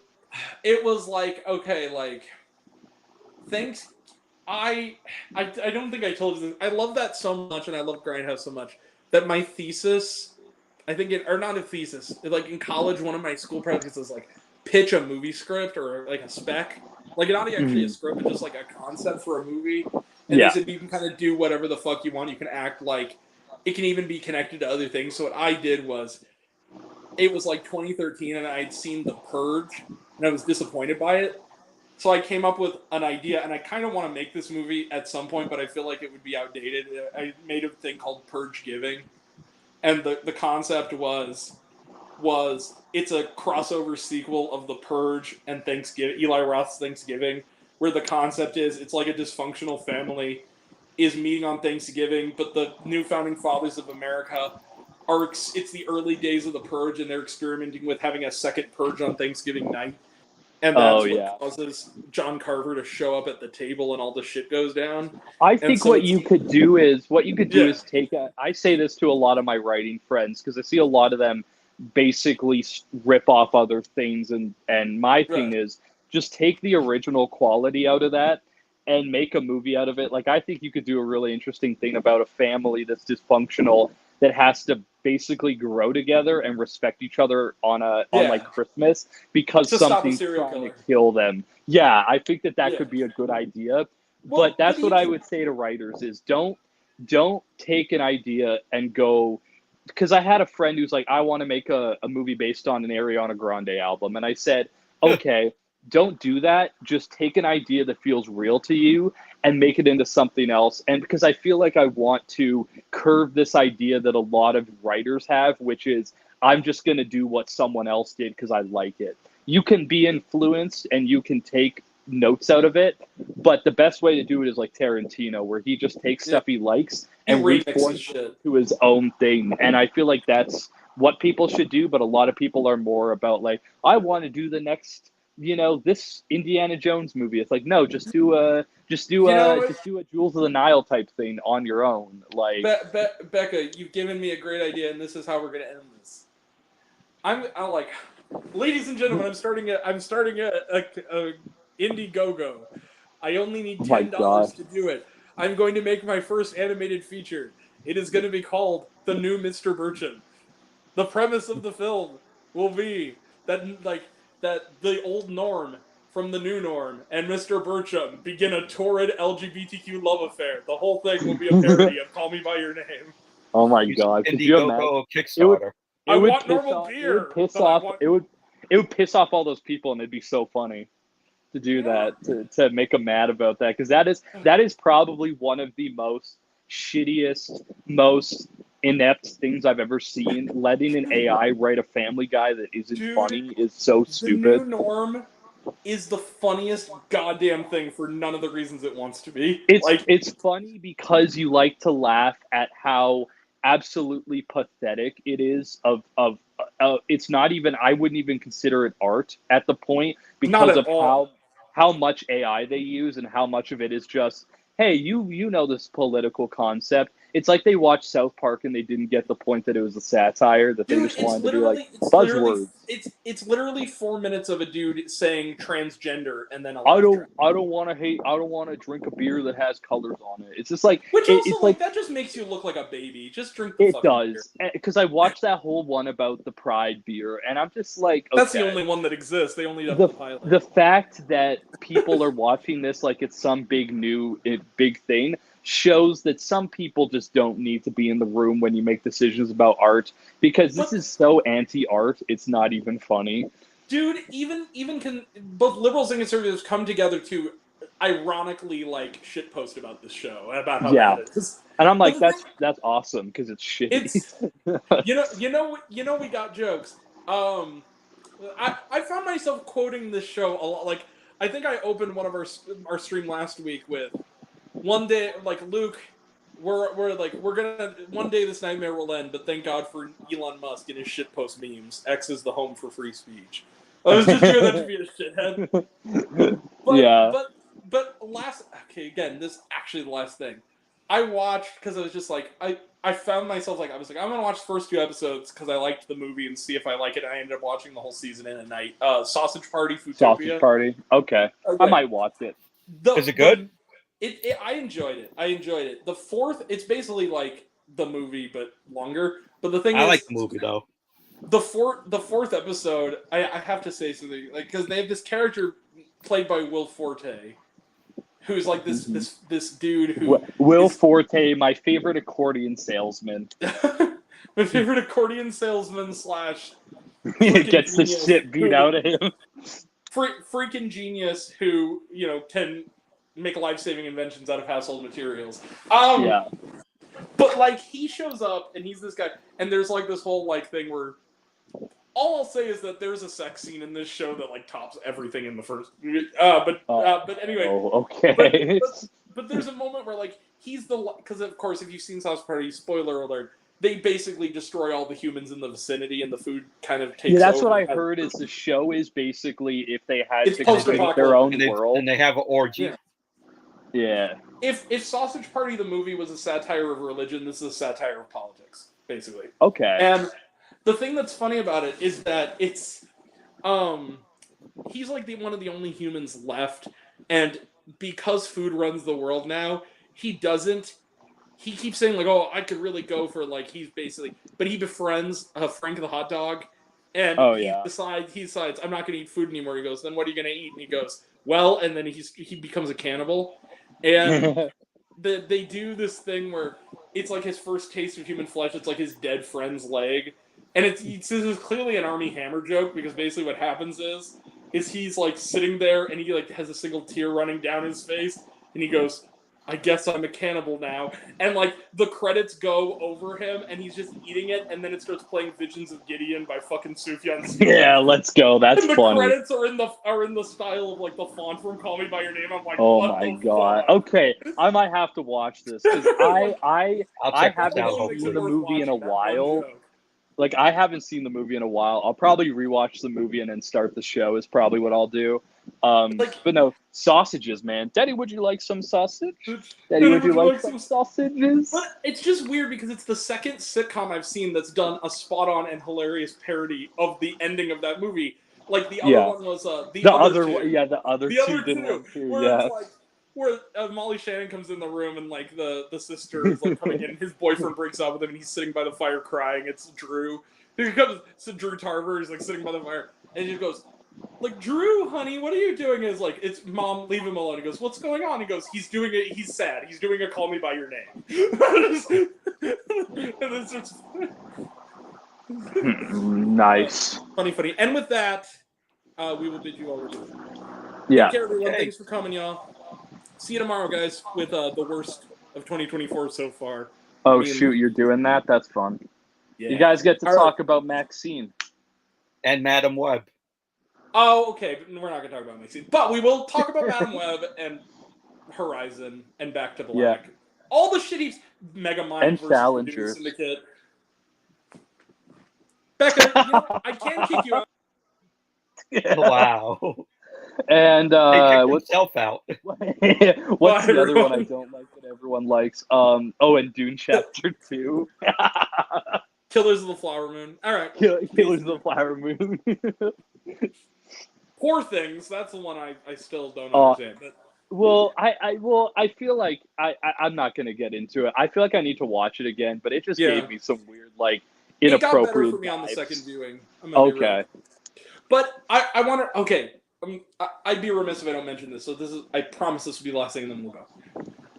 When I went to see, because I never got to tell you this, Becca, when I saw Kinds of Kindness, because I saw it at the Draft House, it was that weird situation because it was a packed screening. It was like a Saturday afternoon because the movie's fucking long. But it was like 2 p.m. We were there. The movie goes. Me, the dude next to me, and a couple other people were laughing like hyenas. Every attempt at humor in that movie, we were laughing. Yeah. The guy, because we're all sickos. The theater almost entirely, other than us, was dead silent. There were 2 moments where the theater just erupted like a soccer stadium in just laughter like you've never heard. The first was the dogs driving, and the needle drop. The dogs are driving. That made the whole audience erupt. That's a great scene. The other one had nothing to do with the movie. It had to do with the guy next to me. And it was like 20 minutes into like the 3rd story. It was like we're in the last kind of. I think it was like right around the time that Joe Alwyn. It was after I sat up in my chair when I saw the Hunter Schafer one. I'm like, I gotta look closer at this right now. It was after that. It was like around the time that you realize that Joe Alwyn is gonna rape Emma Stone. Yeah. Which, by the way, why is every movie that guy's in he's a creeper or a rapist? I don't understand this. I don't know. No, but he's not in Stars at Noon, from what I understand. But he was in Boy Erased. Like, he not only that is a is rapist, true. but he also but that's what I'm saying. But he's like the good guy in that movie with Margaret Qualley. So I guess that's an example of it. Well, anyway, so it's around that scene. It's sort of like after I don't want to get into it because I don't want to get in trouble. But essentially, pretty graphic shit. It's pretty hard to watch. The dude next to me, who again was laughing the whole time, a lot of it out of discomfort, who kind of joked around with it, said out loud in the Draft House, kind of broke etiquette for a second, and it was worth it. He yelled out, "Dude, what the fuck is wrong with Greek people? Jesus fucking Christ!" The theater erupted, and then later I said, "Dude, right?" and the theater erupted again. Later on, a few people chuckled and he laughed hysterically, and it was like right around the time that like, what was it? It was like when it was before. Doesn't she? Oh no! It's the scene when they jump into the pool when she jumps. Yeah, into the pool. yeah. And I said out loud, "It's okay, walk it off." And then people giggled, and then some people laughed even louder again later with the windshield. We're like, "It's okay, walk it off." It's like the one screening I went to of The Room, and everyone screamed the whole time, and it was awesome. Dude, my screening of Cave the Torture Crossing, people were making jokes the entire time, and it was awesome. That's what it's meant to be for, and I love it. I got applause at one point in that movie by the drunk high crowd by yelling. I got hit by a bag of spoons at my room screening, and I loved it. That was a great time. I got like applause because there's that scene in Cave the Torture Crossing where it's like it's one of the many just weird scenes that make no fucking sense because it's Neil Breen, right? But I love Neil Breen for that reason. But it's the scene, and it's like him, and they're all sleeping, and it's like there's going into like a fantasy, and he's just kind of standing there, and he goes, "Good night, sweet princes. Hopefully tonight's dream will be a better one." And I just said out loud as I could. I said, "Thanks, Space Jesus. People lost their fucking minds." That line you said. That's such an aggro drift line. To be honest with you. Well, to be fair, I stole it from Your Movie Sucks, because that was his line, was like when he's talking about... No, I mean in the sense of the line from the movie that you referenced, it sounds like something that'd just be an aggro drift, and it'd be like the most like deeply philosophical thing that you said. See, from my point of view, just what little I've seen of it, and just what little I've heard of it, it seems like most of the dialogue that's audible in aggro drift is like, "Bitch, I'm the best fucking assassin." Like that. Like you've got like the big guy being like, "Dance, bitches, dance, dance," and then you have like him being like, "The world has fallen, and I'm an assassin now, and I need to protect my family." And it's like a lot. I feel like it's one of those movies that you either join in on the fun because it's a fun, ridiculous movie, or you're too serious and you're trying to find something serious about it. And you're gonna hate it because there's nothing serious about that movie. It's a shit post. If we're relating it to Harmony Korine, would you kind of call it the "look at all my shit" moment of that movie? It's basically the whole movie is that, or some of the more crazier scenes in Spring Breakers. But you take that and you add a really weird color grading, like making out with the corpse's head. Like that. Yeah. Basically, it's like the weird parts of Spring Breakers that make you laugh, but a whole movie of it where there is no plot. It's just a guy talking to himself about his self-importance and trying to be the best assassin. And it's like people. I feel like people that tried to take it seriously at my screenings and were like, "It's bad." It's like, but why did you try? It's not that type of movie.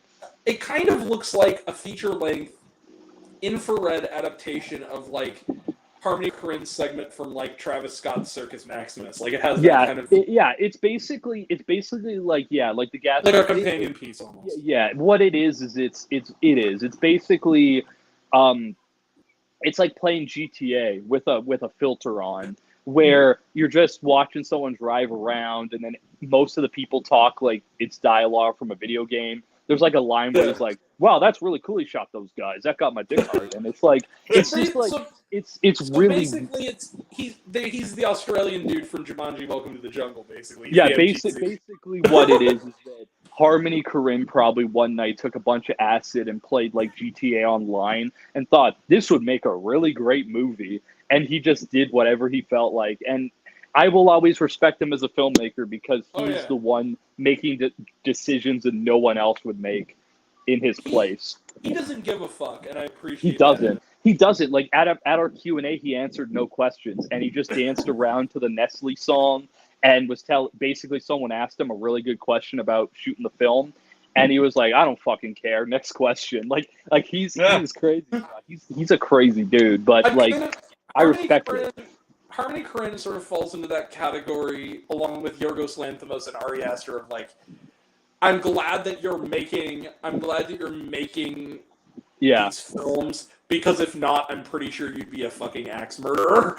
I feel like it's one of those things where I'm like, I'm happy that he fits into that with like even like Julia Decor now for me, where it's like I'm happy you make these movies, because if you weren't making these movies, no one else would, and the frame of the filmmaking as a whole probably wouldn't be pushed forward, because we wouldn't have weirdos making these movies that are like really fucking weird. But it's sort of like, I feel the same way kind of about Lars von Trier, even though I don't like all of his films. I'm glad he exists in the universe. Like, some of films... House that Jack Built's a great movie. Yeah. House that Jack Built, I would put... House that Jack Built is the epitome of that Roger Ebert about. It's not for everyone or most people. But it's one of those movies where it's the epitome of a director jerking themselves off for like 2.5 hours. And I'm fine with that, because it's a very unique film that does its own thing, and I'm down for it, you know. Antichrist is great. Dancer in the Dark is great. I have to say, watching Melancholy is good. Melancholy is good. I like Dogville. I'm a little bit like, okay, you're up your own ass. Yeah, I like Nymphomaniac for what it's trying to do. It goes over the edge a little bit sometimes, but I understand why he does it the way that he does, and I can't hate it. I kind of look at Nymphomaniac the same way I look at recently the director's cut version of Midsommar, where it's kind of like, there are really great fucking scenes in this, and I think that overall, your film, if someone were to ask like thumbs up, thumbs down, it's a thumbs up.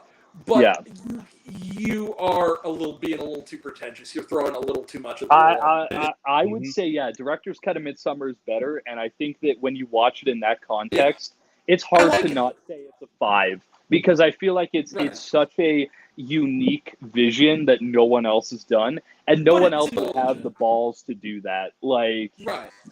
But my thing more is like, it's a great film, and it is the superior cut of that film. Yeah. But I think the problem Ari Aster has, especially post-Hereditary, is that he really does throw everything in the kitchen sink in there, whether it's necessary or he not. Does.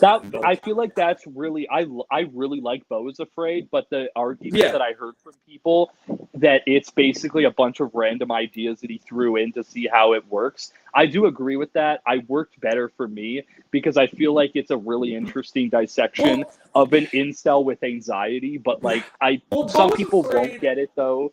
I feel like Beau is Afraid, I gave a little more of a in that regard, just because I related to that story more on an emotional level and on an anxiety level.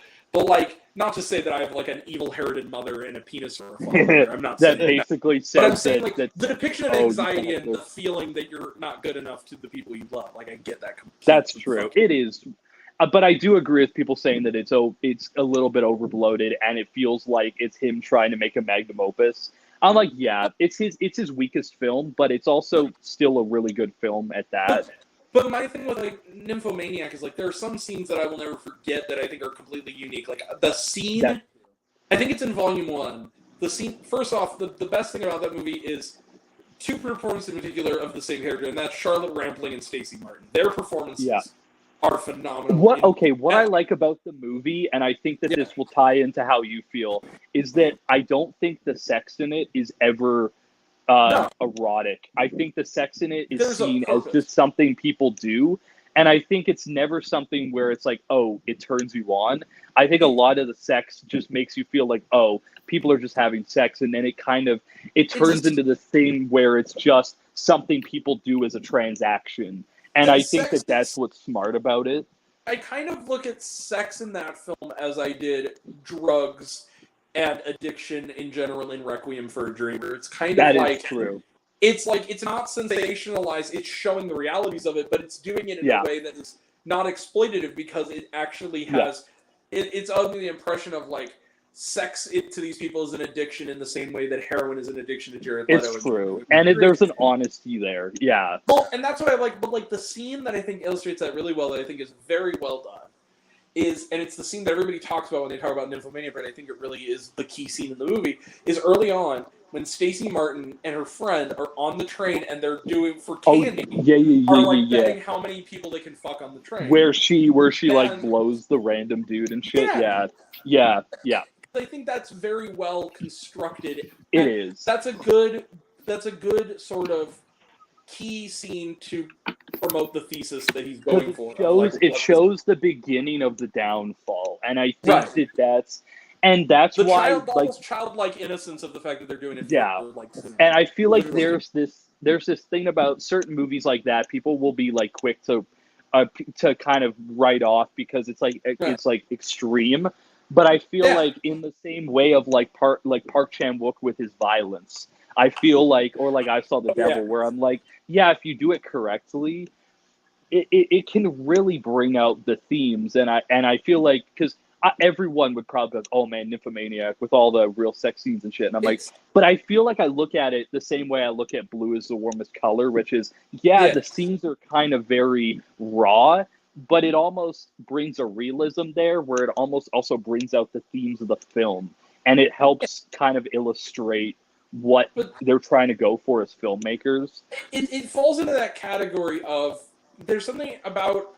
I think the thing that people need to understand is that, like, when you hear a transgressive movie being described to you, it's very different from witnessing it, where because you'll assume it's the worst. Because in your mind, you'll think the worst thing possible. Then you see it, and it's not that. Well, but it's not only not bad, but you can't. We're at 4 hours, guys. We got to wrap this up. Let's go. I was about to say you have a record here.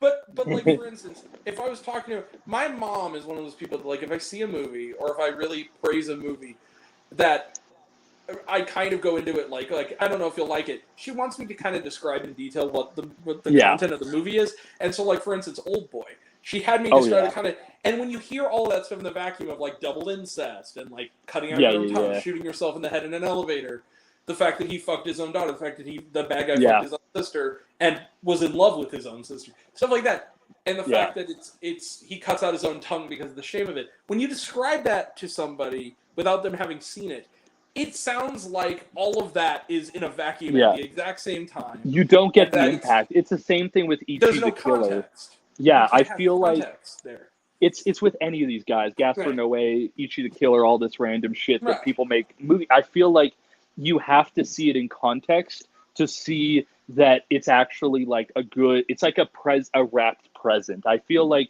you can't go in and see 1 second, because that's the thing.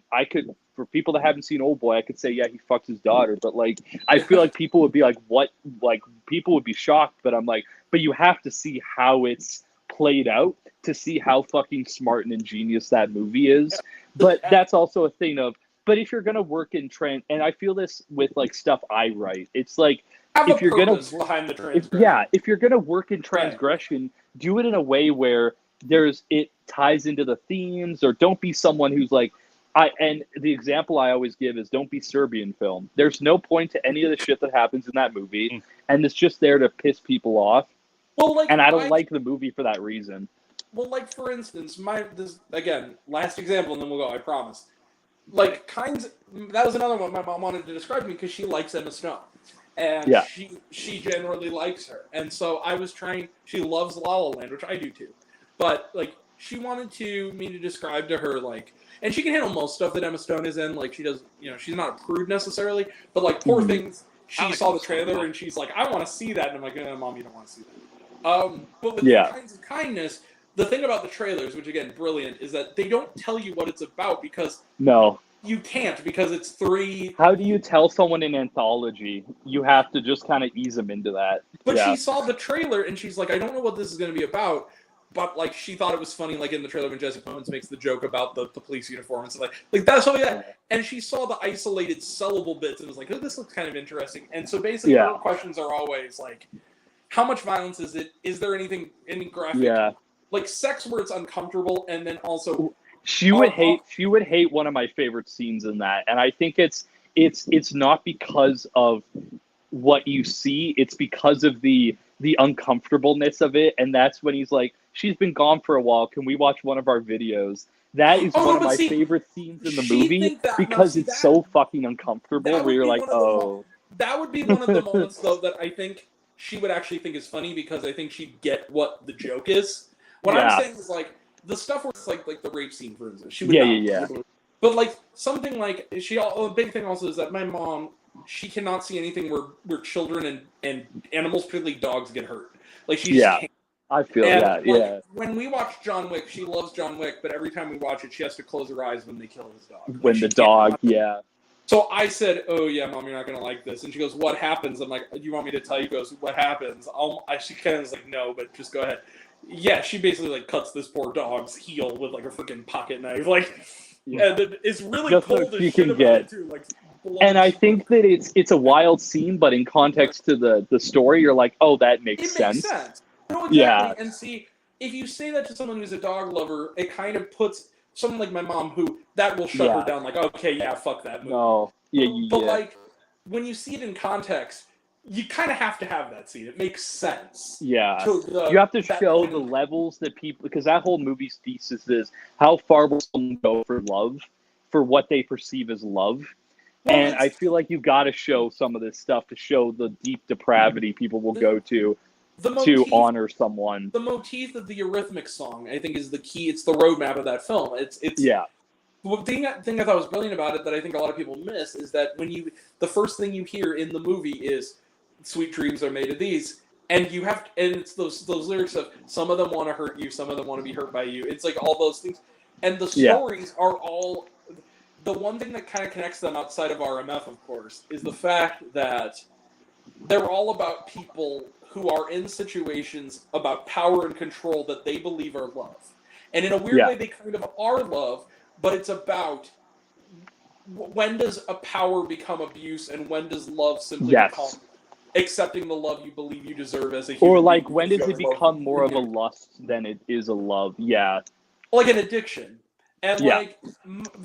I go back to like the fact that I think it's brilliant that they open with the story about Jesse Plemons and like Yeah. the drive-by thing Hey, because I Grant, think that's I'm going to dip out. So okay. you Yeah, have a we're good all night. gonna dip out. So good night, Yeah. everybody. For real though, we'll talk about this more another time. But Totally. peace out, guys. Thanks for coming. Thank you for having us, Grant. Thanks. Peace out, guys. 4 Good hours. night, guys. 4 4 hours hours and later. We made a record. 3 minutes more than the Snyder Cut. We've done this stream. You could have watched Well, the it's Snyder also better than the Snyder Cut. Fuck yeah. All right. This was better. This was a We're great watching stream. double toasted clips and talking about weird fucking movies. Yeah, hell yeah. Yeah. But I think we could for another 10 minutes. Let's talk about happiness in detail. Yeah, Peace out. Bye. I love movie Peace out, style. I like movies. Yeah, we're gonna scare people at Blockbuster. All right, peace. Peace out, guys.